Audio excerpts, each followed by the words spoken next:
support Israel to be an apartheid regime. Don't fucking stop me while I'm cooking, you baboon in a suit. The chef is in. About to give you a fucking Chelsea Green, you donkey. Donkey.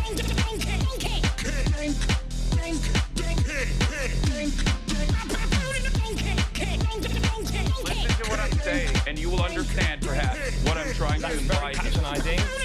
Yeah, I am being patronizing. I don't know who the fuck you are, and you're over here chirping all the way from fucking London about you want to fucking free Palestine, but also simultaneously you're talking about both sides are fucking fine. Shut the fuck up. You don't know anything, okay? Who the fuck is this pink-haired twink?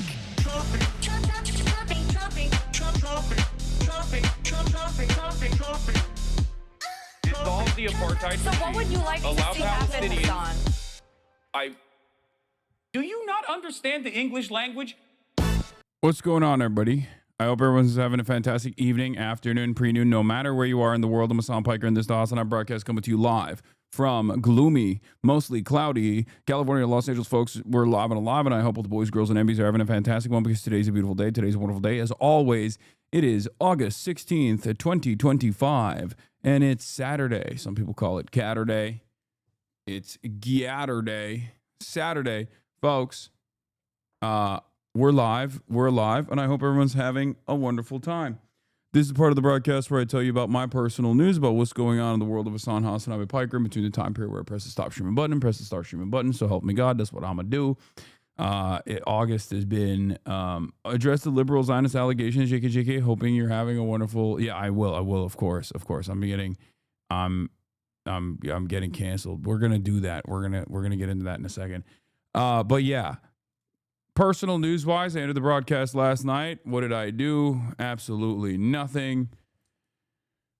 Long day watching two old men give each other side sucks up and down, and then it was a real orgy, basically. It was a real orgy yesterday. Donald Trump versus Vladimir Putin. Hot, sweaty. We saw the action in real time. It was wild. It was a wild thing to watch unfold. Please don't take the cancellation seriously. It's just bad empanada and 2 mLs. No, I know. I'm not taking it seriously. What? That's the joke. The joke is that it's not real. Reminder, you have kids watching apparently. Okay, that's true. Hold on. I know that it's not real. I'm going to address it in a second. Hold on a moment. But in any case, ladies and gentlemen, what was I going to do here? Oh, yeah, I got to fucking remove this thing. I still haven't removed this goddamn panel. Let me do that real quick. Boom, boom, boom. There it is. Think Hamzat Chimaev wins tonight? Inshallah. Okay, so, what was I saying? What was I doing? Oh, yeah, personal news-wise, end of the broadcast, didn't really do much. Played a bunch of Expedition 33.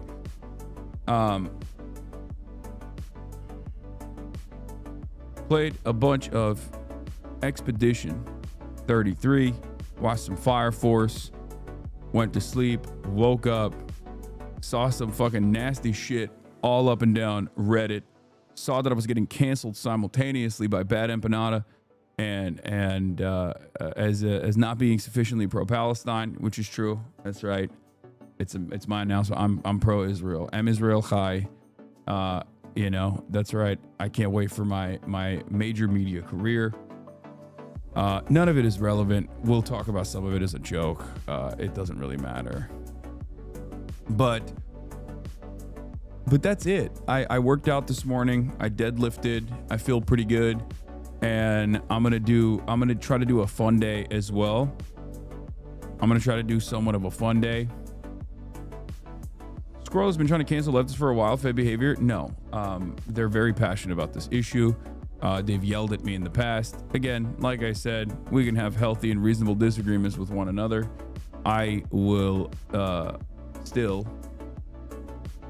It's not a cancellation. You deadass platform is genocide denier. That's a bad faith misinterpretation of song. Come on now. The irony, of course, is that if you were to listen to the interview, these are some of the things that I addressed. This is some of the things that he also said. He says it's a genocide. So, but I do believe that a lot of people are going to come back in here today and just like make a mountain out of a molehill, which is fine.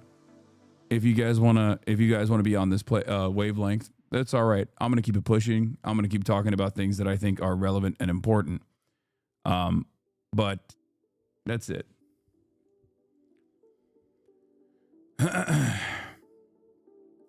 Yeah, because he's covering his ass after 2 years of genocide support. I told you what my policy is. You say it's a genocide. You want to fucking stop weapons transfers to Israel, and you are an advisor in the foreign policy blob. Keep pushing. As long as you don't try to limit others who are more radical than you, try to stop others, and try to actively deplatform others. If you are unconditionally and uncompromisingly on board, then it is what it is. Good. Only time will tell if these people are being cynical or being bad.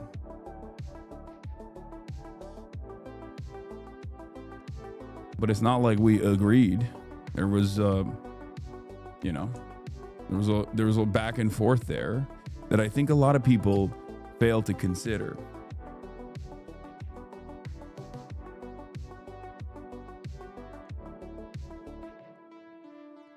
Also, the conversation was supposed to be about Ukraine and Russia, which, obviously I can't stop talking about Israel, which is why it is what it is. The people have spoken, mother should listen to our voices.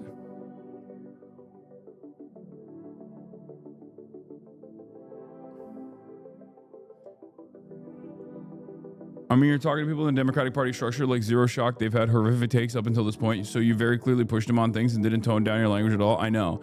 But I think a lot of people, the issue is a lot of people think that a person who is like a foreign policy guy is a conversation that you have with a person who's like a foreign policy guy who you have disagreements with, that you let your disagreements be known, is going to lead to like a bloodbath.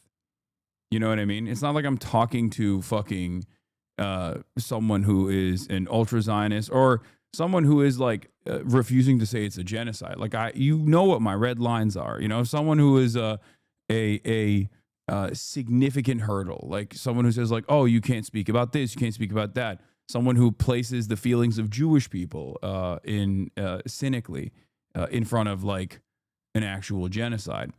And the irony, of course, as always, is that it's the same principle behind the Nelk boys. Like I had a conversation with them in the immediate aftermath where I directly told them, like, what you guys did was like interviewing Adolf Hitler, and there were a lot of journalists that were tried at the Nuremberg trials in the aftermath of the Holocaust for their participation in it.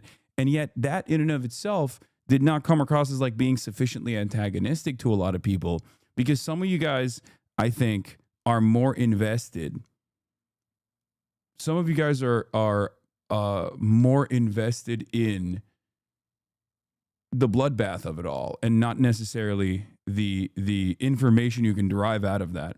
I told you what the reason was. I also didn't know a lot of the stuff that Matt Duss had said, to be fair. And I wish I had known, so I could just like push back on some of this stuff, right? But having said that, I think there is a difference with the way that I have adversarial interviews with like someone like Matt Duss versus someone like what's her face? Elise Stefanik, right? Crystal Ball's Stefanik interview is fantastic. Everybody loves that. Just apologize, man. I will never apologize for that. And the fact that you are demanding an apology for this is the most idiotic thing I've ever fucking heard in my entire life. Who the fuck are you? Like, what the fuck are you saying? Who the fuck do you think you are? What do you mean? Like, this is what I'm talking about. The sense of entitlement that a lot of people have in this situation is so fucking insane.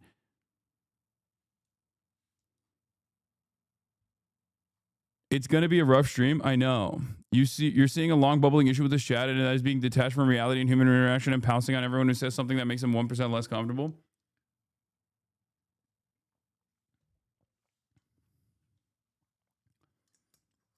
In any case, like I said,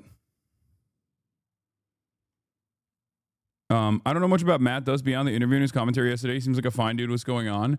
It's because of a bunch of the stuff that he has said in the past that even I think are total fucking early genocide apologia. And I wish I knew more about that, because what he's saying right now is like pretty. What he's saying right now is that it's a genocide. You got to stop, weapons transfers. And part of the reason why I wanted to address some of that was because like I wanted to hear what he would say in defense of like offensive weapons versus defensive weapons. And I made these exact points about like how you wouldn't give Nazi Germany anti-aircraft weapons, right? Like those are the kinds of conversations that I think are important to have. Having said that, people are once again making an insane mountain out of a molehill. And not only that, but also they're making an insane mountain out of a molehill. He conceded on that front. That's the other thing. Like there was a bunch of stuff that he actually, there was a bunch of things that he conceded on in that situation. And I think overall, as I've said before, one of the things that I find important to address is having disagreements with people, even to the right of myself, that would still be in the center left sphere. He also appeared on Amy Goodman and Sam Cedar. I know, but it's really interesting because obviously their audiences are not going to fucking yell at them and be like, you're platforming an ultra Zionist or whatever, you're a Zionist. And that's the difference there, is because I am more accessible than those people. And also because like, I think I am more radical than Sam Cedar and also Amy Goodman even as well. People say apologize for platforming is wild. Yeah, I know. The people who need to hear this aren't even here yet. Chatters will bring it up over and over again, and you will lose your temper and yell at them, and that will turn into a cancellation of its own. I know. This is usually how it works. I guess the only thing I will say is eyes on the prize. Keep it pushing. Eyes on the prize. You must have a singular focus in this moment. If you hate me for it, if you think I'm a Zionist, that's fine. I've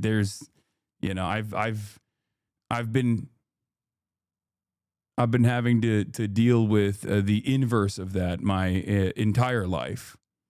It's a new meta.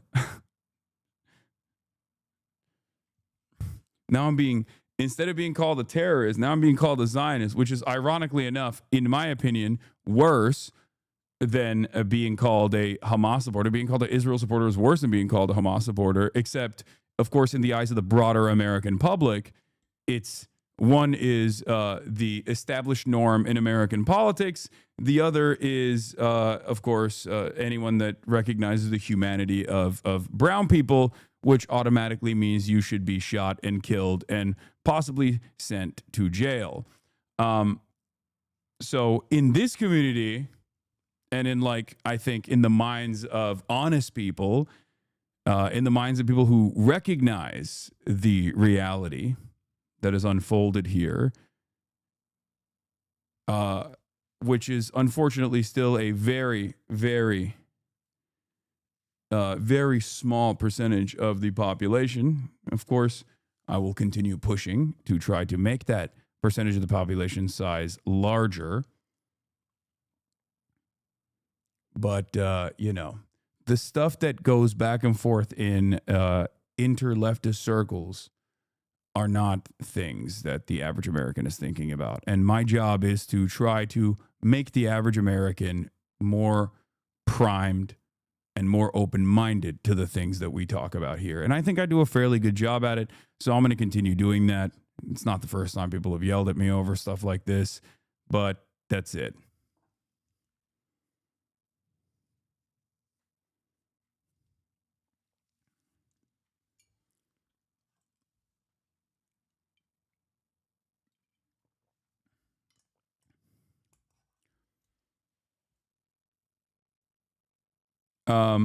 Having watched the chat during the conversation, I will say the chat has become more invested in feeling morally superior as being left as opposed to listening to what the guests have to say. Every time Matt said something or word to something this chat didn't understand, 100% people were quick to dispose of the charitability to yell to guests was a waste of time. I think chat needs to be taught or yelled at that jumping on throats of guests does nothing productive. I agree.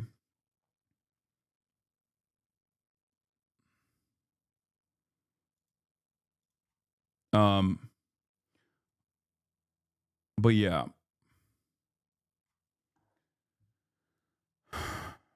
Can you explain what you were hoping to get out of the conversation if you think it was productive?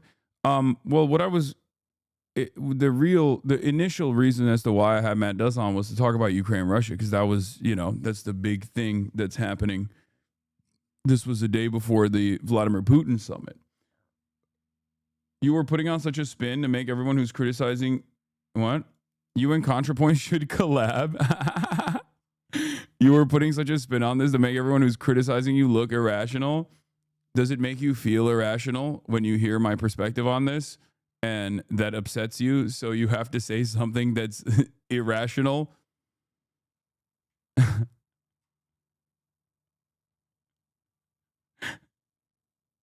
Yeah.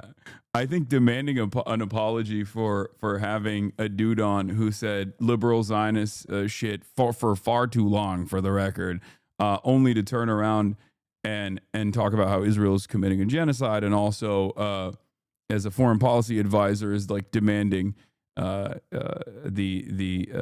halting of weapons transfers in the grand scheme of things, in an overwhelming sea of course, interviews that I conduct from far more radical positions, is utterly ridiculous. The notion that I am similar in any way, shape, or form to a content creator who was silent for 22 months only to come out with a liberal Zionist position at the end of that 22 months, when half of the people who are now yelling at me learned about fucking Israel-Palestine for the first time ever post-October 7 from me, only to become, I guess, in their own estimations, more radical than me, and now have these kinds of opinions. Also insane. In any case, I don't know, it's not a bit insulting, honestly, chatters. Yeah, it's just like people act like I'm fucking...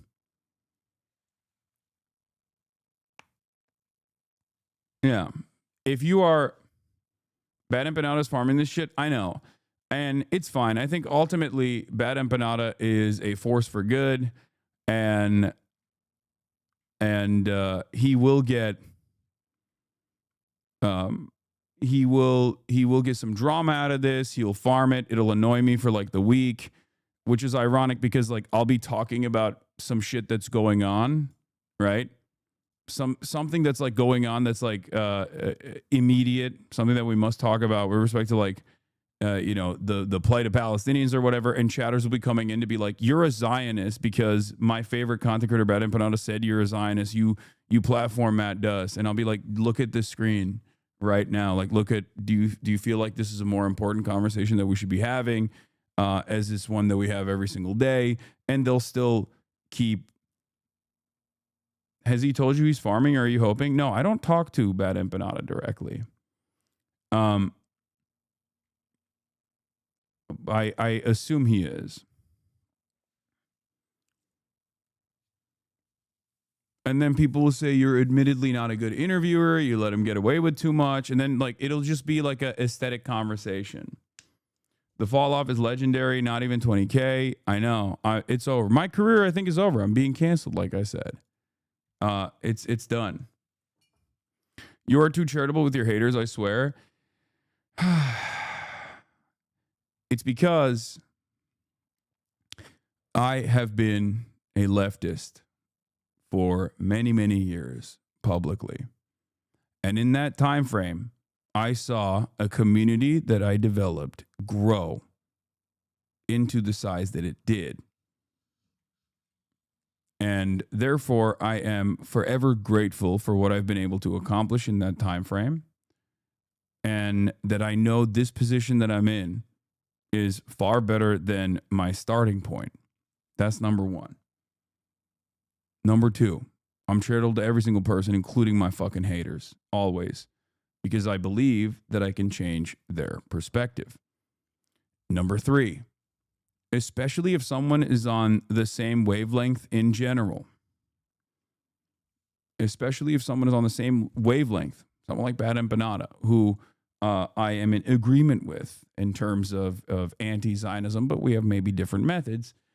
I don't really give a shit if he farms me too much. It's just a nuisance. It's annoying because like people, because of our collaborations and whatnot, and because of our ideological similarities, there's going to be a lot of people that watch both of us that will come in here and be fucking annoying.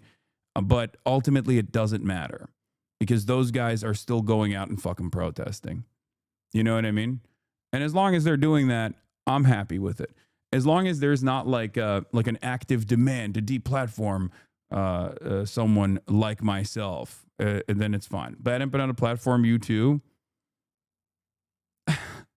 Sure. Anyway. Also, last but not least, as someone who is a socialist in the United States of America, as someone who is a leftist in the United States of America, as someone who is a progressive in the United States of America, I eat it from every angle. I have for the past 6, 7, 8 years at this point. This is the only experience that I know. There has never been a moment in my political commentary career, where I have had broad support from every aspect, from every ideological group in this country. That's never happened. My position and your position is not popular. A lot of people might agree with our worldview, empathy first politics, but they don't have the tools to recognize that they agree with our empathy first politics. On an issue by issue basis, people might say, yeah, why don't we have fucking free healthcare? Oh yeah, I don't want my tax dollars to go into unlimited slaughter in the global south. Or they won't say that, but they'll say like, I don't want my tax dollars to go killing like people overseas. I want them to, pave the roads and whatnot. Right? But they don't understand that like the entire compilation, like the totality of those ideals actually point in the direction of socialism. Okay? Most people don't recognize that. My job is to try to get them to understand it. And of course, because this is a position that is not something that people know, this is not something that people understand. Socialism, the word is like spooky, scary, right? Either they don't know anything about it, or everything that they've learned about it is just like false and incredibly uncharitable. It makes it all the less likely and far more difficult to get this message to a broad audience. As I've said time and time again, being a leftist is a really annoying prospect. You're going to get yelled at by the far right. They're going to hate you. You're anti-fascist. They're fascist. They're going to despise you. They're fucking racist. You don't want that. They're going to hate you. They're going to dox you. They're going to swat you. They're going to try to kill you. Okay? They're going to try to smear you. They're going to try to cancel you. Liberals will also hate you because your positions make them look fraudulent. Okay? Your worldview will make them look utterly fraudulent in the eyes of a much larger audience. That's the reason why you have the Bernie Sanders effect. Democratic politicians despise him. Why do they despise him? Same with Zoran. Well, because they show the rest of the country that there is an alternative vision that you could be on board with. And that makes liberals really mad. That makes liberals really mad because then all of a sudden they look bad. All of a sudden people go and say, why don't you do this shit? Why don't you do the same thing that these guys are doing? Right? And then last but not least, every other person on the left fucking hates you as well. And that's because you might have a minor ideological difference or a different way of achieving ultimately the same goals. So you eat it from all ends. That is just how it's been. And the reality of the matter is we don't do this because we want to be liked. Okay? Especially in my position, being liked is important only as it spreads the message across to an audience that will be charitable rather than uncharitable. This is precisely the reason why the past 6 years of endless smear campaigns of, shit getting clipped out of context and then all of the drama surrounding it has played a formative role in making a lot of people who would otherwise agree with my worldview be disagreeable because they don't approach anything that I'm saying in a charitable manner. That's why they never talk about the message. That's why they never talk about the policies. They just talk about the messenger and how hypocritical the messenger is. Then they'll use the internal disagreements, that the healthy disagreements that leftists have with one another as a way to say, see, his own audience fucking hates him. This is part of the reason why Jordan Peterson famously said that thing to Ethan Klein. It's not an easy position, but once again, it's not an easy position to be a leftist, but once again, you don't do it because you're going to get love from all of these different groups that you advocate for. You do it because it's right. Okay? That's it. That's it. That's why, in spite of the millions and millions and millions of different instances over the course of the past 6 years, or over the course of the past 12 years, okay? In spite of the reality that I have been yelled at from members of my own community who are like-minded individuals who think I'm not doing the right thing as far as like making this a safe enough space for everybody, or liberals who say I fucked up the bag for them and I was antagonistic to their favorite politician and that's the reason why they lost, or the right-wingers who want to kill me. I've continued. My positions on the things that I've advocated for have not changed at all. There have been a million people that have come before this very moment that have said, Hasan is secretly a right-winger. One day you'll see. Many of those people have become right-wingers, ironically enough. You know, the Jimmy Dore contingency of people who were like, oh, dude, you are just a Democrat Party dick rider. Me, on the other hand, I hate the Democrats adequately and sufficiently. And then what happened? They now all vote for Republicans and defend the Republican Party. Okay? So, once again, not my first rodeo. It's all good. By the way, that wasn't even a diss on Bad Empanada either, for the record. I'm not comparing him to like someone who is ideologically rudderless or a grifter. I'm not saying that at all. I think he's honest. I think he's a little insane. But I think when he has a disagreement with someone, you know, he that's an honest disagreement. But if there's one policy, well, if there's two policies that I abide by, it's one is don't fucking punch left, especially when people are on board with the same causes you are, and this even includes Bad Empanada as well. Okay? No matter what he says I'm a Zionist, and everyone in my audience is a Zionist. Okay, fine, sure, who cares? That's number one. Number two.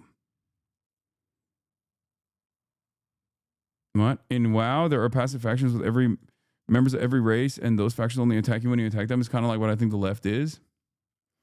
Yeah.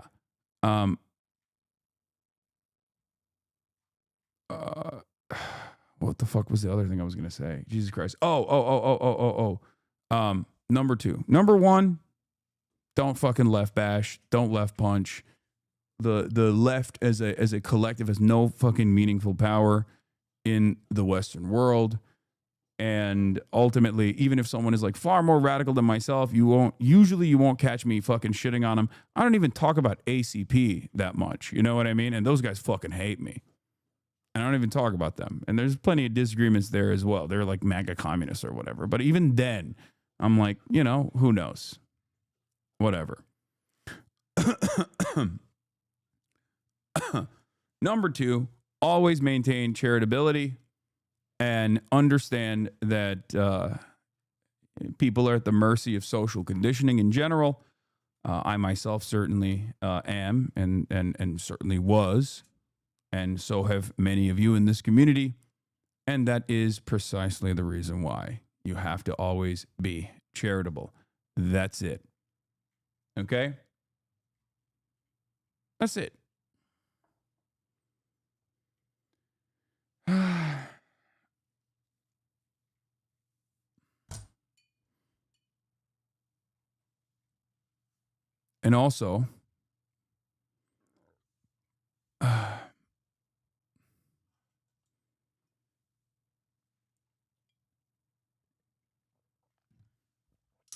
And also, last but not least, message appropriately to whichever. Message appropriately. It's sad because you never shit on Bad Empanada like he shit on you. What is he achieving doing that anyways? Same if you did the same to him. It's unproductive.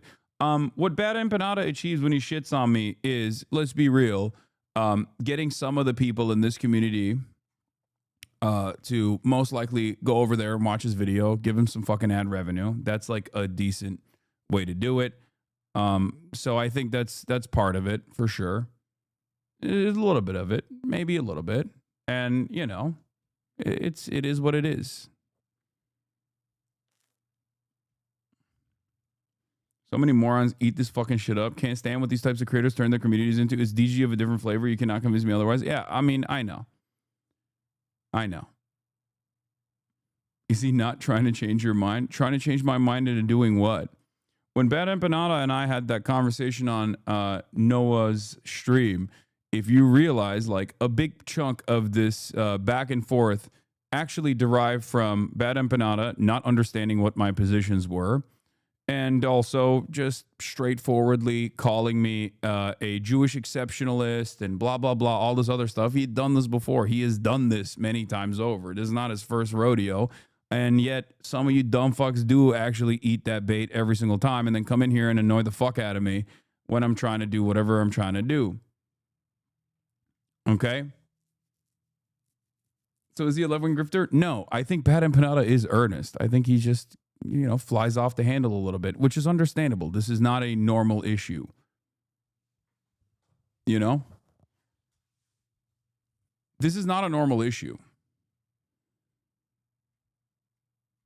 That's it. This is a genocide. So, of course, people are going to get mad. Bro, the shit about Matt does has nothing to do with Bad Empanada, though. Yes, I think there are people in my community who are also frustrated that I'm not being as, like, contentious as someone like Matt does. Part of that is because I didn't know what he had said in the past as far as, like, what his defenses were. I just kind of knew him as, like, a guy who post October 7 was definitely on the liberal Zionist track, even though he had been an advocate for cutting weapons transfers to Israel alongside Bernie Sanders. He was Bernie Sanders' foreign policy advisor, former foreign policy advisor. And if I had known about some of the things he had said, I think I would have been more contentious overall, especially when prodding how he went through his journey, because I think there's like a sense of embarrassment, especially at this stage, from people who do foreign policy stuff for not being on board early on, and not recognizing it early on. And he tried to communicate that to me by way of Biden, which I, of course, vehemently disagreed with, and told him was utterly ridiculous. and I did not, I didn't let him quote unquote get away with saying whatever he wanted to. There was a lot of pushback.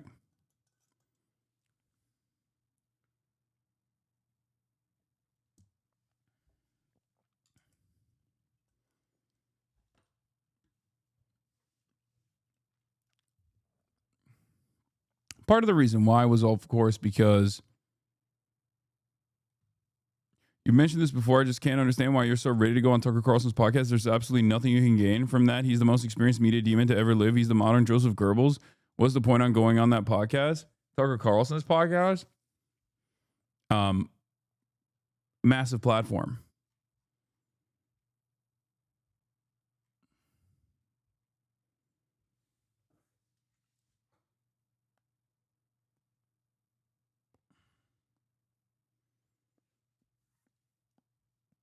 But he is not.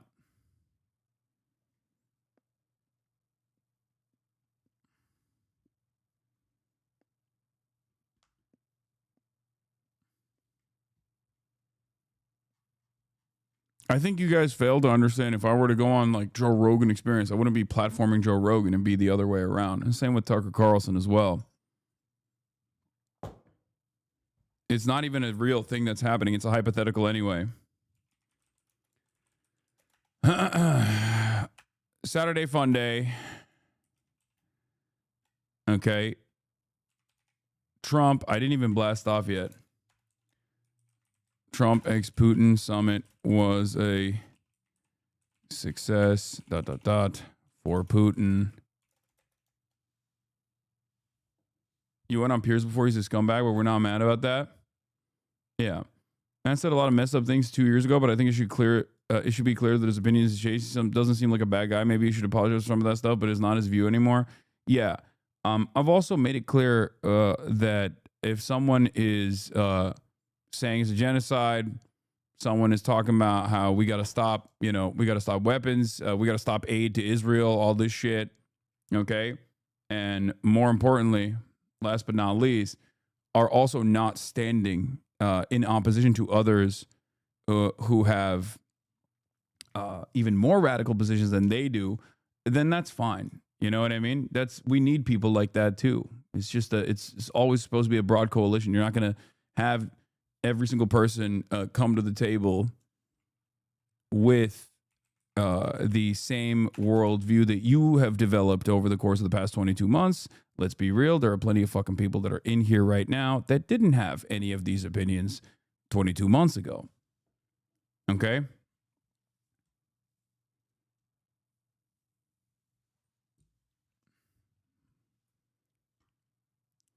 Because once again, from the outside world's framework, from the outside world, I think that a lot of people see what we do here and they see the way people react to certain things, and they see themselves in the person that's getting yelled at. And I think if our goal is to be as open-minded and as like broad and create a movement that is as large as possible, which is a necessity for any sort of change, then, we have to be a little bit more careful, I think, of the way that we look.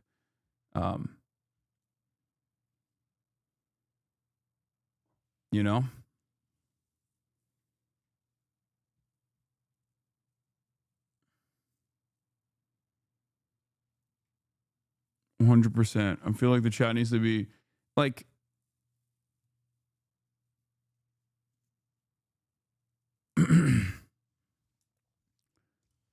this doesn't mean that like someone can just overnight be like, I'm a good person now, and then everyone should just like eat that shit up. That's not what I'm saying either. I think, you should remember what people's positions were in the moments when it was necessary for them to also push.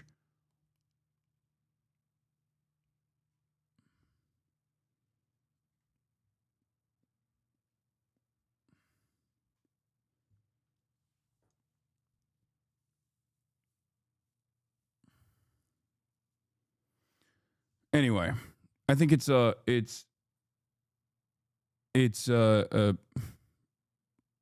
ultimately not a massively consequential nor relevant conversation that took place between me and Matt Duss, and I think people are going a little crazy over it.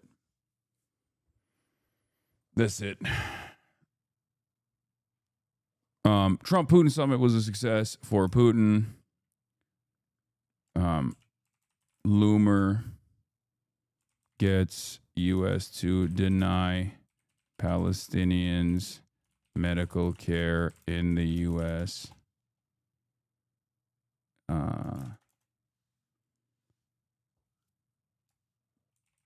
Updates from Gaza and more. I think you're a bit hypocritical. I like you a lot, but you'll constantly say I'm not a journalist, but constantly try to be one. And when people criticize you for doing poor journalism, you use the fact that you say you're not a journalist as a crutch.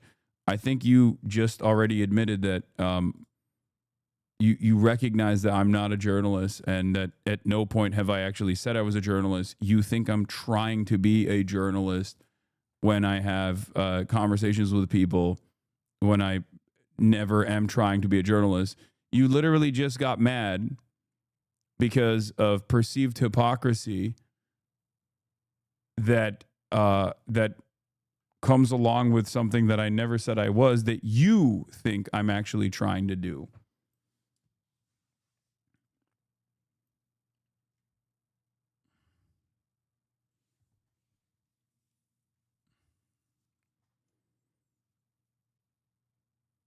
That's the issue. You've said you do journalism. Yes. The times where I do quote unquote things of journalistic value in spite of not being a journalist is talking to someone who is like in Gaza, for example. Okay. Talking to someone or going out to a protest and filming the protest from the perspective of the protesters.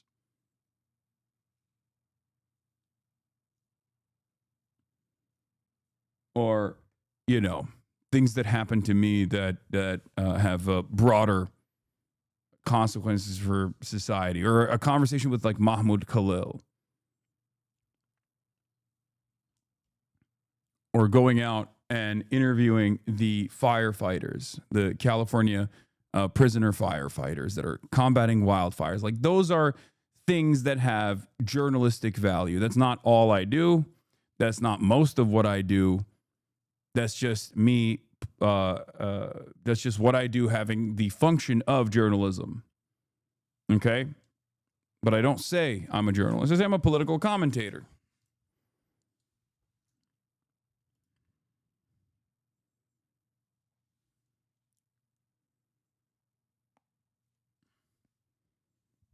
You know, I play basketball. I'm not a basketball player.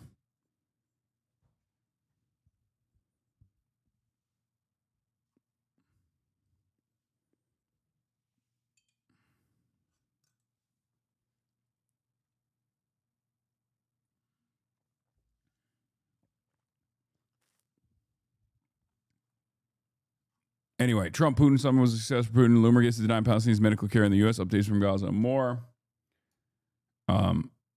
Later, Saturday, fun day. Get in now. You're obviously an engineer. Yeah, that part is true. I am an engineer. Yeah, I'm a political engineer. I've been doing political engineering for years.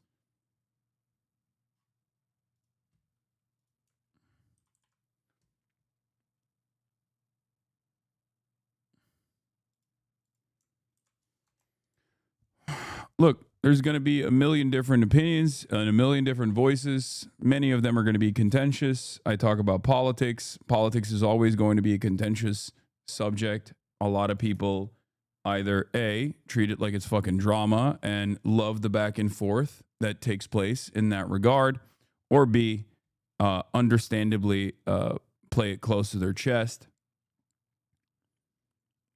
And so when they hear something that they might have misunderstood or didn't fully comprehend or completely disagree with, outright disagree with, all of a sudden this is like a world-shaking event. It's a world-breaking event for themselves. Like, oh, this content creator who this this guy who I thought, had my best interest in mind, I disagree with him on this one thing, whether it's because I might have misunderstood it or because I just have a vehement disagreement on this issue.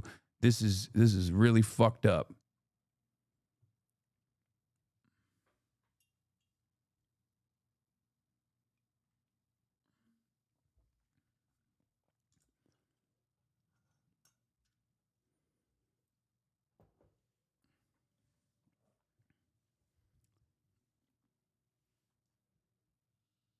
Anyway,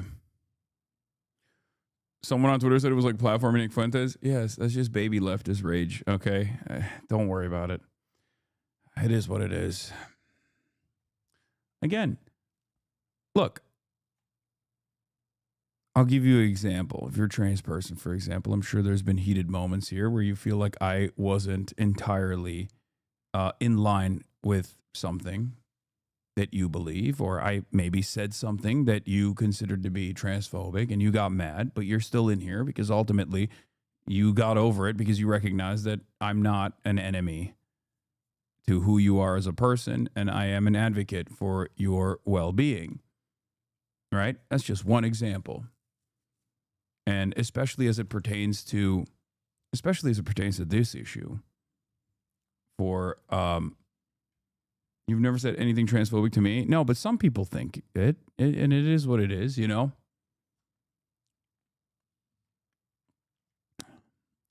any case, as far as like platforming Nick Fuentes goes, I don't think a lot of people understand how fucking popular that piece of shit is on TikTok. I've said this over and over again. Part of that is because leftists eat it from every fucking angle. So even if they were right all along, they already are so fucking stamped out from public discourse that someone on the right that is more elevated, more platformed by other vestiges of the right can then carve themselves out a new platform. Nick Fuentes has been deplatformed a million times over, because back in the day they used to do that to Nazis. Okay? That's what they used to do. That was what it was. Obviously, things have changed.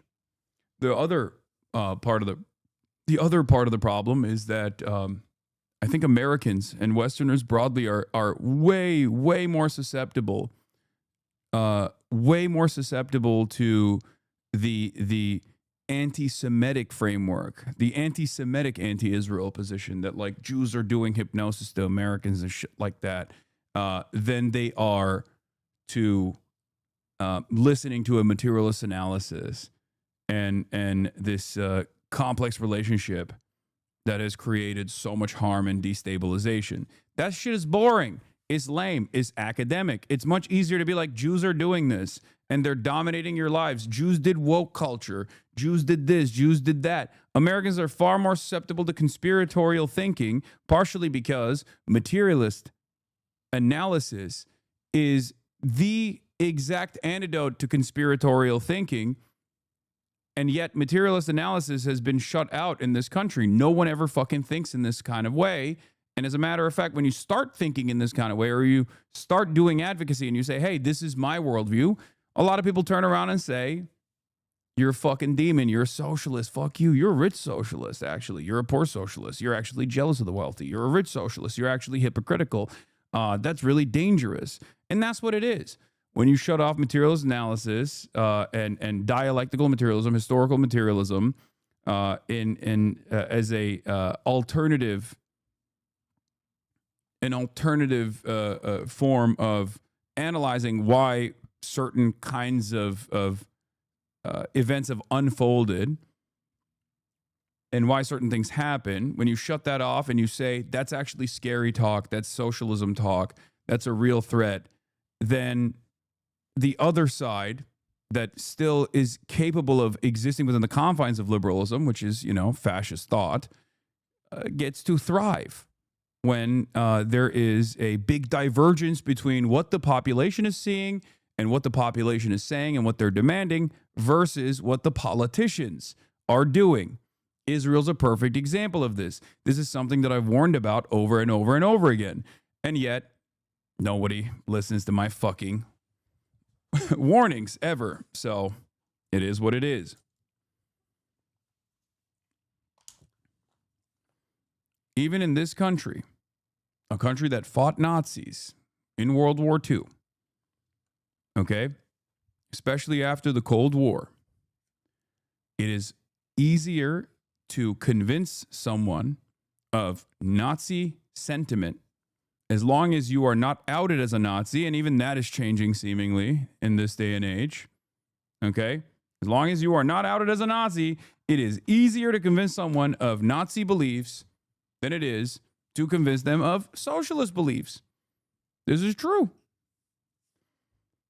One example I will use that is kind of a sad state of affairs that kind of plays a role in this is look no further than Destiny, Sex Pestiny, who has spent every waking moment in the last 7 years at this point actively coming after marginal left figures, people like myself, with endless sequences of harassment, ridiculous smear campaigns, all this stuff.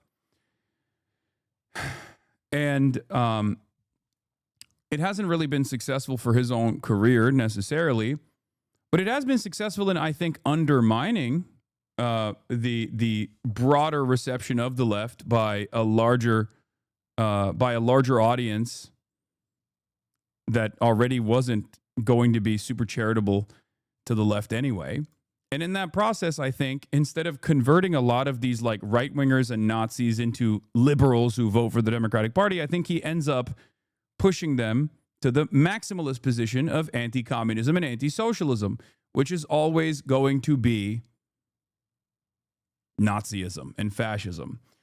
And the greatest example of this is, of course, his son. Streamer Destiny's son, Nathan Bonnell, tweets, "Hitler is a hero," while praising Nazi Germany.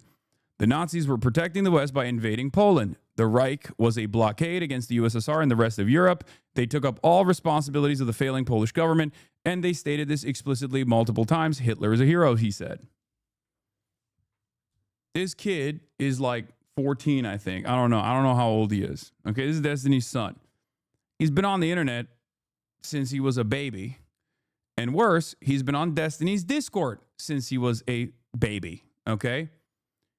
And of course, when you pair that up with just being a shitty deadbeat father who is way more invested in creating a cyber stalking sex cult, who routinely will align with neo-Nazis, tries to fuck prominent white nationalists and white supremacists like Lauren Southern, and you create a community of people who are from all of those different ideological backgrounds, and then you put your 7-year-old, 8-year-old son into that community. This is going to be the outcome. This is the outcome of someone who is extremely, extremely online. It's an incredibly sad state of affairs.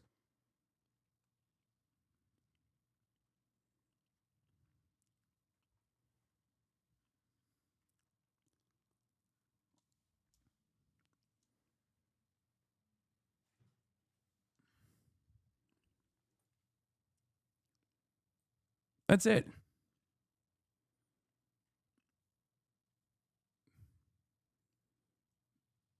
It's probably a cry for help. It's probably a way to try and get attention from his father. It's really, really sad.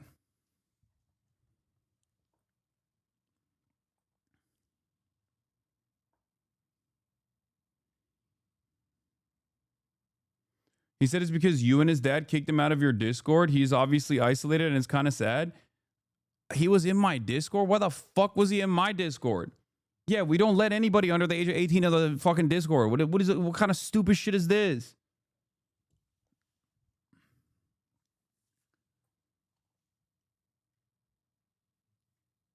Yeah. What the fuck? He mentioned me? He knows who I am? That is crazy.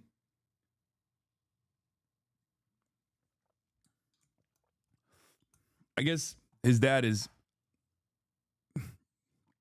psychotically obsessed with everything that I do, so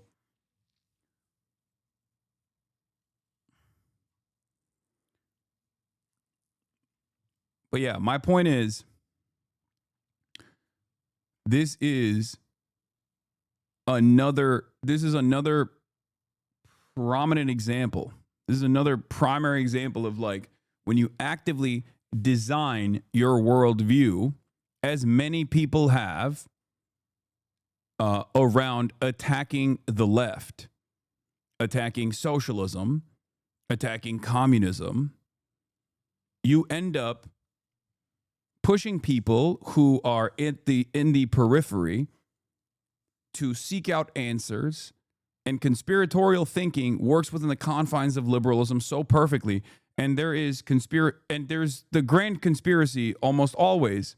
The grandest of all conspiracies almost always is Jews. Jews are the ones who are responsible for everything that's going on in society. That's why Nazi sentiment is so successful. Liberalism plays a formative role in Nazism continuing to grow as a movement. It is not an accident that after World War II, I guess the historic battle between communism and capitalism, socialism and capitalism, led to the destruction of socialist movements of the Western world and the end of the USSR, and inevitably created an environment post 80s, 90s where, left unchecked, capitalism created or accelerated the contradictions that is now collapsing the system that we have designed.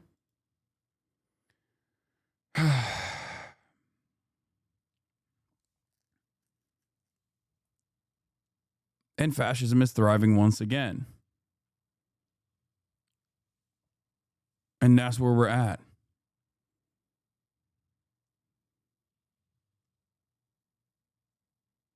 It'll take some time, I think, for people to recognize that the solution to growing fascist movements is not liberalism, but instead anti-fascism.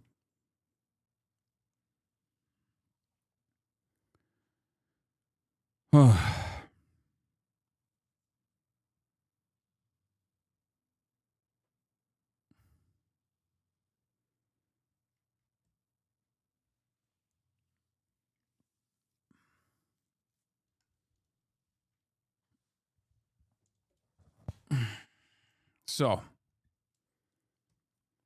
Gorbachev and Pizza Hut, yeah, I mean, he fucking, a lot of the USSR leadership got one-shotted from the bounties of unlimited commodities that they saw, where they were like, this is the greatest. I love treats, which is why I've been an advocate for treat economy, and have long stated that I have no issue with luxury commodities or treats necessarily. I think it's an important tool to keep people satisfied. Anyway, I was raised alt-right and conservative. You've been a big part of my education and transformation to the correct side of history. I know it's discouraging, but keep going. You're making a difference. Yeah.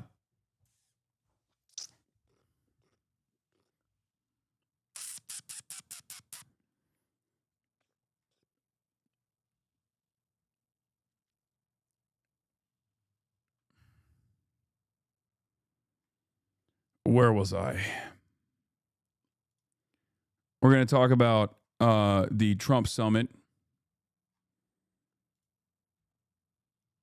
the summit, and what the goals were, what the intentions were, and who actually won and who lost big in the process, and what this says about where we're at.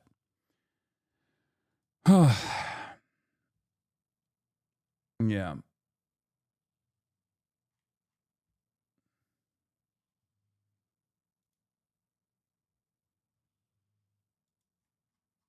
So, the loudest and most powerful voices in this community are not in Twitch chat. They're outside of protests at the DSA convention, advocating for PSL, working for Zora and other campaigns. Yeah, exactly. They're labor organizers. They're people that work in the movement. They're not people chirping on Twitter. I think people chirping on Twitter, people chirping in the Discord. Let's be real. If you're doing that, then you're not busying yourself enough with real work. That's it. But it also doesn't matter. Again, because this kind of back and forth will always happen. There will always be people that yell. There'll always be people that get mad. It is what it is. But like I said, I think because the left is utterly powerless in this country, I see no reason to endlessly go back and forth on the minutia. You know, just continue to be charitable, I guess.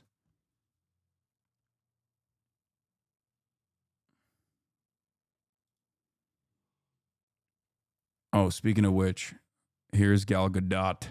Claims Snow White flopped because the pressure on celebrities to bring up things against Israel rather than her terrible acting. This is discussing film saying this. That's crazy. Rather than her terrible acting. That's wild. Discussing film usually takes like a more neutral tone, but it's funny that like this is the one instance where it's like, nah, it's fuck Israel o'clock, and also Gal Gadot is a terrible actress. You can always try to explain with enough wine to fill the Nile. Khalil, no. You can try to give people in the world a context about what's happening in Israel and what the reality is here, but in the end, people decide for themselves.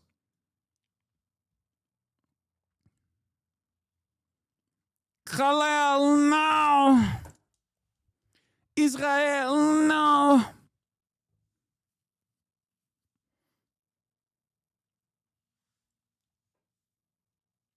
Yeah, between the ADL adding America First to their list of anti-Semitic terms, and those pro-Israel advocacy groups are doing everything to prop up anti-Semitic conspiracies.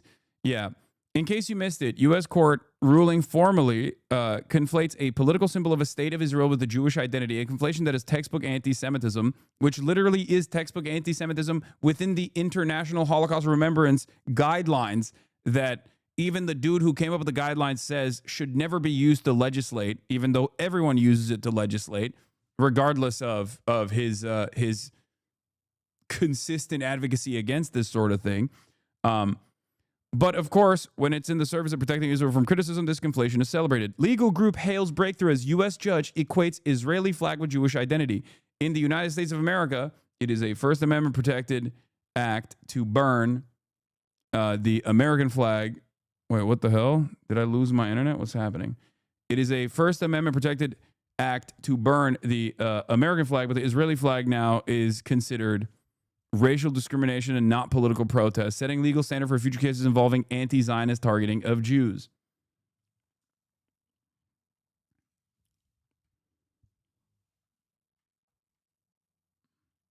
You can't burn the Saudi flag. It represents Islam. Or even one step further, you can't burn the ISIS flag. It represents Islam type beat. Okay, great. Thanks. Yeah. Thank God we're protecting the real flag in the United States of America.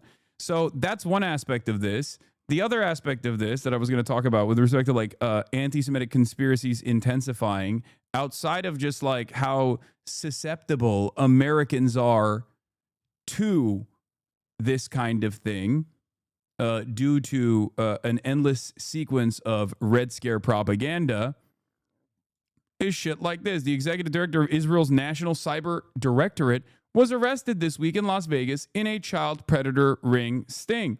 This guy works directly under Netanyahu, so of course he was allowed to go back to Israel. This post and the video are from his LinkedIn. Yeah, Tom Alexandrovich was the executive director at Israel National Cyber Directorate. The Nevada Internet Crimes Against Children joint operation included detectives and agents from the ICAC Task Force and the FBI's Child Exploitation Task Force, which includes the Metropolitan Police Department, Federal Bureau of Investigation, North Las Vegas, and Henderson Police Departments. Homeland Security investigations in the Nevada Attorney General's office, according to Metro News release. For the record, this is what I was talking about when I said, like, a lot of these departments are still tasked with, like, combating child predation, for example. Okay? This is them doing the thing that they're supposed to do. This is, like, the one function of the police that is a good thing, objectively, that I think no person other than straightforward lunatics would disagree with, right? Those arrested were David Wanacott Yankee, 40, Tom Artyom Alexandrovich, 38, Jose Alberto Perez Torres, 35, Aniket Brajesh Kumar Sadani, 23, James Ramon, da-da-da-da-da-da-da. They all faced felony charges of luring a child with a computer for a sex act and were booked into the Henderson Detention Center with the exception of Duncan, who was booked into the Clark County Detention Center. U.S. detains worker from Israel's top cyber defense agency for questioning. Prime Minister's office says incident resolved quickly, ending with brief questioning of National Cyber Directorate staffer before his release and return to Israel. That's right. Tom Alexandrovich, who is the executive director at Israel's National Cyber Directorate, was subsequently detained and swiftly released after being detained and investigated for trying to lure a child.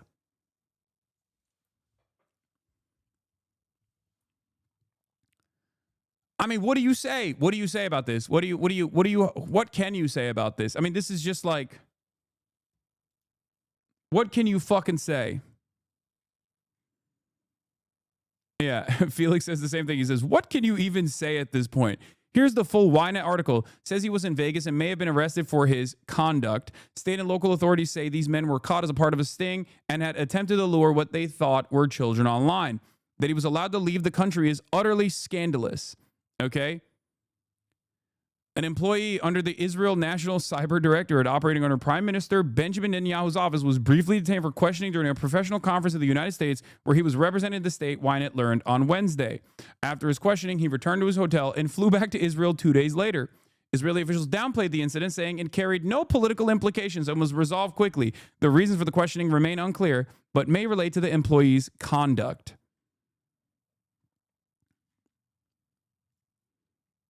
They're going to hold a press conference where the cops apologize for arresting him. They're going to give him the Congressional Medal of Honor and also give him several SSDs filled with stuff the FBI confiscated from non-Israeli pedophiles during the ceremony.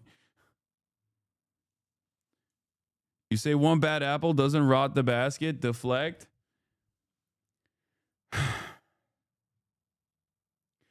To be fair, hear me out. To be fair to Israel, okay? Jeffrey Epstein, not only dead, but also a lot of attention on him. Okay? Someone's got to do it. What are they supposed to do? They've fallen on hard times. Okay?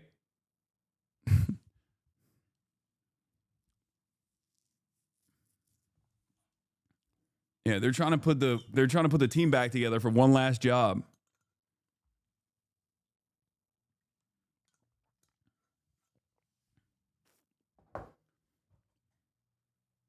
To be fair to Israel is something I never thought I would hear Hasan say. Yeah, because I'm a Zionist, get with the program.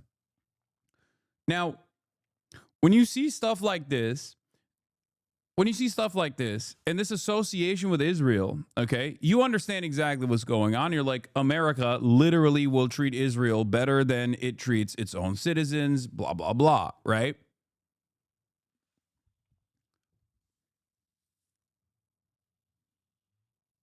The average person doesn't look at this and go, oh, it's because America plays a profoundly important role, or Israel plays a profoundly important role in like American foreign policy, and that's the reason why they've been able to, for the past 80 years, successfully implement a influence peddling operation and also lobbying efforts to implement implement in the minds of many Americans in positions of power, many Americans in general, that like Israel is so important, both from a theological justification for the Christian evangelical Zionists, which is a very important voting bloc in this country, unfortunately, and also anyone else that goes into like institutes of higher learning and learns that like Israel actually is good, because if you ever talk bad about Israel, that means you're anti-Semitic and you're shut off from the conversation in its entirety. Like, they're not going to think about all that. They're just going to go, Jews are doing this. Okay? That's it. So when America behaves in this way, the American government behaves in this way, they literally are fucking doing, okay, this is Jewish conspiracies, I guess. Like, that's what most people fucking see. That's what most people see when they see this.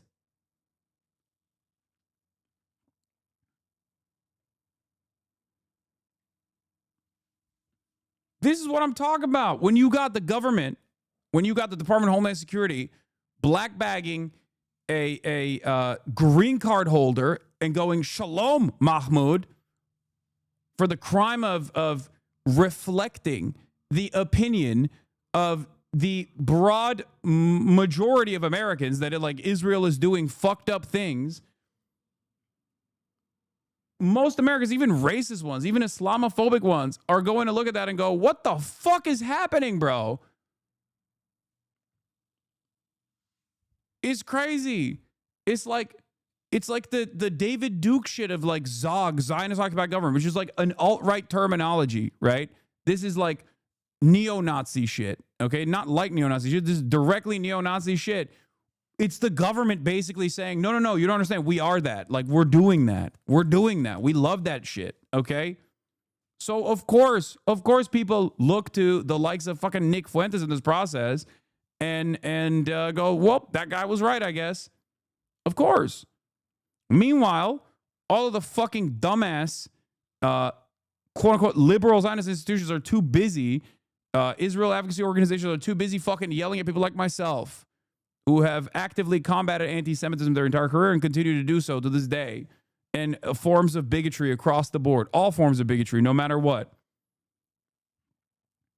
That's it. Liberals are more invested in attacking people like myself, people on the left, than they are in combating the fucking fascist movement that is growing. They inevitably end up capitulating that fascist movement that is growing instead of counter-messaging against it, okay?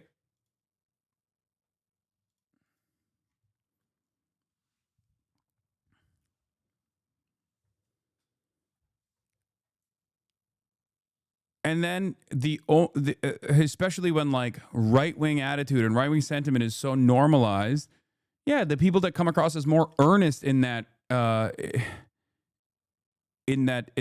messaging structure are going to end up getting pulled to the fucking top. Okay, but go ahead. If you're a Jewish advocacy organization that is masquerading, or if you're an Israel advocacy organization that's masquerading as a Jewish advocacy organization, or a fucking civil rights movement or something, or a civil rights organization, and you're too predisposed with like yelling at Miss Rachel for saying you shouldn't kill Palestinian children, then you are also actively pushing American society in this direction. Good luck. Have fun with that. And I don't know if it's like deliberate, or I don't know if it's like deeply irresponsible. I don't know if people just don't understand that this is what a lot of these groups are participating in, and a lot of these groups are just basically like moving in that direction. I don't know. I've thought about that a lot, and I think they genuinely wish and prefer anti-Semitic pushback towards Israel as it justifies their worldview. Yes, exactly. They hate people like you the most because you pull their movement down in a way that makes sense. I know. If you're otherwise progressive, if you're progressive except for Palestine, you hear someone like myself, you're going to get a little one-shotted, okay? You're going to be like, wait a minute, I trust this guy on everything else. Let me hear him out here. Okay?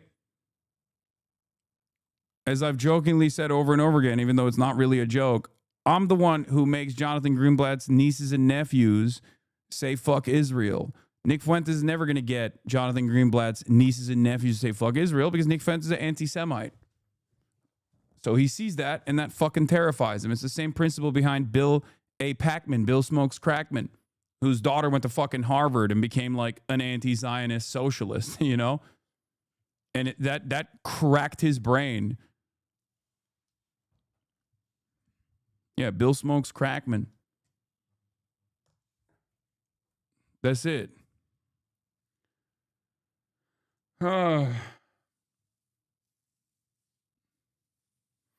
It's good we're having constructive debates on the U.S.-Israeli relationship because I, too, have grown disillusioned with the ability of the aircraft carrier theory to explain everything as succinctly as I may have believed it in the past. What I have come to believe is that the ideological motivations among certain elected U.S. officials play a larger role in driving support for Israel than purely strategic and geopolitical considerations, to the point where ideological commitment often trumps material benefit. It's not the Cold War anymore. Many Gulf monarchies have entirely lost their will to pose an obstacle to Israel or U.S. power projection. The U.S. now has a plethora of compliant client states to choose from beyond Israel, clients that they benefit greatly from in many different ways. I'd be interested to hear other perspectives and thoughts. That's why I say it's a chicken or the egg situation.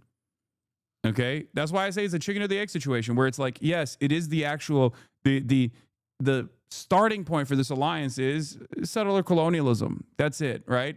It's a carryover from British settler colonial occupation to an exchange into American hands post World War II, Cold War, important ally in that regard, especially when Pan-Arabic nationalism is heating up. So, but in that process, Israel's been able to do a lot of both espionage and also a lot of influence peddling in the United States of America and become seemingly irreplaceable, even though they are very replaceable. But good luck explaining that to anyone over the age of fucking 50. They don't understand it as a consequence of both the lobby and also all of these other institutions. It is an incredibly, immensely sophisticated propaganda operation. And it's been profoundly successful pre-democratization of the media with social media. That's it. That's why you literally brick people's brains when they see the fucking violence that Israel is engaging in, or and the arrogance from Israeli envoys in mainstream outlets where that doesn't match up with the reality that you're seeing on social media. That's it. There's some truth to this. There's still a lot of material considerations, but support for Israel is so deeply ingrained in U.S. institutions, basically a part of the civic religion. Just like you have to support the concept of equality or social security, you have to support Israel. The anti-Israel stuff genuinely makes no sense to them. Yeah, absolutely. Absolutely. It's not even a question. Talk to anybody. That's why, going back to the conversation I had with Matt Duslake, a person like that is seen as a fucking outside radical in these circles, okay? Like, even a person who has played a role initially in, like, advocating on that the Hamas is responsible for barbarism and violence, and it's a right-wing nationalist project, and it's really fucked up. It's like they're the real Nazis, whatever. All the shit that he said early on, and he's Baptist, by the way, I think, right? I think he said it. I mean, Matt is a Christian. Where did he get this indoctrination? I mean, he briefly alluded to his own personal indoctrination into Christian Zionism in that conversation that we had, right? But these guys they look at this as like an unconditional force, an unconditional loyalty. Many Americans do. And it has nothing to do with fucking Jews or Judaism either. Like, yes, this doesn't mean that like Zionism has not basically turned into a national religion for a lot of Jews, and that is by design. That has been a deliberate mechanism for a lot of secular Jews who don't really care about like the religious stuff, but get a sense of community, and it's a formative part of their development. Many of you are in here. You know this. You've reflected on this. You've talked about this actively, right? But like Jews ultimately are a tiny fraction of the American population. And before people say, oh, well, they are overrepresented in media or in positions of power, it doesn't matter. You know who else is fucking hyper-represented in those positions? WASPs, white Anglo-Saxon Protestants, evangelical Protestant Zionists, okay? And guess what? They are literally not only all over the fucking claw, they have a claw grip on the levers of power, but also are deeply invested in the continuation of this allegiance with Israel. That's why I always fucking say that it doesn't matter. Even if every Jew in America turned around and was like, fucking Israel sucks, we don't want anything to do with this, we're washing our hands of this, okay? American foreign policy would not change on the matter. Do you see what I mean?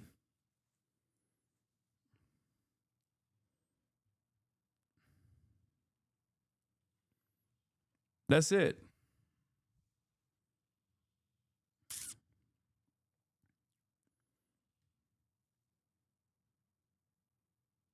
I went to a Baptist church in high school. They were definitely brainwashing us into Zionism. It was insane. Yeah. Yeah. What would lawmakers say to all of them then, out of curiosity? I mean, look no further than what's going on in fucking New York. What do you mean? New York is a great example of this. New York Jews voted for Zoran. Majority of New York Jews voted for Zoran, okay, in the primary. Look at the media. reporting on this issue. You would think Zoran ran on a campaign of exiling every Jew from New York, and that New York Jews were talking about fucking escaping New York or some shit. They voted for him. They fucking voted for him. How do you not understand? What is actually going on, and the way the media reports on certain things to craft a specific narrative as a fucking mechanism of attack is entirely different. And no, I don't think a Palestinian Christian figure can actually play a role here against WASP and evangelicals. No, look at the way the Christian, I think it was like the Orthodox Christian Palestinian person like living in Palestine, and the Tucker Carlson interview, they're like making fun of her for having like a mustache or something, like having facial hair. They're fucking insane, dude. People are insane. Also, look at the Pope. The Pope is pro-Palestine. Nobody gives a fuck.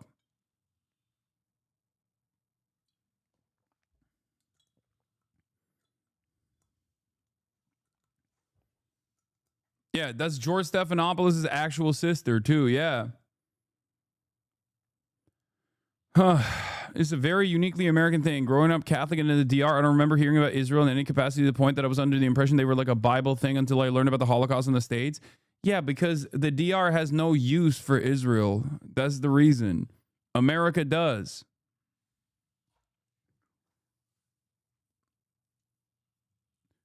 Did you guys know that Justin Amash is literally Christian Palestinian? Did you know that? Rashida Tlaib is not the only Palestinian congressperson. Justin Amash is a Christian Palestinian congressperson, or was a Christian Palestinian congressperson. He's a Republican, a libertarian. Did you know that? Has that made a difference? No. It don't matter.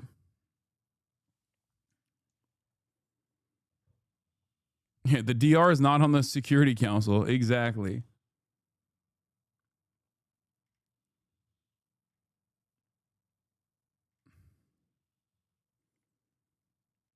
Yeah, Justin Amash's family was murdered by Israel when they struck a church that they were sheltering, like near a church they were sheltering at.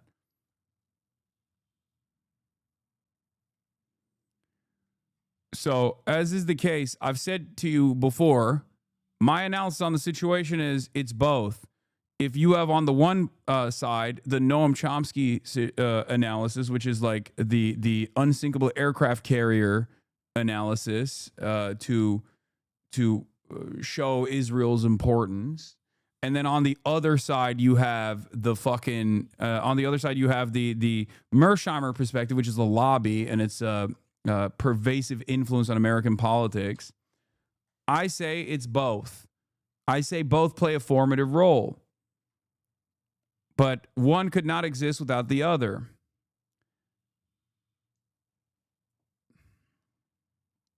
Questions on the words that one uses are at the heart of what I hear many people asking about this war, including Jews, which is, how can they support Zionism if this is the current manifestation of Zionism?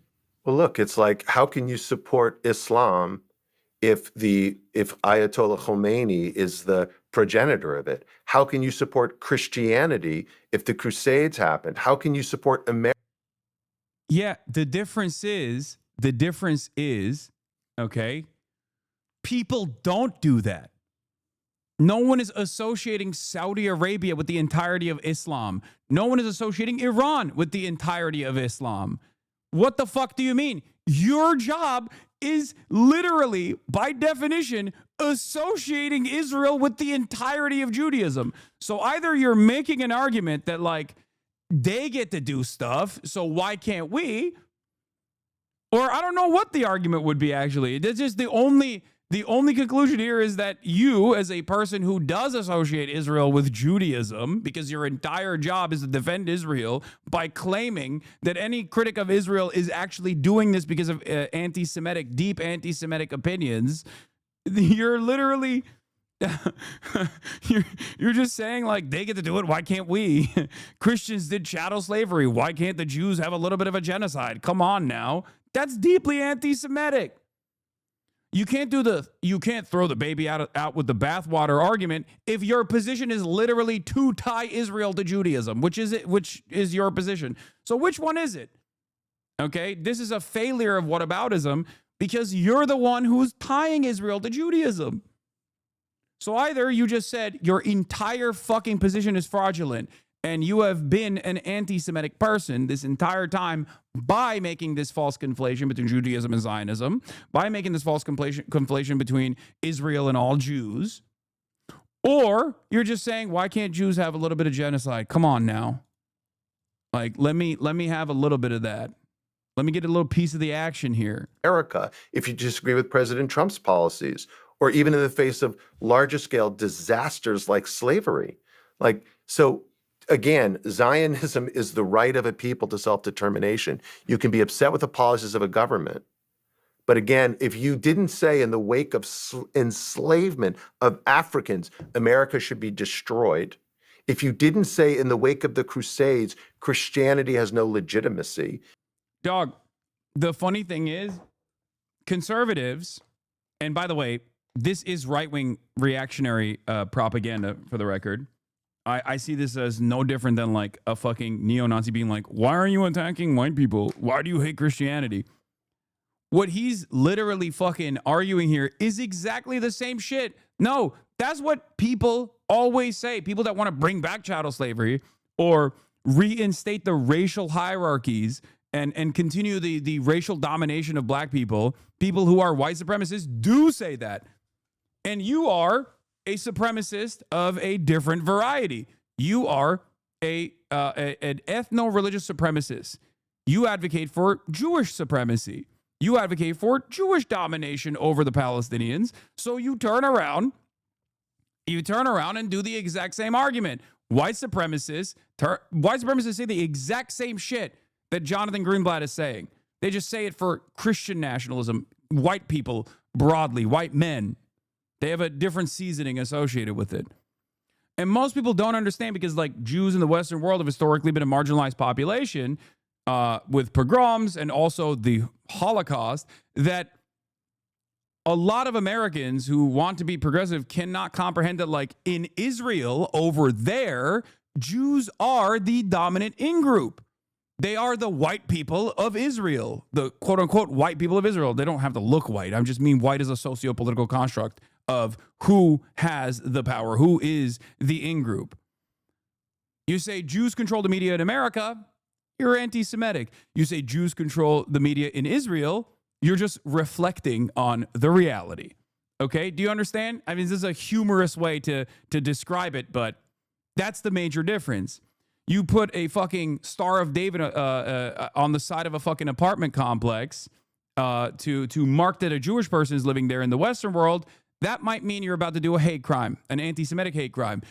But in Israel, settlers mark Palestinian houses with the Star of David, and that is an indication of a hate crime of a different sort that is about to take place. They are going to light that house up. They are going to push those Palestinians out of that home. They are going to engage in a pogrom. That's the difference between the power dynamic.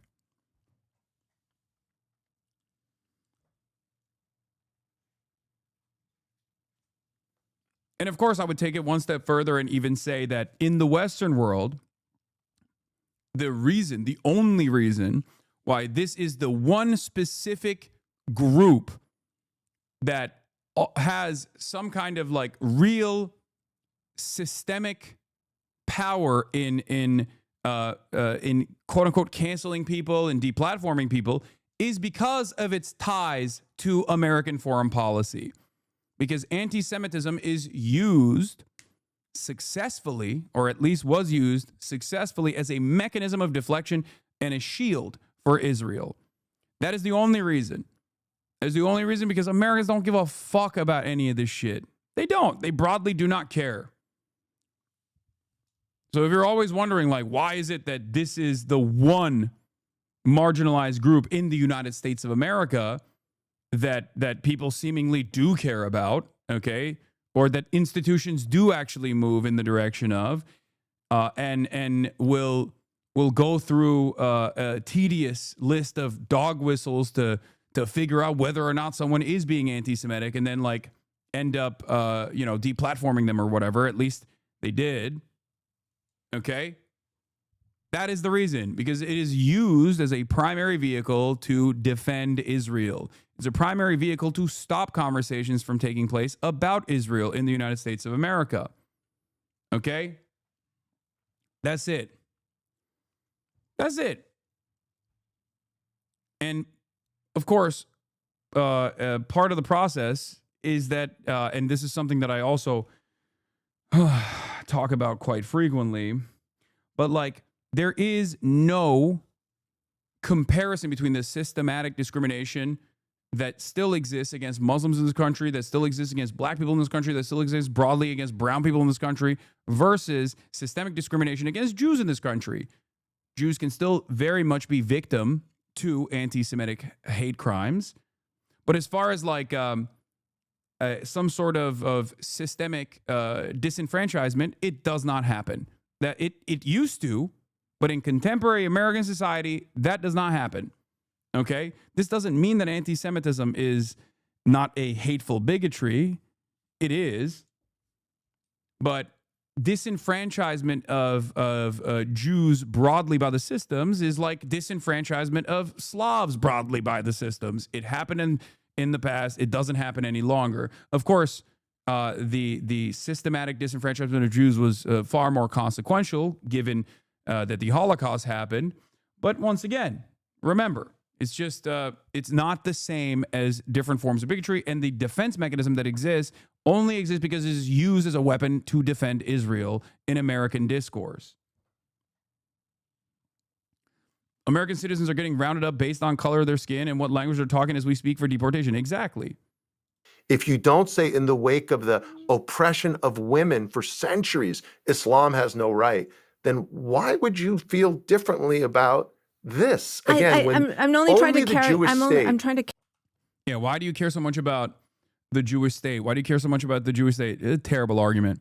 Anyone looking for purely materialist and realpolitik reasoning to explain the USA-Israel relationship will come away frustrated. Number one, this is David Grossman. I think the best place to start understanding that relationship is through looking at the first Western imperial power to control Palestine, England. A Christmas gift for the British people says so much.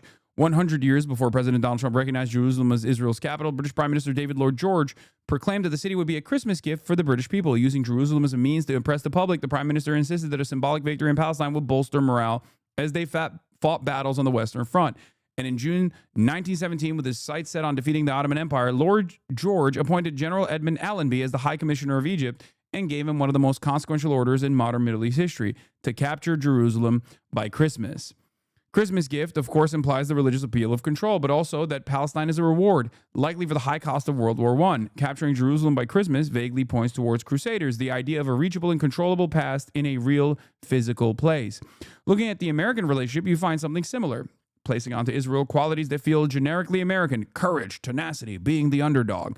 To quote from Nixon in 1974 as the first American president to visit, upon his arrival in Israel, Nixon said in a 15-minute ceremony at Ben Gurion Airport, "I can only say that the friendship that we have for this nation, the respect, the admiration we have for the people of this nation, their courage, their tenacity, their firmness in the face of very great odds, is one that makes us proud to stand with Israel, as we have in the past in times of trouble."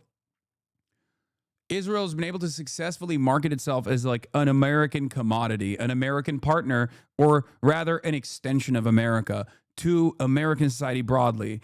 Israel has also, as Theodore Herzl, the founding father of Zionism, chose to try and market Israel as a settler colonial project to different subsects of Jews that were ideologically and theologically against the creation of the Israeli nation state for Jews. He went to different groups and advocated differently, okay? He marketed it. Israel does the same still to this day. You go to evangelical Christian circles, and you got guys like Gilad Erdan, former UN envoy, former UN ambassador to Israel, visiting Pastor John Hagee's church only a couple months after October 7, 2023, to talk to them about how you're on the side of the good here. You're actually going to basically bring back the rapture. You think anyone in Israel fucking legitimately believes that? Maybe some of the fucking Messianic Jews, but like they don't. That's not, Gilad Erdan doesn't believe that the fucking rapture is going to happen. Okay? Theodor Herzl, founding father of Zionism, was secular. Why did he want Israel to be implemented in the biblical Israel, the biblical land for the Jews? Because he thought he could bring a lot of religious Jews on board doing that. The initial attempts were either to build it in Uganda. Some people even floated the idea of Argentina as well. Why did they build it? Where they built it? Marketing.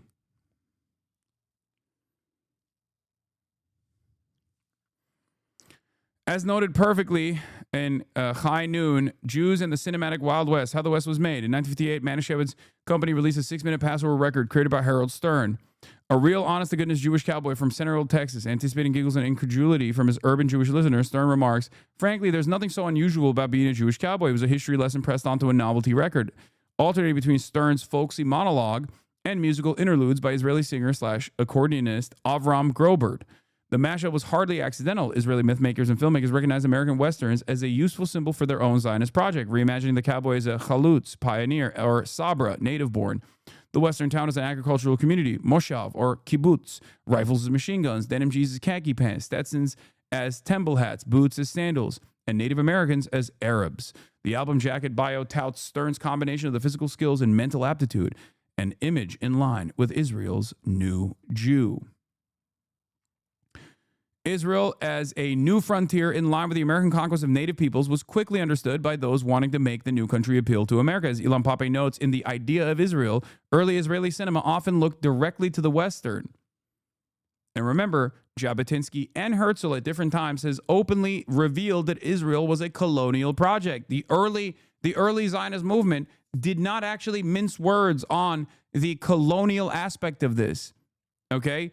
You have to remember, the idea that the progressive forces defend Israel is a relatively new phenomena in the grand scheme of things. Okay, it's a relatively new phenomena. People were just like, yeah, no, this is a colonialism. This is a settler colonial operation. Okay, Zionism is a settler colonial operation. We know it. We don't mince our words. We just say it as it is. Okay. Yeah, just as Manifest Destiny, just as Lebensraum, Greater Israel as a project is colonial in its ambitions. You're saying that an imperialist, ethno-supremacist Nazi state got inspired by the U.S.? Yeah, not the first one. Yeah, I'm saying that. And I'm also saying not the first one. The OG, the one that we all know is bad, the German version of this, also was inspired by the United States of America, as you guys know, if you are students of history. You know? Not the first one at all.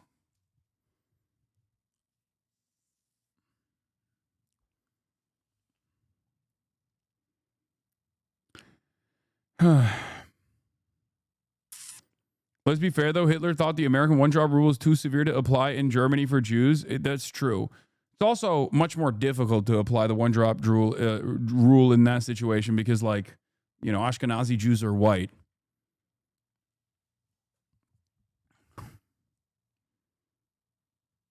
I think that's more of it's just, like, difficult to implement. For those of you who don't know, one-drop rule is at the heart of white supremacy. The notion that even if you have a single drop of the blood of a black person, you are still black.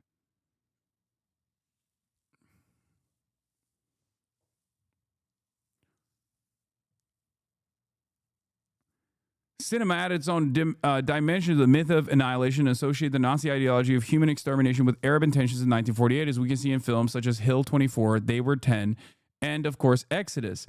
An especially blunt version is to be found in the feature film Amud Chaesh, Pillar of Fire, in 1959, not to be confused with the television series discussed later on with a similar name. It is the story of a small southern kibbutz locked in a desperate fight against Egyptian tanks. The American Jewish director Larry Frisch staged the film as a classical Western where the cowboys have to fight the savage Indians, who do not appear in the film but are implicitly presented as targets whenever the brave Zionist soldiers shoot someone in the dark. In one scene, there are obscure images in the distance that seem to be dangerous Arabs. Zionism, as an expansion of the colonial imagination, was, of course, first noted by Jabotinsky in The Iron Wall, who I was talking about, the other founding father, I guess, aside from Theodore Herzl, which lavishes praise on the Pilgrim Fathers. The native populations, civilized or uncivilized, have always stubbornly resisted the colonialists, irrespective of whether they were civilized or savage. And it made no difference whatever whether the colonists behaved decently or not. The companions of Cortez and Pizarro, or, as some people will remind us, our own ancestors under Joshua ben Nun, behaved like brigands. But the Pilgrim Fathers, the real first pioneers of North America, were people of the highest morality who did not want to do harm to anyone, least of all to the Red Indians. And they honestly believed that there was room enough in the prairies for both the paleface and the redskin. Yet the native population fought with the same ferocity against the good colonists as against the bad. Every native population, civilized or not, regards this land as its national home, of which it is the sole master. And it wants to retain that mastery always. It will refuse to admit not only new masters, but even new partners or collaborators. Imperialist powers saw within Palestine and Zionism a reflection of their own national mythos. They were right in a lot of ways, especially considering the tendency for these myths to cover up genocide.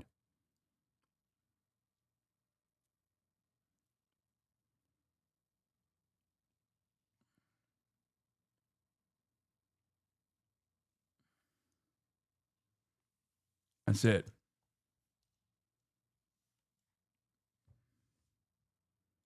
Overzealous released a new video about what you're talking about. How to destroy every Zionist talking point from Overzealous 2 hours ago.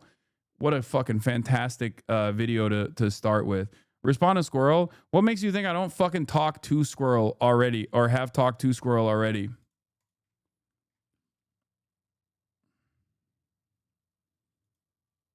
Remember what I said earlier when I will be covering something that's going on that pertains to Israel-Palestine, and people will come in and like try to fucking farm drama?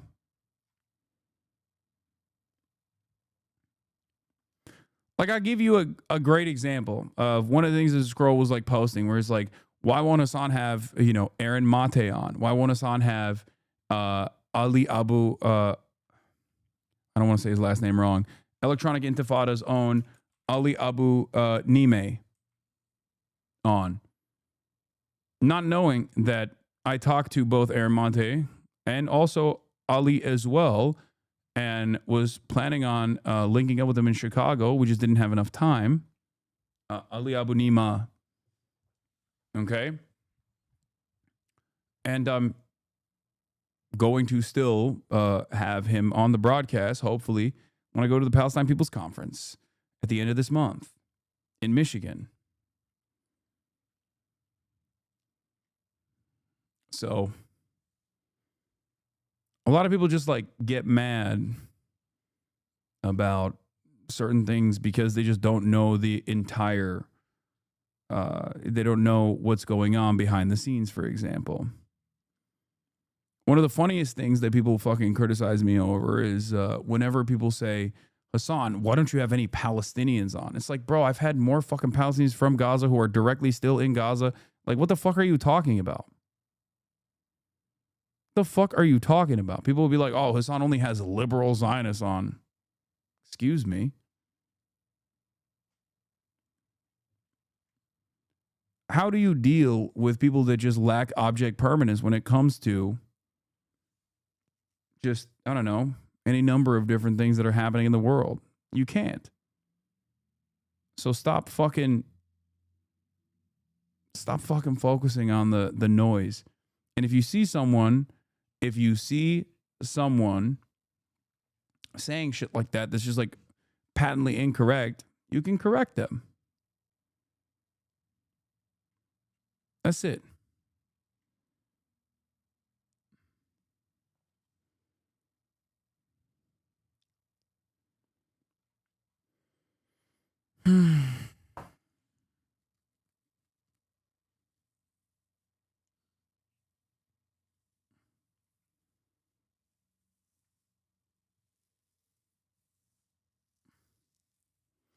All right.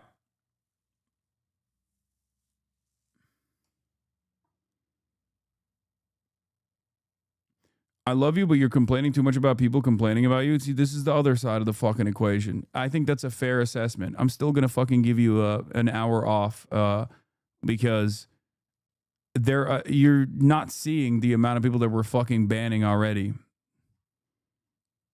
in the chat, and the amount of people that have come in to be fucking nuisances, even though I have already described, I've already told you what my position is.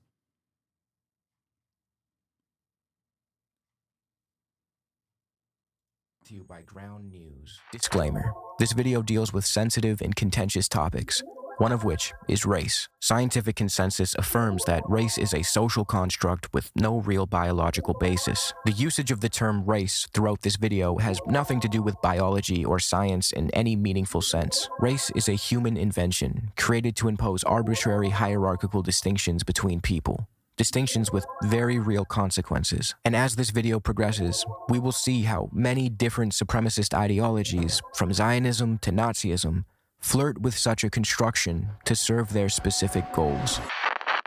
Plenty of nationalist projects rely on grand nation-building narratives and myths, and when it comes to the state of Israel, Shouts out the overzealots for this video, debunking every Zionist talking point, destroying every Zionist talking point. We're going to go through. This is a long video, but I think it's a very good one. I'm going to go pee real quick. Those narratives are abundant. Israel derives much of its sense of legitimacy from ahistorical fables, some informed by religious texts, others crafted as post hoc justifications for the fascistic aspirations of the Zionist project. Ultimately, these nation-building narratives serve to oppress and subjugate the Palestinian people while offering a veneer of legitimacy to the settler colonial state of Israel. This video is meant to be a kind of guide for dealing with Israeli propaganda. I'll go over every major Zionist talking point and offer a rebuttal. I recommend watching it all the way through the first time and then using the timestamps in the description if you ever want to revisit specific sections. This will be part 1 of a 2-part series. In this episode, I'll be tackling the historical narrative surrounding the state of Israel, its formation, the biblical and ancient myths it leans on, and more. The next episode will focus on more contemporary Zionist propaganda. It's important when dealing with this topic, or any topic for that matter, we not only take into account the mainstream narrative that's constantly shoved in our faces, but we do the proper research and try to understand the entire picture. Challenging our blind spots is how we arrive at a genuine understanding, and the sponsor of today's video can help with that. I use Ground News to get a feel for how a story is being covered across the political spectrum, which outlets are in the forefront, and which ones choose to engage in omission. For example, if we take a look at this article titled, Amnesty International says Israel and aid system use starvation to commit Gaza genocide, the majority of the coverage is by left-leaning media outlets, with only a few right-wing outlets picking up the story. Ground News' bias comparison tool is another feature I find helpful. With just a click of a button, we can get an overview and learn that left-leaning outlets frame Israel's actions as a deliberate genocidal campaign, while right-leaning outlets emphasize Israel's rebuttals and undermine claims of Israeli intent. This can be further illustrated by comparing the way the headlines are written in the leftmost outlets with the way they're written in the center or the rightmost outlets. The Intercept, the furthest left outlet to present this story, used more accusatory and charged language than its center or right-wing counterparts. Ground News also makes it easy to see who owns and funds the publications in question, as well as their factuality. So subscribe to get 40% off the Unlimited Vantage plan by using my link, groundnews.com/over, or by clicking the link below. Now let's get back to the video. Land for a people without land. This talking point is fairly straightforward. The idea is that Jews had nowhere to go, and the land of Palestine was nothing more than a barren desert waiting for their arrival. When many Jewish people returned, it's funny because like I feel like he's just condensing 10 myths into a 1 hour and 31-minute video and expanding on it as well. This is why it's like a fairly solid starting point. 10 myths by Elon Pape is a really good starting point to this conversation for a lot of people. to the Promised Land in the 1800s, the land was dry and barren. But just like the Bible says, Israelis have found unique ways to make the desert bloom and prosper. In actuality, Palestine had a thriving society well before the arrival of Zionist settlers. A notable region was that of Jabal Nablus during the 18th and 19th century Ottoman rule. Nablus, the legendary city within the region of Jabal Nablus, was more than just some important interior city. but it was the heart for regional trade and local manufacturing. It was the most important of the interior cities in terms of continuous settlement, density of population, economic activity, leadership role, and degree of autonomy within Ottoman rule, wrote Palestinian-American academic Bishara Doumani. He goes on to point out how features usually associated with so-called modernization, such as commercial agriculture, a money economy, and the rural... The Boers say this about the Cape too? Yes, and white supremacists still say this about Zimbabwe. They say, oh, Rhodesia had technological proficiency, but then when it fell to the hands of dangerous Africans, which is, you know, the indigenous population, of course, you know, they claim that the real problem was not the real problem was not necessarily the fucking... See, this is what I mean. Look.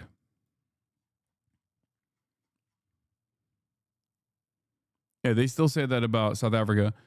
They say it about India too.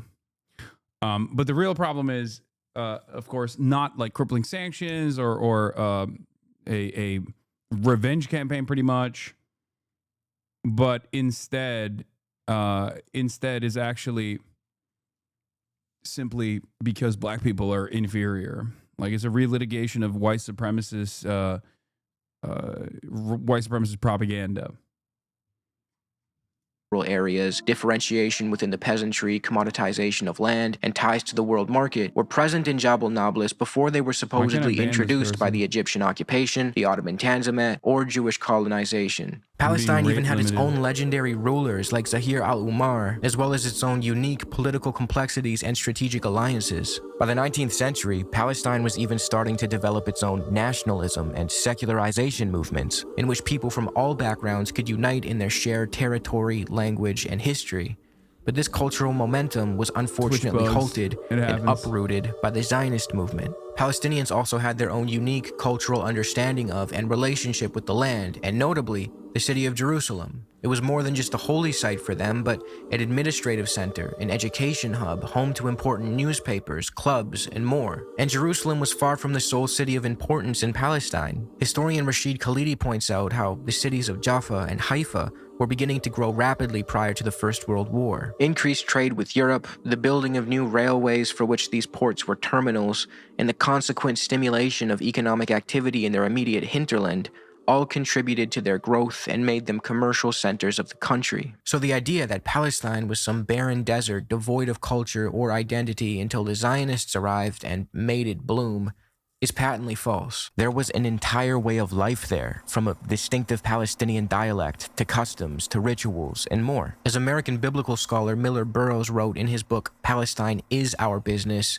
quite untrue is the statement that the majority of Muslims were Bedouins. Actually, most of the Palestinian Arabs, both Muslim and Christian, were farmers living in permanent villages. The rest were craftsmen, shopkeepers, and professional men living in the principal cities. Even in Turkish times, the density of the Arab population in Palestine, aside from the southern desert, was about that of the state of Michigan. Yeah. By 1947, it had almost doubled, reaching a figure of nearly 1.3 million. Pretty sparsely populated, actually, because there wasn't a lot there. As for the claim that Jews were a landless people who had no choice but to return to... That's, again, is racist, ahistorical garbage.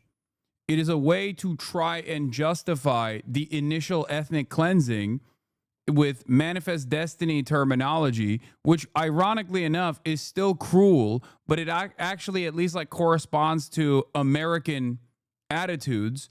But even then it's also wrong. Okay. Like even if Palestinians, the indigenous population there were like Bedouins, okay, living in tents or whatever, you don't get to fucking kill them. What are we talking about? You don't get to ethnically displace them. Do you see what I mean?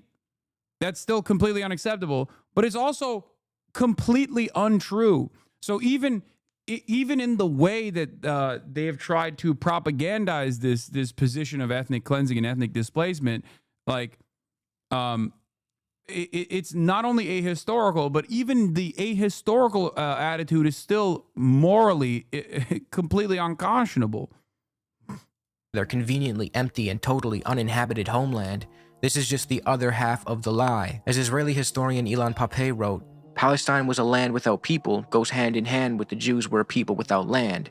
Two sides of the same manufactured slogan. A slogan that served more as a marketing tool for Zionism than any kind of historical truth. Pape even questions whether the early Zionist settlers can be understood as a people at all. He highlights how the very idea of turning Jews into a nation was more so pushed by Christian Zionists. These were Christians, often deeply anti-Semitic, who wanted Jews to quote-unquote return to Palestine in order to fulfill their apocalyptic fantasies about the second coming of the Messiah. But it wasn't just... Yeah, the greatest trick the greatest trick here is not like what white supremacists always say is like Jewish trickery.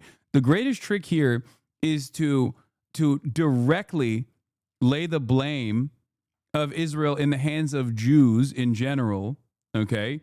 And this is, of course, in especially contemporary American history, unfortunately not helped by many Zionist Jews who play a formative role in spearheading this effort, for sure. But it's literally a formative part of Christian evangelical Zionism. This is why I always say is like people, so many white nationalists, Christian nationalists, unironically refuse to recognize the incredibly important role Christian Zionism plays in the formation of the Israeli state and the continuation of support for the Israeli state, no matter how violent that project got. It's crazy. A much larger force in the population. Theology. Some also believed that supporting Jewish colonization in Palestine would produce reliable geopolitical allies in the region. For them, it was a win-win. They got to offload Jewish communities from their own countries and gain influence in the Middle East. Zionism, as we can see, was therefore a Christian project of colonization before it became a Jewish one, Pape writes. Whether they came from the US, Britain, or Germany, these Christian supporters of Zionism pushed the return of the Jews long before modern political Zionism even emerged under Theodor Herzl in the late 1800s. So you might be wondering, what does all of this have to do with refuting the idea that Jews were a people without land? The point is this slogan was never a genuine description of reality. Also, yeah, it's unironically exactly what the Nazis said. Jews are rootless cosmopolitans. They're always outsiders in every community that they're a part of. It is literally adopting the anti-Semitic framing of Jews in general. Okay? And maybe in like in ancient times, okay, maybe in like the medieval era, or maybe all the way up until like pre-World War II, this kind of like ethnic tension or this kind of tribalistic sentiment was somewhat more normal, I guess, even if its impact was unimaginably violent, with exceptions in that time frame, with like the Ottoman Empire being one of those exceptions, right? The irony in modern day, and also like in the growing fascist movements at the time, is that in an effort to implement the Zionist project, this anti-Semitic framework was formative in getting Jews to believe that they were rootless cosmopolitans themselves. This is why I get mad about the Jewish diaspora argument. Okay. This is why it's like a frustrating thing to hear all the time, where it's like, oh, you know, the Jewish diaspora Jews believe in this, diaspora Jews believe in that. It's like, brother, the fuck do you mean? Jews who have had longer roots in New York City than the inception of the nation state of Israel are not fucking diaspora Jews that are just away from the homeland of Israel. The homeland of Israel is a much newer project. This doesn't mean that there aren't plenty of American Jews who also go along with this, because, again, social conditioning is just stupid. It was a coordinated narrative crafted by both Christian and later Jewish Zionists to justify a settler colonial project. It created a neat, moral-sounding myth to hide a violent reality. In truth, Zionism was a fringe idea among Jews at the time. In making the argument that the Jews were a nation belonging to Palestine and therefore should be helped to return to it, Pape writes, they had to rely on British officials and later, military power. Jews and the world at large did not seem to be convinced that the Jews were a people without land. As Professor Yuri Ram puts it in his essay on Zionist historiography, where he demonstrates how nation-building myths and grand narratives helped shape the Zionist project and remain deeply embedded in the lore of the Israeli state to this day, he writes, the national features imputed to Jewishness by Zionism were not initially taken for granted or widely accepted by Jews in general, and therefore their later almost universal acceptance should be considered as an outcome of invention and persuasion and eventually Nazi persecution, rather than as a natural and inevitable evolution of Jewishness as such. In fact, at the beginning of the 19th century, the secular Jewish cultural elite explicitly rejected the attribution of national significance to their cultural affiliation and considered the nations among whom they lived as their brethren, and the states where they lived as their homelands. Some even suggested that all mention of the return to Zion be removed from the prayer book, and some actually performed this.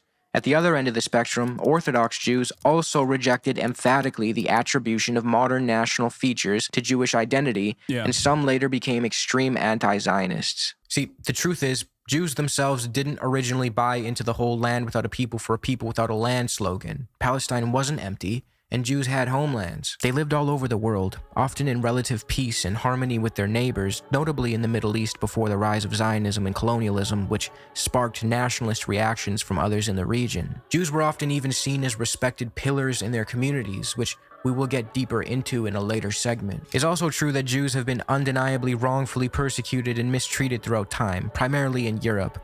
But that doesn't give the Zionist movement the right to weaponize and inflict that trauma onto an unrelated group of people, the Palestinians, and subject them to occupation and genocide. Congolese people, Kurdish people, many groups of people have been wrongfully subjected to subjugation and oppression throughout history. The Romani people have been wrongfully persecuted in very similar ways to European Jewry and have sustained massive losses during the Holocaust. I doubt any of us would argue that they too should get a hyper-nationalistic, neo-fascist, ethnocratic state built at the expense of some unrelated group. Zionism is just the belief that Jews should have a place to go. This myth comes in many forms, but the gist is always the same, that Zionism is a harmless movement. You'll hear it framed in different ways, from Zionism just allows for Jewish self-determination in their ancestral homeland, to it gives Jews a place to go. I think Israel says it's a place where Jews can go. This narrative can be really tricky to push back on, mostly because a lot of people don't actually have a clear understanding of what Zionism is, and this talking point aims to convince you that it's nothing malevolent. Fundamentally, Zionism is a supremacist, settler-colonial, ethno-nationalist, and genocidal ideology in all of its forms. It advocates for a Jewish state, along with a legal and military apparatus designed to maintain a Jewish demographic majority in the land of Palestine. By its very nature, for the Nazis, it was the folk, right? The Ubermensch, the Aryan nation,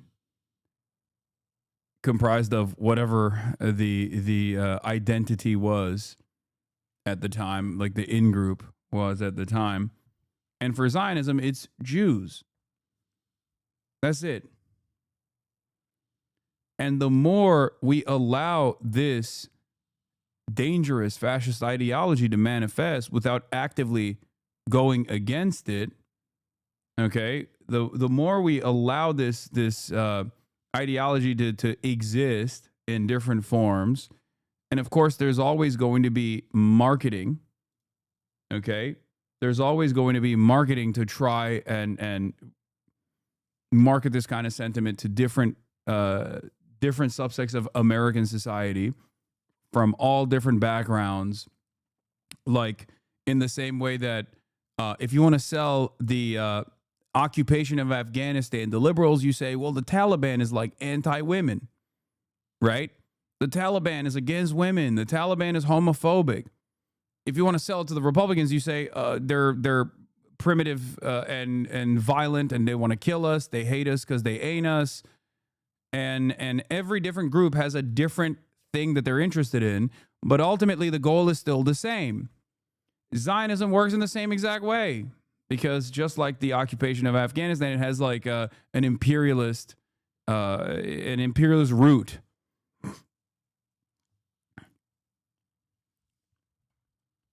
This is precisely the reason why, for evangelical Christians in the South, Zionism is a theological project that needs to happen so that the rapture can happen.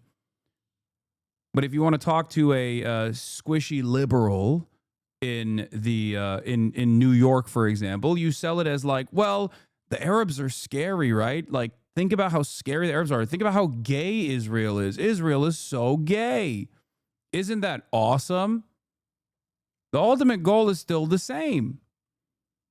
It's a continuation of the exterminationist project. The Jewish supremacist exterminationist project, the expulsion or death and destruction of all non-Jews in the area for the greater Israeli project to exist. That's it. Yeah, I saw the ICJ judge from Uganda or whatever said, not sure exact details, sorry. Yes, she is a evangelical Christian and a fucking absolute sociopath, an absolute freak. She is an evangelical Zionist. She said, I've been placed on this earth by God to defend Israel. That's what she said. And this is not a disqualifying thing, okay? She says she's on a mission from God to defend Israel. One of the judges on the International Court of Justice. Zionism requires the removal and replacement of the indigenous Palestinian population. This was clearly understood by the early Zionists. Yeah, she's on a mission from God to bring about the apocalypse. That's a real ass fucking judge, bro.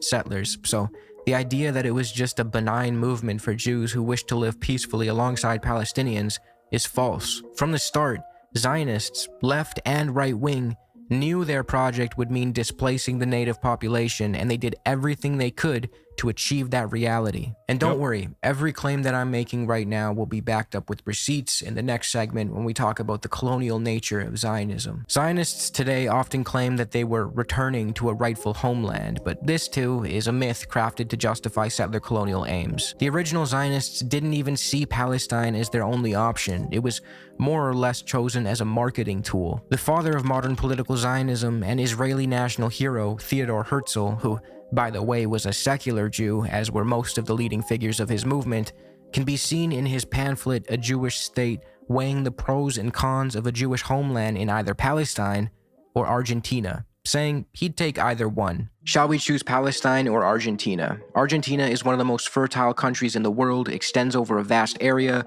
and has a sparse population and a mild climate. The reason he landed on Palestine was mostly branding and the marketability of the religious connotations Palestine invokes. A major hurdle for the Zionist project early on was the religious Jews that were like, what the fuck are you saying?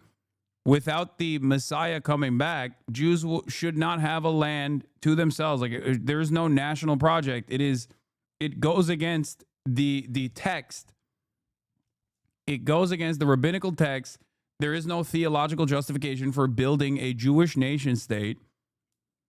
And therefore, in order to get some of the religious Jews, specifically Orthodox Jews, on board, and also get tremendous support from evangelical Christian Zionists, Herzl was like, oh yeah, we'll go to the biblical land of Israel. That's why it's so like Bible focused. Have you guys never thought it was weird? Like, has that never struck you as odd how much of a biblical focus Israel has as a nation state? Like, it's important. Jerusalem is, of course, a profoundly important place for all three of the Abrahamic religions. Okay? But why is this so fucking hammed up?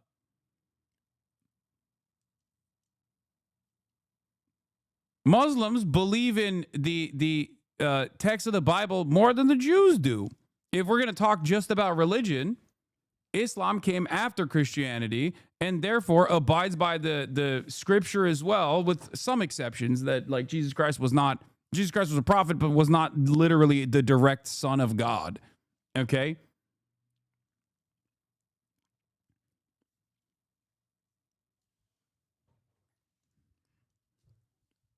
I mean, this isn't even like Why would anybody fucking care about what the Bible says? That's not even what I'm saying, which is obviously a perfectly reasonable, a perfectly reasonable argument as well in this process. And it's utterly irrelevant in the grand scheme of things.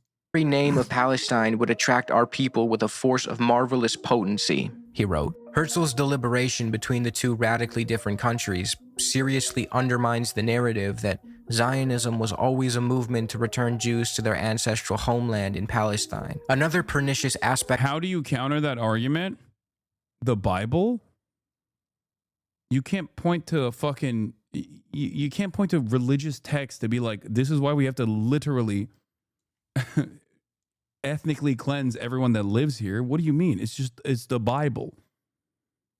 First of all, there's not a single fucking Christian that actually abides by everything in the Bible.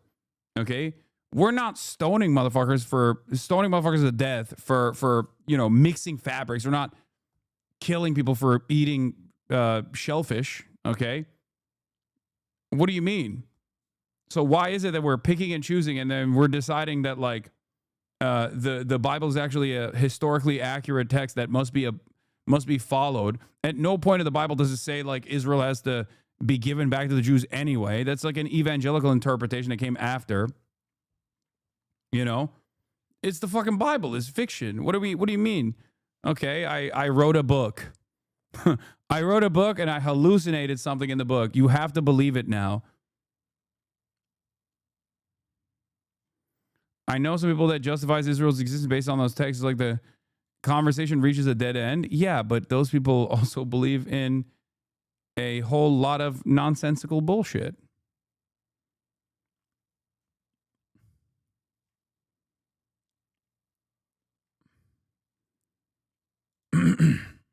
Of Zionism is that it transforms members of the Jewish identity into a nation, even a kind of race of people. Jews worldwide, no matter where they're born, are instantly considered part of the nation of Israel and are immediately eligible for Israeli citizenship under the 1950 Law of Return. Could you say about the Quran? Yeah. What do you think? I do say the same thing.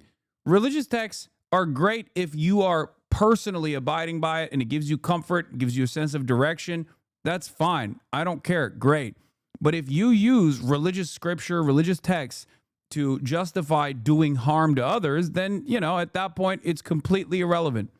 Okay? You can't do that. You can't legislate by way of religion, which is technically against Islam as well, even though throughout the Ottoman Empire, for example, there were plenty of instances where there was not a perfect continuation of Sharia, just law, right? Religious, Islamic law, because the Quran is the last version of the Abrahamic religions. It's the most updated version, and therefore it has the most amount of practices in it. It even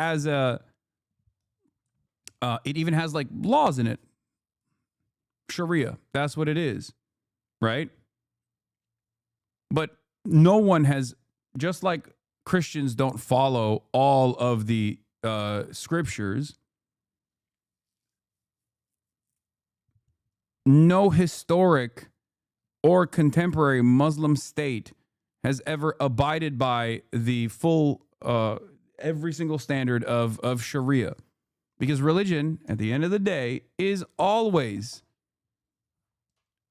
left up to interpretation.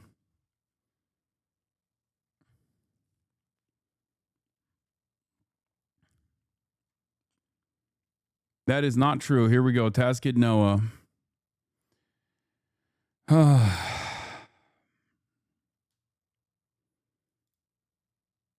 Meanwhile, Palestinians born in Palestine are excluded and their UN-affirmed right of return is denied. See, when the Palestinians were ethnically cleansed from their lands in 1948, the UNGA issued Resolution 194 stating that they, as well as their descendants, ought to be able to...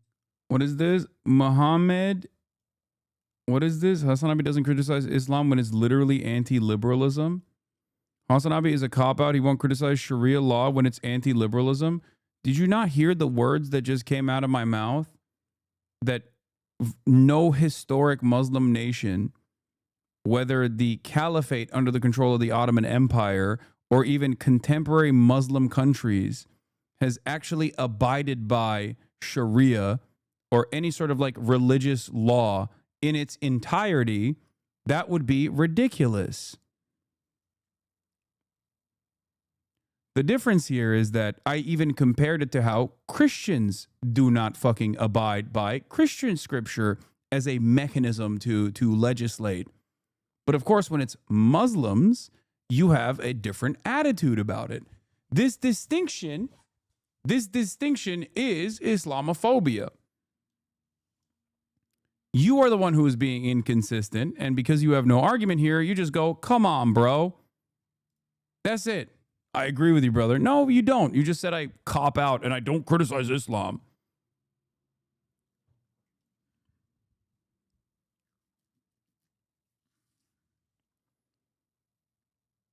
To return to the homes and land they lost, or, if they choose, be compensated.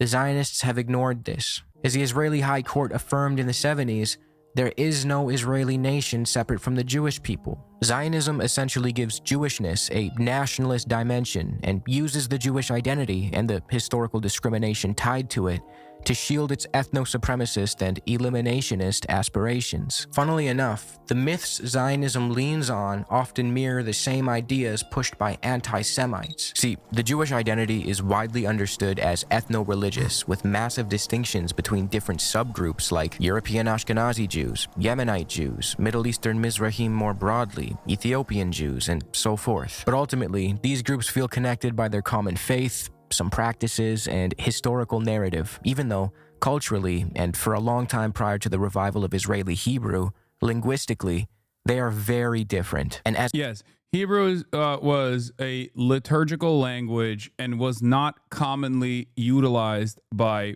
Jews all around the world, with the exception of rabbinical texts. It was the post-Israeli nation-state project's goal to make Hebrew the national language or the international language of all Jews in general. And as a matter of fact, a big part of this also was the death of Yiddish. That's why when you see like in the United States of America, when you see like places that are places that you know, like Yiddish language school or things of that nature, a lot of times the people that are trying to keep Yiddish alive are met with resistance from those who promote Israel, those who are pro-Israel, like Jews who are pro-Israel.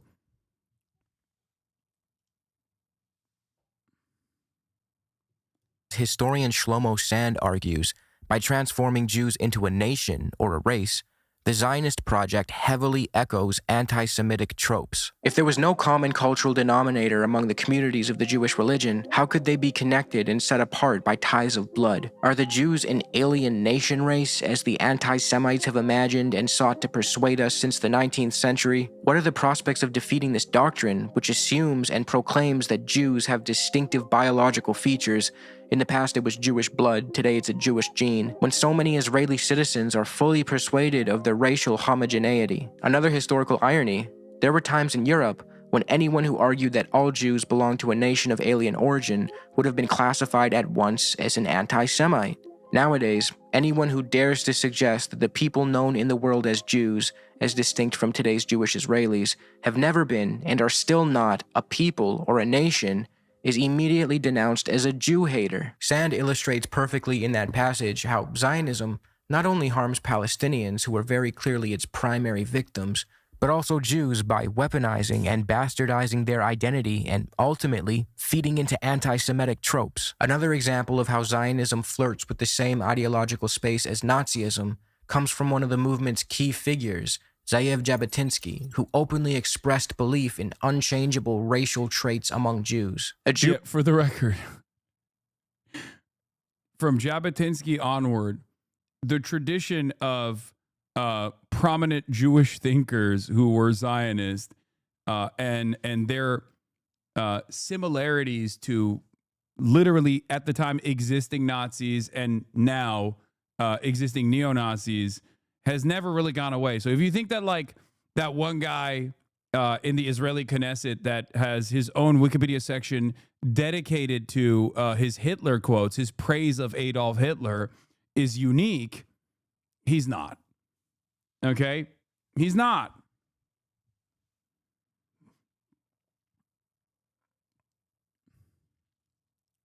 Who brought up among Germans may assume German custom, German words. He may be wholly imbued with that German fluid, but the nucleus of his spiritual structure will always remain Jewish, because his blood, his body, his physical racial type. Moshe Feiglin, yes, is who I'm talking about, who has his own, who has an entire segment of his Wikipedia page dedicated to his praise for Adolf Hitler. He is a former minister of the Knesset in Israel. He still praises Hitler to this day. I say former, he's no longer a minister of the Knesset, but he still praises Hitler to this day. He has said over and over again, just like the Nazis, like we have to ethnically cleanse Gaza, for example, as recently as like a couple months ago. Yeah. Feiglin considers himself to be a libertarian. Jewish. It is impossible for a man to become assimilated with people whose blood is different from his own. And then he goes on a weird diatribe about how mixed marriages ruin racial purity. This is... Which, again, I'm going to repeat this one more time. Interfaith marriages is seen with disdain by many Zionists, including the Apartheid Defense League's very own progressive, quote-unquote, civil rights advocacy organization leader, Jonathan Greenblatt. You hear a white guy say that, you're like, that's crazy. That's crazy talk. What do you mean? You want to ban miscegenation? You want to ban race mixing? You want to keep your race and your ethno-religion pure? That seems weird.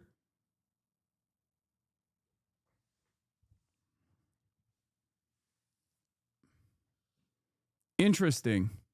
Nazi shit, nearly word for word. But again, Zionism is, at its core, a similarly ethno-supremacist ideology. There is no form of it that is benign or harmless. If Zionism were simply the idea that Jews should be able to live in Palestine, cool, I'd agree. Jews already lived in Palestine well before the European Zionist settlers showed up.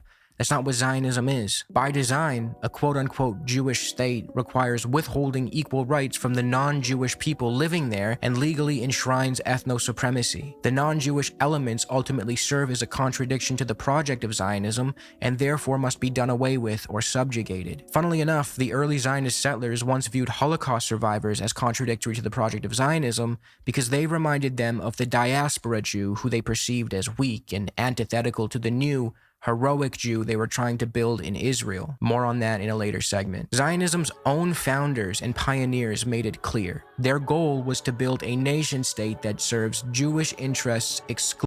Look at that. A lot of October 8th Jews.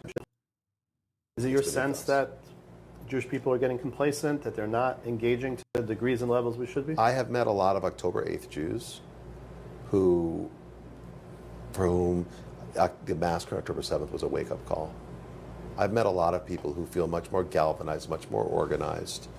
But that will only be sustained if we offer them, ways to participate in a real and robust way in Jewish life. Mm-hmm. And whose responsibility is that? In essence? All of ours. Yeah. But this is why we need a revolution in our community on so many levels. So look, the reality is that intermarriage rates continue to go up. Assimilation continues apace. And look, I fight anti-Semitism. That is my job. Right. But I worry a great deal about broader questions of Jewish identity, as I think we talked about over lunch. Your sense? It's really fucked up, man. Too many shiksas.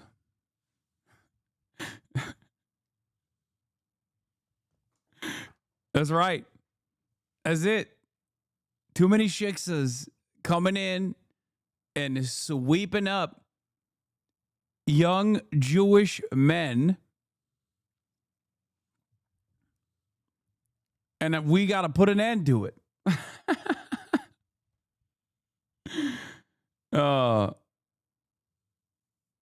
It's awesome.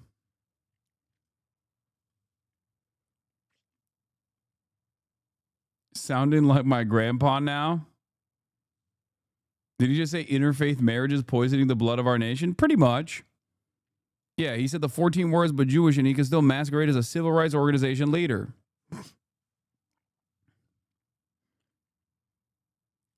So what he's talking about with October 8th Jews is like either anti-Zionist or liberal Zionist Jews that became incredibly hardened in their position after October 7 and became like super, super pro-Israel, which he, of course, sees as a good thing. Exclusively at the expense of the indigenous Palestinian population, who they often described as backward or barbaric. They openly admitted that Zionism was a colonial project, which leads me to the next segment. Zionism is not colonialism. This is an incredibly easy one to refute, as I've already mentioned. The founders, pioneers, and important figures of Zionism openly referred to their aspirations as colonial. They even shamelessly used the word. Theodor Herzl, remember him from earlier, penned a letter to infamous colonizer Cecil Rhodes in 1902, where he asked for Cecil's help and openly referred to Zionism as something colonial. In the letter, Herzl can be seen asking Rhodes to put his stamp of authority on the Zionist plan. Keep in mind, Cecil Rhodes is like the LeBron James of doing colonization. But this wasn't the only time Herzl made clear his colonialist ambitions. In his famous pamphlet, The Jewish State, he wrote, "We should there, in Palestine, form a portion of a rampart of Europe against Asia, an outpost of civilization as opposed to barbarism. We should, as a neutral state, remain..." Damn, bro. This seems crazy. What? Ain't no way, dude. Ain't no way. What? Yeah, what the hell, LeBron James is right. What the heliante? What? In contact with all of Europe, which would have to guarantee our existence. Aside from Herzl, important Zionist figures like Ze'ev Jabotinsky, the founder of the revisionist Zionist movement, referred to Zionism as colonial an ungodly amount of times. Here's an excerpt from his essay, The Iron Wall, where he says, "We cannot offer any compensation for Palestine. Therefore, a voluntary agreement is unthinkable. Our colonization must either stop or continue against the will of the native population." As Rashid Khalidi put it, the social and economic institutions founded by the early Zionists, which were central to the success of the Zionist project, were also unquestioningly understood by all and described as colonial. The most important of these institutions was the Jewish Colonization Association. So the claim that Zionism is not colonialism is such pure cope, given the fact that the pioneers of the movement, as well as many of its prominent figures, openly admitted that it was. Here's another example. David Ben-Gurion, the leader of the Yishuv, the Zionist Settler Society in Palestine. It's funny because I brought, for people who were criticizing my Matt Duss conversation, like I brought all of this up to him when he tried to say that Zionism was not exterminationist in principle, and that the early Zionists who considered themselves to be Zionists, who wanted like a place for Jews to exist comfortably and peacefully, including Albert Einstein, would be now reflected on as anti-Zionists for the sentiments that they expressed before the inception of the nation state of Israel, like Albert fucking Einstein. Also, this is why I said the president of Moravia looked exactly like David Ben-Gurion, because he does. Look at this. In Superman, the president of Moravia was obviously like a holdover for Benjamin Netanyahu. That's fair. That's a fair assessment. Except he looked exactly like David Ben-Gurion. Prior to Israel's founding, and later the country's first prime minister, viewed indigenous Palestinians and Arabs more broadly as inherently inferior. He made it clear that the Zionist movement was a European colonial project primarily concerned with the well-being of European Ashkenazi Jews. As historian Avi Shleim noted, Ben-Gurion declared that the Jews in Muslim countries had lived in a society that was backward, corrupt, uneducated, and lacking in independence and self-respect. He argued that only the younger ones could be saved, claiming the older generation was too far gone and risked turning Israel into a Levantine state. It's also worth mentioning the form of colonialism that Zionism is.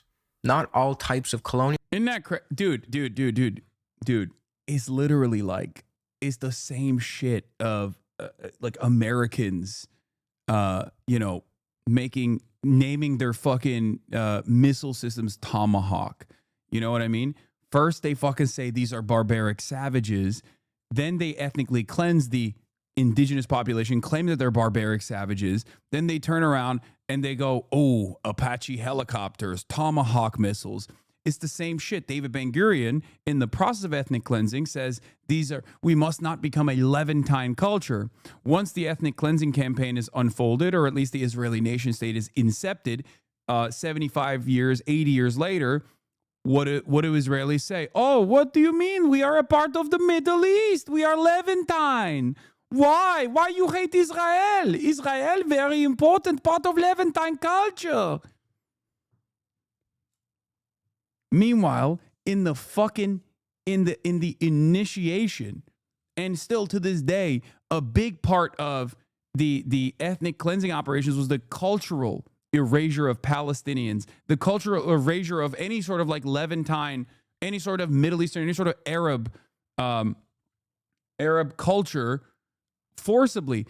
A part of the insidious nature of eco-fascism that Israel implements is literally the pay $1 to fucking plant a tree in Israel project they have, right? The fucking trees that they have planted, they've planted on top of the olive trees that they've burned down. Olive trees that take hundreds of years to fucking develop. Okay? They burn it down and they bring in invasive species because they want to make Israel at the time look more European.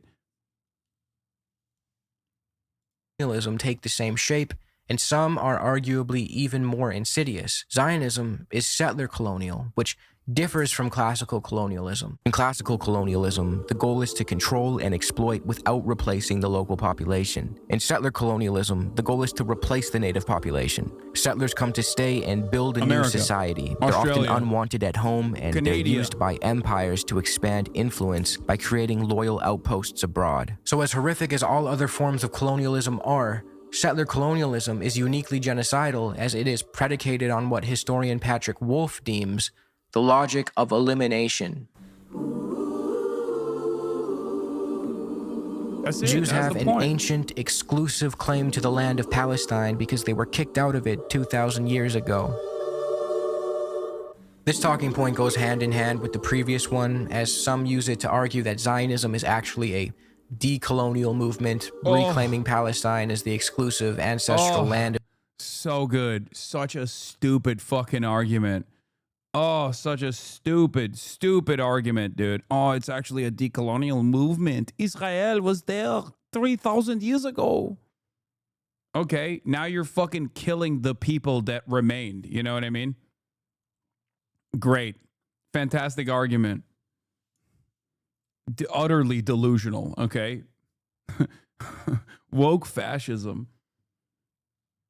The Jewish people, which they claim was somehow colonized by Palestinians, but this is less rooted in historicity and more of a propaganda talking point. The idea of an unbroken, direct lineage between modern Jews and the ancient Israelites who were supposedly exiled from the Promised Land thousands of years ago, only to later return and negate the exile, is a common narrative among Zionists. It rests on the heavily debated presupposition that there is a direct, genetic, and exclusive connection between contemporary Jewish communities and the people of ancient... Like, it doesn't even matter because there is no... This claim is utterly ridiculous, okay? You can't just be like, this is mine because it was mine 3,000 fucking years ago, okay? It's so ridiculous because it's like, it's mine because it was mine 3,000 years ago. It's not yours, even though it was yours fucking 75 years ago. What? The fuck do you mean? What are you talking about? That's not how anything works. Okay? That's insane. Okay, I'm Ottoman. It's mine. It's mine pre-World War I. Sorry. We're like, who gets to determine how far back we rolled that clock, you know? And it's so fucking stupid because normies will actually say this without realizing how idiotic it sounds. Okay? My uncle works for Nintendo Tactic. Yeah.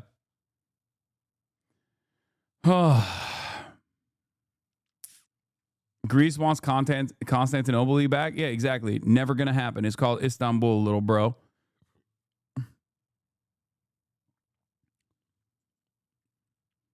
Yeah, Bill Maher said it, and then he pointed to the Bible as the justification, which is awesome. Mr. Anti-Religion, edgy atheist. Every r/atheist after 9/11 became even more of a rabid Islamophobe, and that became their hyper focus. Some of them have actually converted back to Christianity, ironically enough, or have said idiotic things such as, well, I'm culturally Christian and I believe in like Christian superiority. But most of that just revolves around their fucking genuine hatred for all things Islam, for the Islamic world in general, for the Muslim world in general, and also have, they've, in that, because of that prevailing principle, they are very pro-Israel, surprisingly, even though Israel bills itself as a religious ethno-state. Weirdly enough, Israel, the religious ethno-state for Jews, okay, is actually very good in the eyes of so many of these fucking atheists. I wonder why. Perhaps it's because they just hate Islam. And if you use that as a justification to be like, no, I'm Islamophobic. What do you mean? I'm not afraid of the religion. I'm just a normal guy who hates barbaric, backwards Muslims who are dominated by religious dictate. That's the reason why I hate Islam, because they're all barbaric. Of course, the Jewish state has a right to exist. What are you, fucking anti-Semitic? Like, come on. In Israel, this is often accompanied by the claim that ancient Israel was once home to a powerful, united monarchy under Kings David and Solomon, and that modern Jews are its descendants. I guess some Zionists believe that descent from this united Israelite kingdom somehow strengthens their claim to the land of Palestine.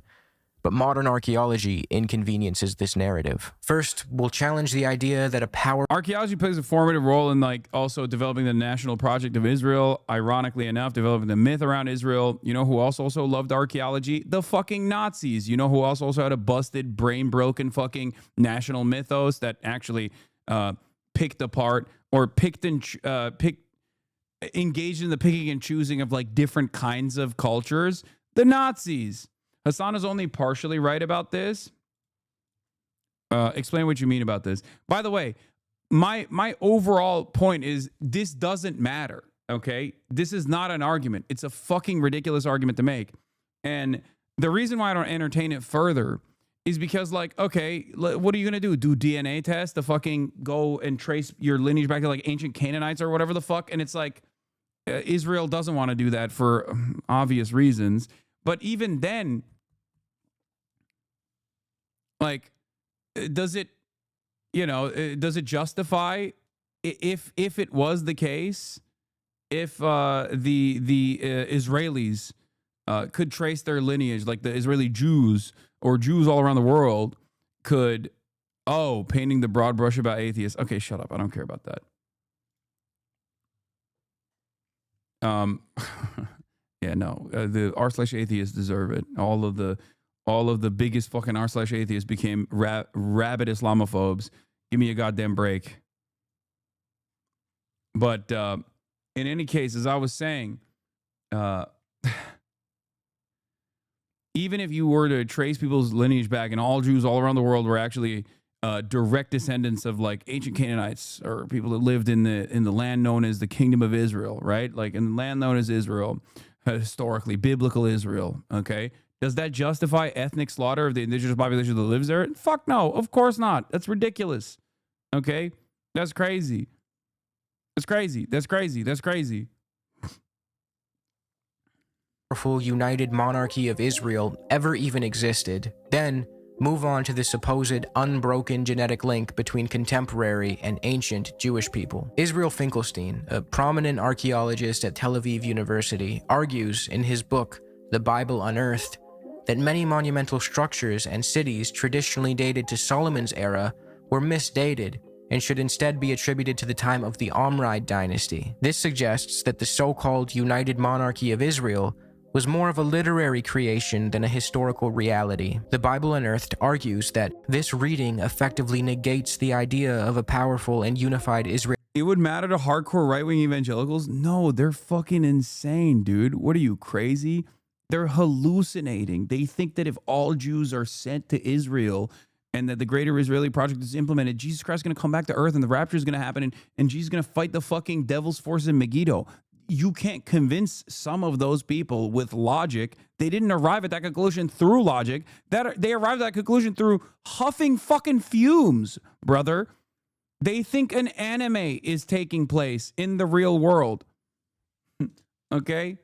Israelite monarchy, because if the primary archaeological evidence is redated to a later period, then the basis for such a kingdom is removed, leading to reverberating implications. Finkelstein and his co-author Neil Asher Silberman go as far as to suggest that Kings David and Solomon, often imagined as the great monarchs of this ancient United Kingdom, were likely, in political terms, little more than hill country chieftains whose administrative reach remained on a fairly local level. As for the claim of an unbroken link between the supposedly exiled ancient Israelites and contemporary Jewish folk, that too is heavily debated and not so black and white. See, this particular form of nation building and narrativizing, the idea of coming from an ancient, respectable...